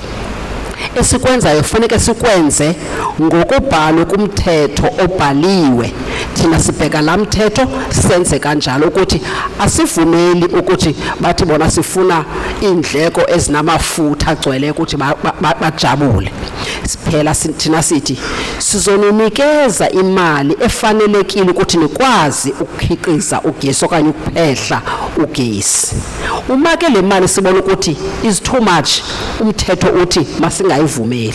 So sizokwenza kanjalo ke ukwenzela bakuqhubekeke igesi le ibe khona ukuthi nabantu bakwazi ukukhanyisa, abantu abagulayo bakwazi ukuthola ugesi. So asizokwenza into engavumelekanga ngokusemthethweni.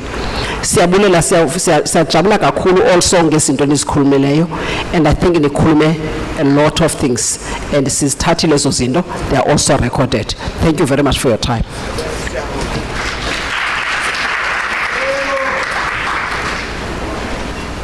We now proceeding to the next presentation, and the presentation comes from eThekwini Ratepayers and Residents Association. Let's keep it. Oh, sorry, the reason why we're not taking Tandolwe to Shezi and Kaliso Ngobo. No, you are right, just hold on. I just want to clarify that South African Youth Climate Change Coalition is not coming today to present. They have provided their written input, and they have given it to NERSA for us to take into consideration when we analyze the application. That is the reason why we are skipping it. Otherwise, they have provided their input. We are now taking a presentation from eThekwini Ratepayers and Residents Association. All right, may you please raise your right hand? Do you solemnly declare that the evidence you're going to provide is the truth and the whole truth? Yes. Thank you very much. May you please state your name and your portfolio at eThekwini Ratepayers? Okay, my name is Ish Prahlad. I'm the president of the eThekwini Ratepayers and Residents Association. Thank you very much. You may start with your presentation. Good evening, NERSA. Good evening, Eskom. Good evening to my family that's here. We are definitely not going to accept this increase. And as everybody knows, that we've been through heavy times. One of my colleagues mentioned it earlier, with the floods, with the looting, etc. So that increase is going to cause a major issue, especially with our low-income families who are earning very little money. And all I want to actually say is we did put an objection to send to NERSA regarding this, and the proposed increases place is unsustainable. It's been a financial strain on households and business across eThekwini. Okay, I've just got some questions I just want to read out to Eskom as well. How is Eskom going to address internal inefficiencies, and this is burdening the masses? Okay. How will Eskom implement a more equitable and progressive tariff system that ensures fair contributions from all consumers categories? This will lessen the impact on low-income households. Eskom cannot meet the supply and demand and want to hike costs for renewable and solar energy. Why? Why is Eskom reliant on the outdated MYPD4 methodology for the MYPD6 undercuts the accuracy and the relevancy of Eskom revenue requirements in a rapidly changing energy landscape? This methodology, originally designed to support operational stability, does not account for Eskom's escalating inefficiencies and lacks provisions to ensure Eskom's costs are prudently managed. All we are saying is that before Eskom gives us this increase, they need to look at their own backyard.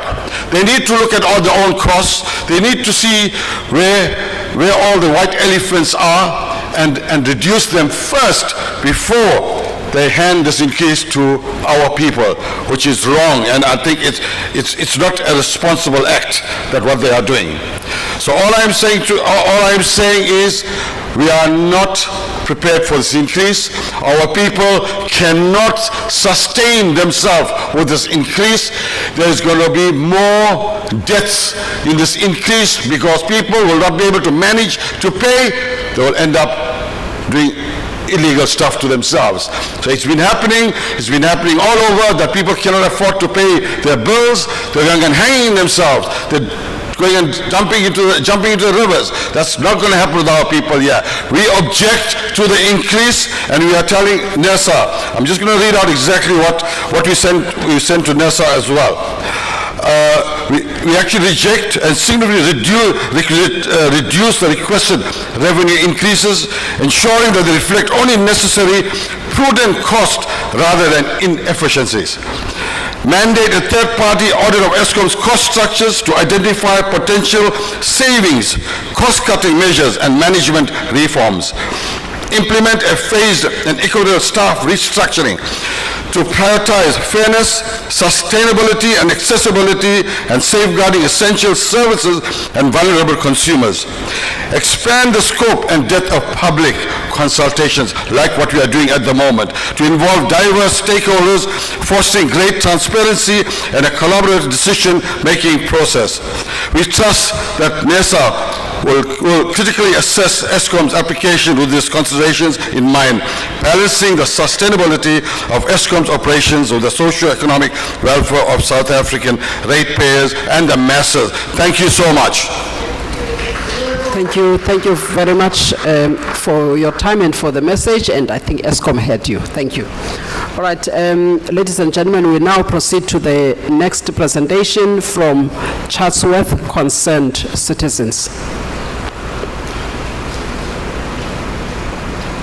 Selvan Moodley and Teddy Govender.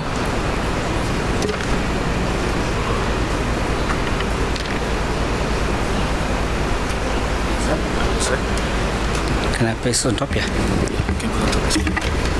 May you please raise your right hand?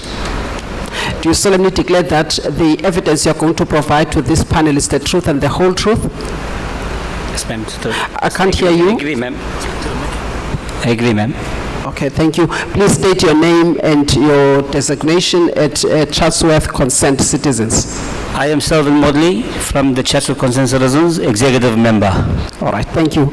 You may start with your presentation. Okay, ma'am, before I start, can I ask your permission? There were supposed to be two of us speaking, but I'll be only speaking. If I go a little bit over the time, please allow me. Thank you, ma'am. Good afternoon, everyone. I'm here to speak about municipality, to speak about Eskom, and to speak about NERSA. NERSA, I want to present to you the contributing factors and root cause for exorbitant increase in tariffs. One of the biggest issues is collections. The municipality. We have 267 municipalities in South Africa.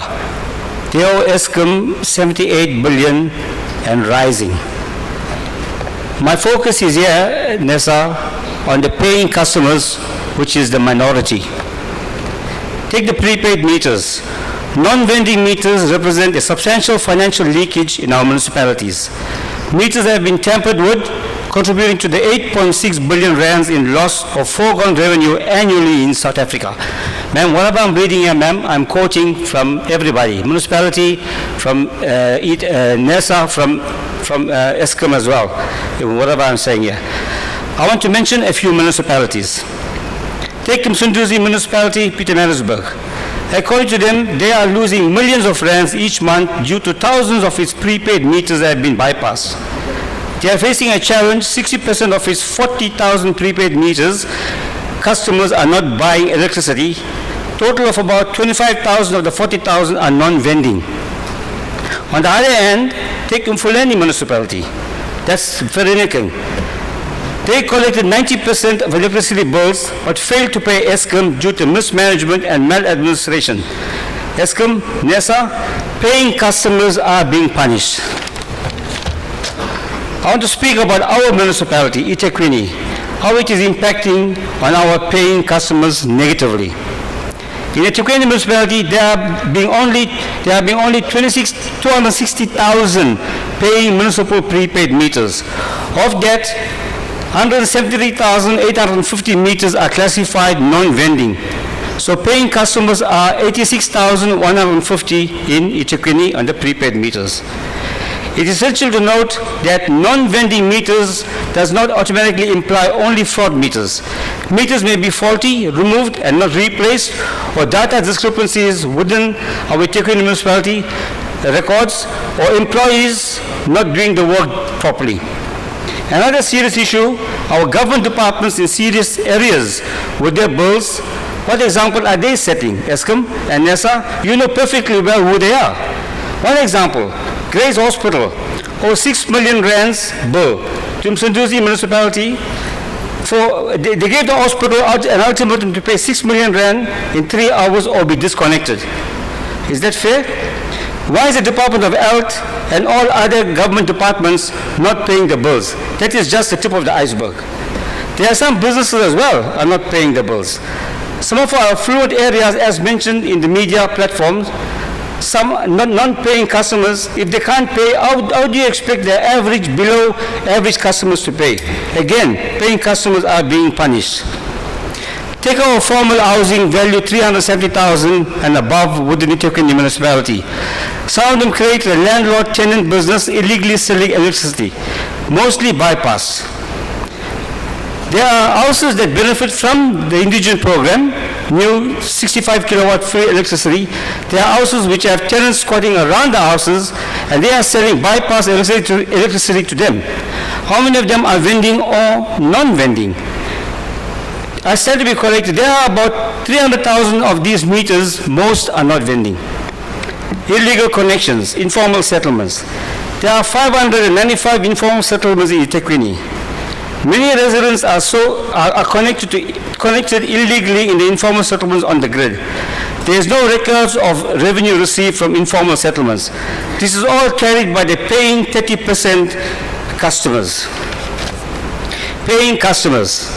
There is a total of 380,000 households that are paying electricity customers. Our paying customer base is about 30% and slowly diminishing.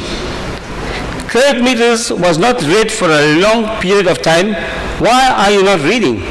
Credit meters customers are overpaying for what electricity they are using.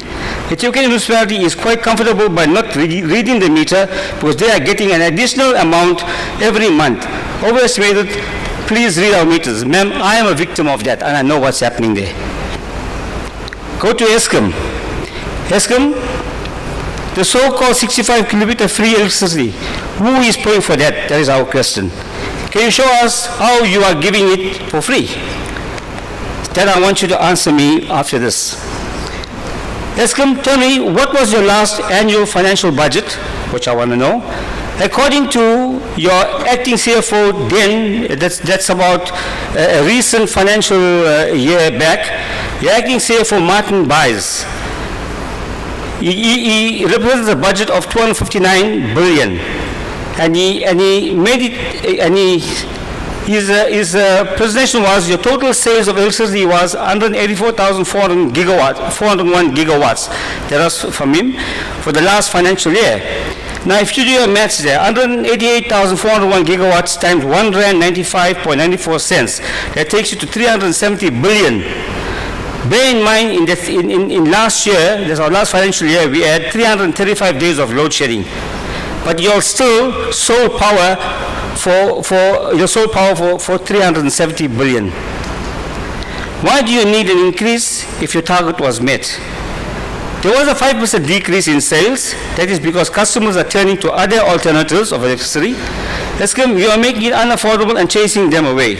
Eskom, you are failing in your biggest issue, which is collections. Example, municipalities owe you 78 billion and you are rising, and you fail to collect. That will be your foregone annual loss, which you will not recover. NESA, you gave them revenue, but Eskom failed in the collection process. Eskom, you are focusing on ensuring costs reflectively by increasing tariffs and revenue rather than by reducing costs and improving performance and efficiency. So why do you have to give us a double-digit increase? NESA, you gave them the revenue, but Eskom again failed in their duty. NESA, in your mission statement, it's there it's on your, give me a second, let me ask and read it to you, please. In your mission statement, you said the energy regulator should endeavor to take decisions in the interest of the public as far as possible. We have, according to the latest figures, 1,125,765 households in eThekwini. Of that, 472,520 are paying electricity customers. That's about 30%. Over 60% of households are not paying. Is it fair to push the burden on the minority to carry the majority? I need an answer to that. Downside about you, NESA. When eThekwini increased tariffs, you, NESA, did not look into the contributing factors and root causes, which I mentioned earlier, over the previous financial years, to curb and put processes in place. You are treating the symptoms and not the root cause. We are the Chatsworth Concerned Citizens. Our logo is for the people, by the people, to the people. NESA, we are coming from the people that are suffering facing financial and economic hardships. We are here together to find a solution, and I pointed out the root causes and contributing factors affecting us. You need to give urgent attention to the following root causes within the eThekwini municipality and Eskom. Non-vending prepaid meters, bypass prepaid meters, faulty meters, prepaid and credit removed, not replaced. New town houses, new flats and houses given free electricity straight line connection because of a shortage of meters for a number of years. They're still happening at the moment. Illegal connections within the 595 informal settlements within our eThekwini municipality. Credit meters to be read timeously. Overstaffing within eThekwini municipality and Eskom, and how competent they are. Look into staff perks and high salary scales. Stamp out the big word corruption and retrieving the billions stolen, and not only the millions, from the perpetrators within the eThekwini municipality and Eskom. Put pressure on defaulting government departments to pay. They must set an example. Look into why our revenue centers in eThekwini are most number of times offline. Poor performing contractors. Look into eThekwini and Eskom's collection processes. VAT. I suggest that the VAT should be removed from our bills and be VAT exempted. And the cost of supply of electricity, that shouldn't be our burden. You should carry, Eskom and should carry that burden. People, NESA, and to our paying customers, I want to bring this to your attention. After digging into media information, in a recent financial year, eThekwini municipality collected 4 billion rand in revenue from our paying customers. They paid Eskom 2.7 billion. Do your maths. They overcharged the paying customers by 32.5%, which is 1.3 billion. Again, causing financial and economic hardships. NESA, we came here not to fight, but to point out the root causes and find a solution. In closing, NESA, after all said, we want you to keep to your mission statement, do an in-depth investigation for all above, and look into the best interest of the paying customers before accepting the increase. We Chatsworth Concerned Citizens and the people of Chatsworth say a big no to the double-digit increase by Eskom. We would rather, we will accept a single digit increase will be accepted, which will cause, if you go ahead with the 36.1%, will cause more further hardships and more financial hardships amongst our community, which already exists. Also, NESA, if 36% is accepted, we will be opening the door to a utility debt spiral. Thank you, Sylvia Modley, the Chatsworth Concerned Citizen, for the people, to the people, by the people. Thank you, ma'am. Thank you, Nessa. Thank you. Thank you. Thank you very much. Thank you for your presentation. We don't have questions. I think the messages are very clear. Thanks.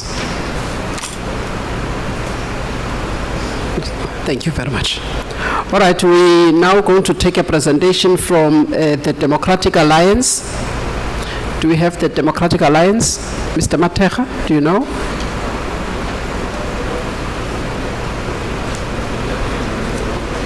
All right, we're going to take the next presentation if the DA is not taking up its slot.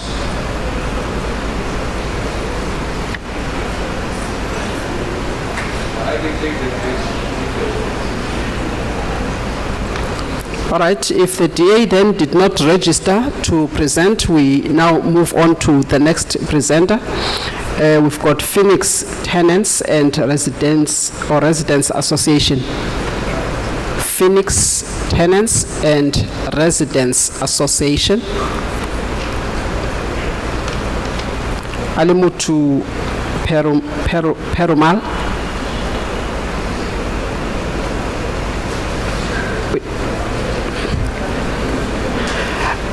Okay, we're going to call them for the last time. We are looking for Phoenix Tenants and Residents Association. Do we have them in the room? If we don't, we are going to take the next presenter, the South African Federation of Trade Unions, SATU.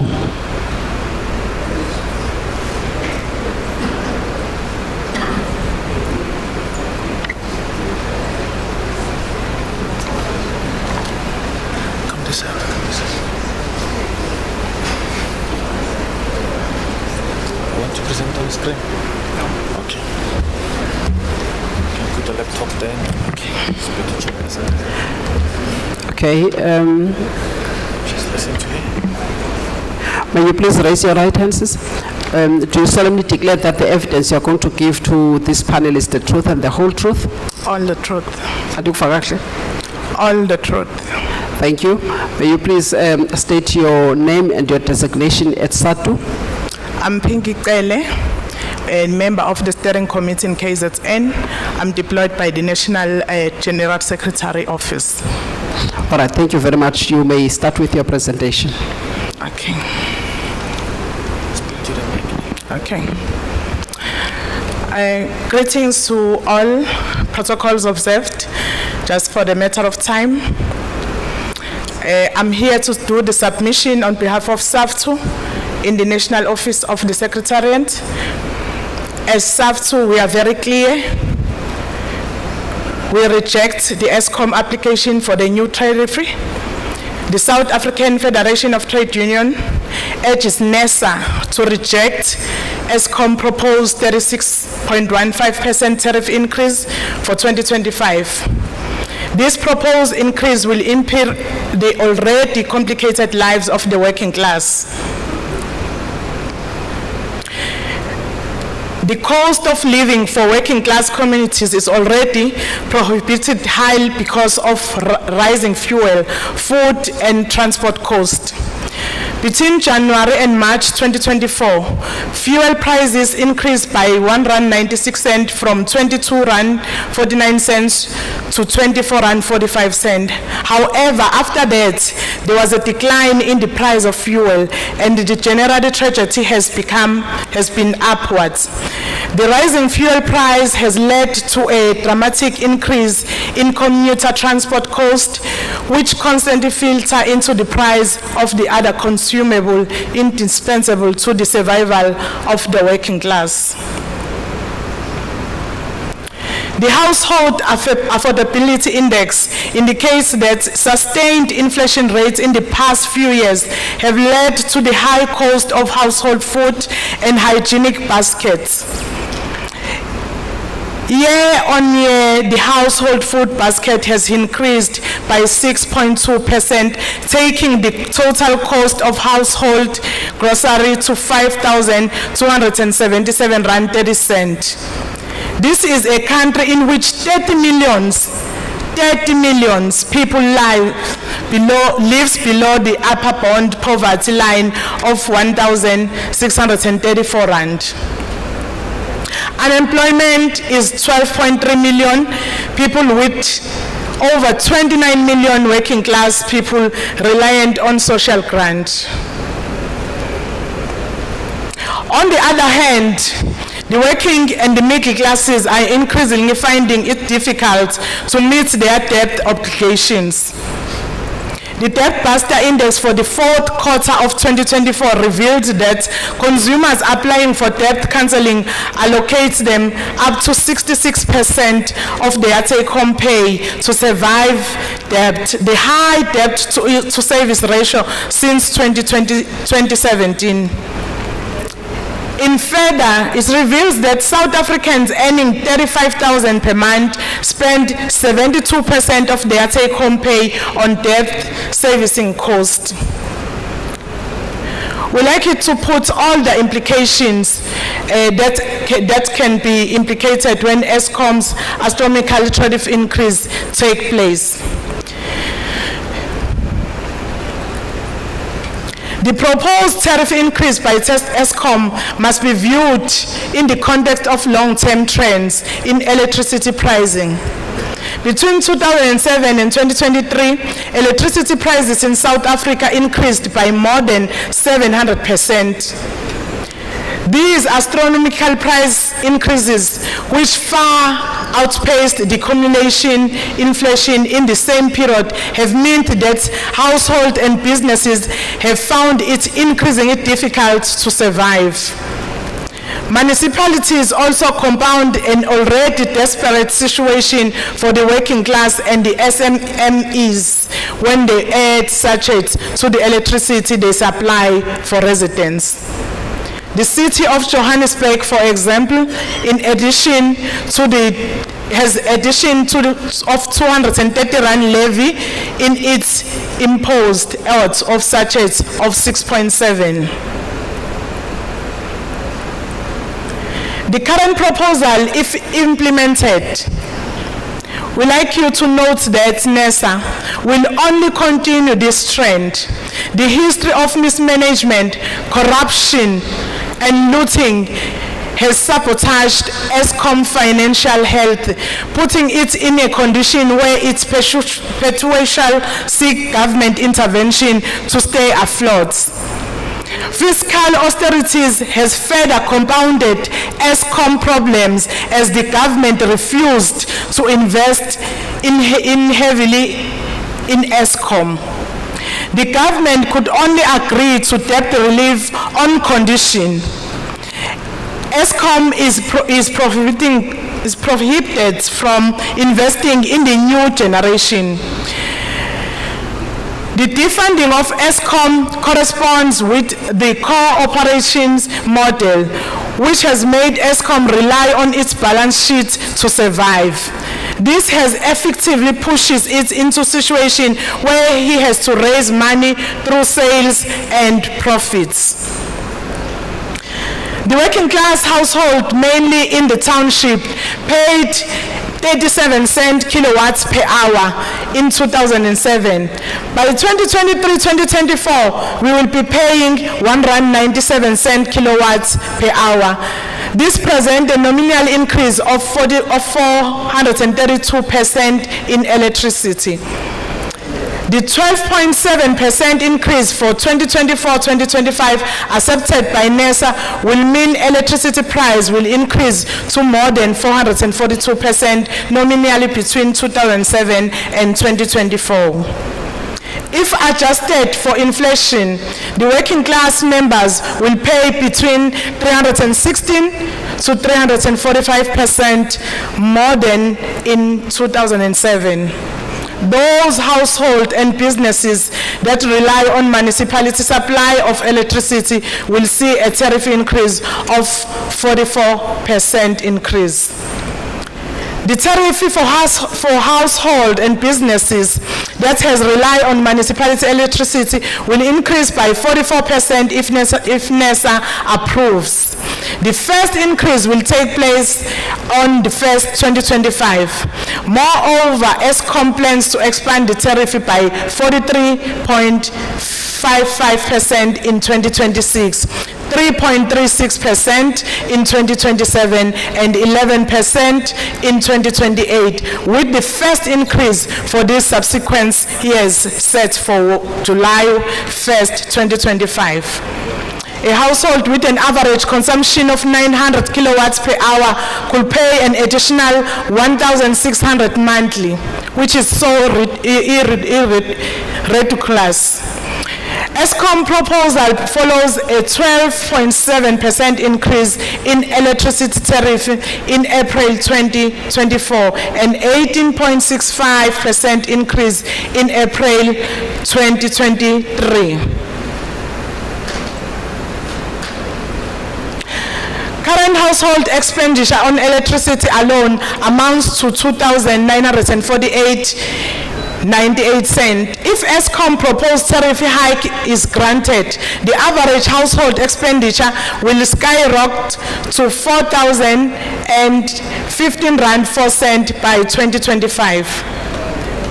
When coupled with water charges, which have increased by staggering of 2.1% since 1996.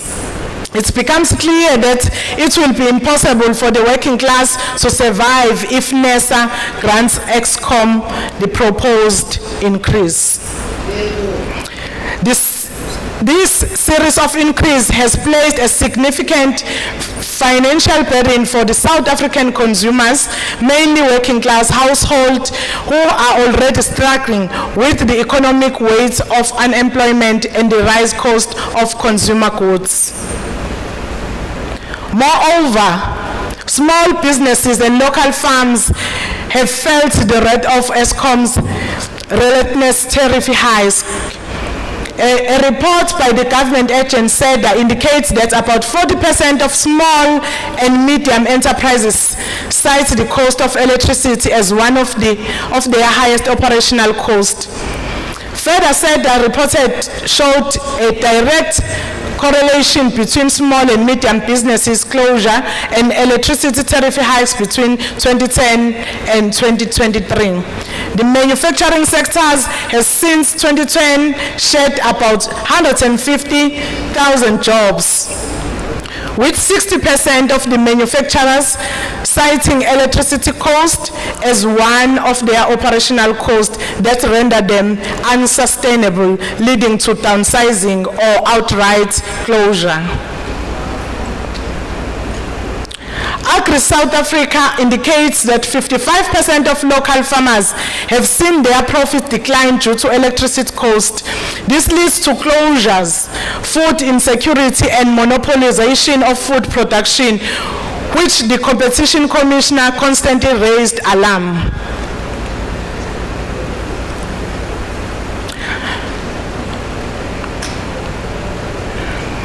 There are independent power producers, which IPPS introduced as part of the structural reform to liberalize the energy market. In previous tariff hikes, the IPPs submitted requests for hikes of not less than the inflation rate. These requests were forecasted into application for tariff by Eskom and were subsequently approved by NESA. The government is handing over the transition from fossil fuel to renewable energy sources to the private sectors, thereby subjecting society to corporate and profit motives. This will only exacerbate and already prevalent energy poverty experienced by the working class today. In March 2024, SAFTU opposed the Electricity Amendment Bill.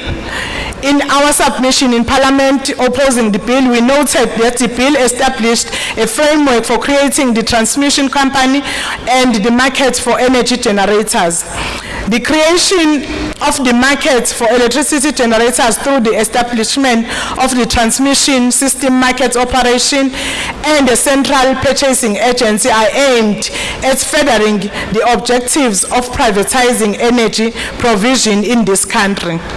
The bill provides a legal frame for the proliferation of independent power producers, which will, in line with the plans to unbundle and dismantle Eskom, produce 66% of South African electricity by 2035. The government aims to privatize power generation without a general public decarbonization plan by prohibiting Eskom from building new generation capacity with debt relief. Matupi and Kusile are two power stations constructed with an audio of 450 billion debt from the World Bank. The Japanese company Hitachi was awarded a boiler procurement contract, and it gave 25% of Hitachi Power Africa to Chancellor House. Despite being aware of this corrupt arrangement, the World Bank proceeded to dispense the loan. This loan meets all the requirements of an odious debt which must be repatriated. All these factors combined with Eskom adoption of the neoliberal cost recovery user-payer model has seen Eskom pass on the cost of its operation to the working class, the overwhelming majority of whom lives in catastrophic poverty level. In conclusion, the South African Federation of Trade Unions submits that NERSA must reject Eskom proposed tariff increase. If Eskom's proposal is granted, SMMEs will increasingly find it necessary to downsize, if not close down completely, and those who are going to be affected are the members of the working class. The manufacturing sector, can you please wrap up, Sisi? Will continue on its downward trajectory, undermining growth and shedding thousands of jobs. The agriculture sector will see struggling farmers going into liquidation, compounding the problems of food insecurity, concentration and monopolization of the industry, and thus exacerbates in issues of price going, about which the Competition Commissioner has since years. As such, we reaffirm that may NERSA not grant Eskom an increase in the terms of the tariff. Thank you. Thank you. Thank you very much. Thank you for your presentation. All right, ladies and gentlemen, we have now come to the end of today's program. We unfortunately could not locate the other presenters, being NUMSA. They've attempted to contact them even before lunch and after lunch. The Democratic Alliance as well did not come forward to take up the slots that were granted to them. And then the third presenter that we expected today was Phoenix Tenants and Residents Association. They also did not take up their time slots. So those are the three presenters that did not pitch, but we have allowed 18 persons who presented today. We have now come to the end of today's program.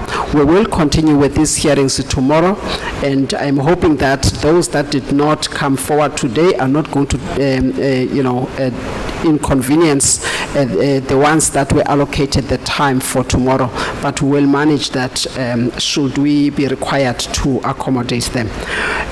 We would like to thank you for those that have come today, and we would like to encourage you to also be here tomorrow so that you can also get an opportunity to hear the responses from Eskom. We also want to encourage those people that are saying it is the last time that we come. It cannot be the last time that you come. You still have Eskom that must generate electricity, so there will be increases or maybe request from them that they want, whether it's a request of 4%, 5%, but there will be a request because there must be a cost, in terms of generating electricity and also transmitting electricity or distributing it.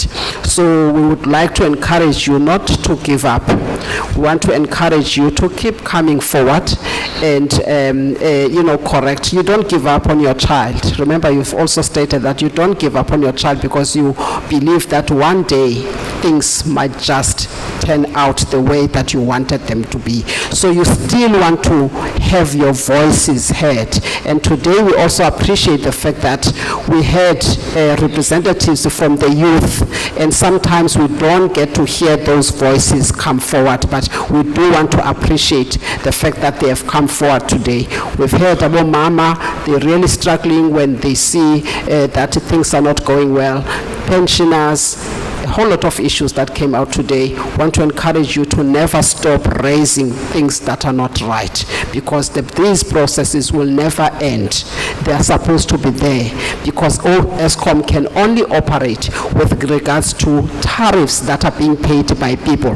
They are not going to stop generating electricity. Therefore, the cost of generating that electricity is coming from the tariffs. So they will always knock at our doors and say, we need this much. They can't just do it without permission. So I just want to clarify that. Having said that, we will see you tomorrow, and thank you very much. Today's hearing is adjourned. Thank you.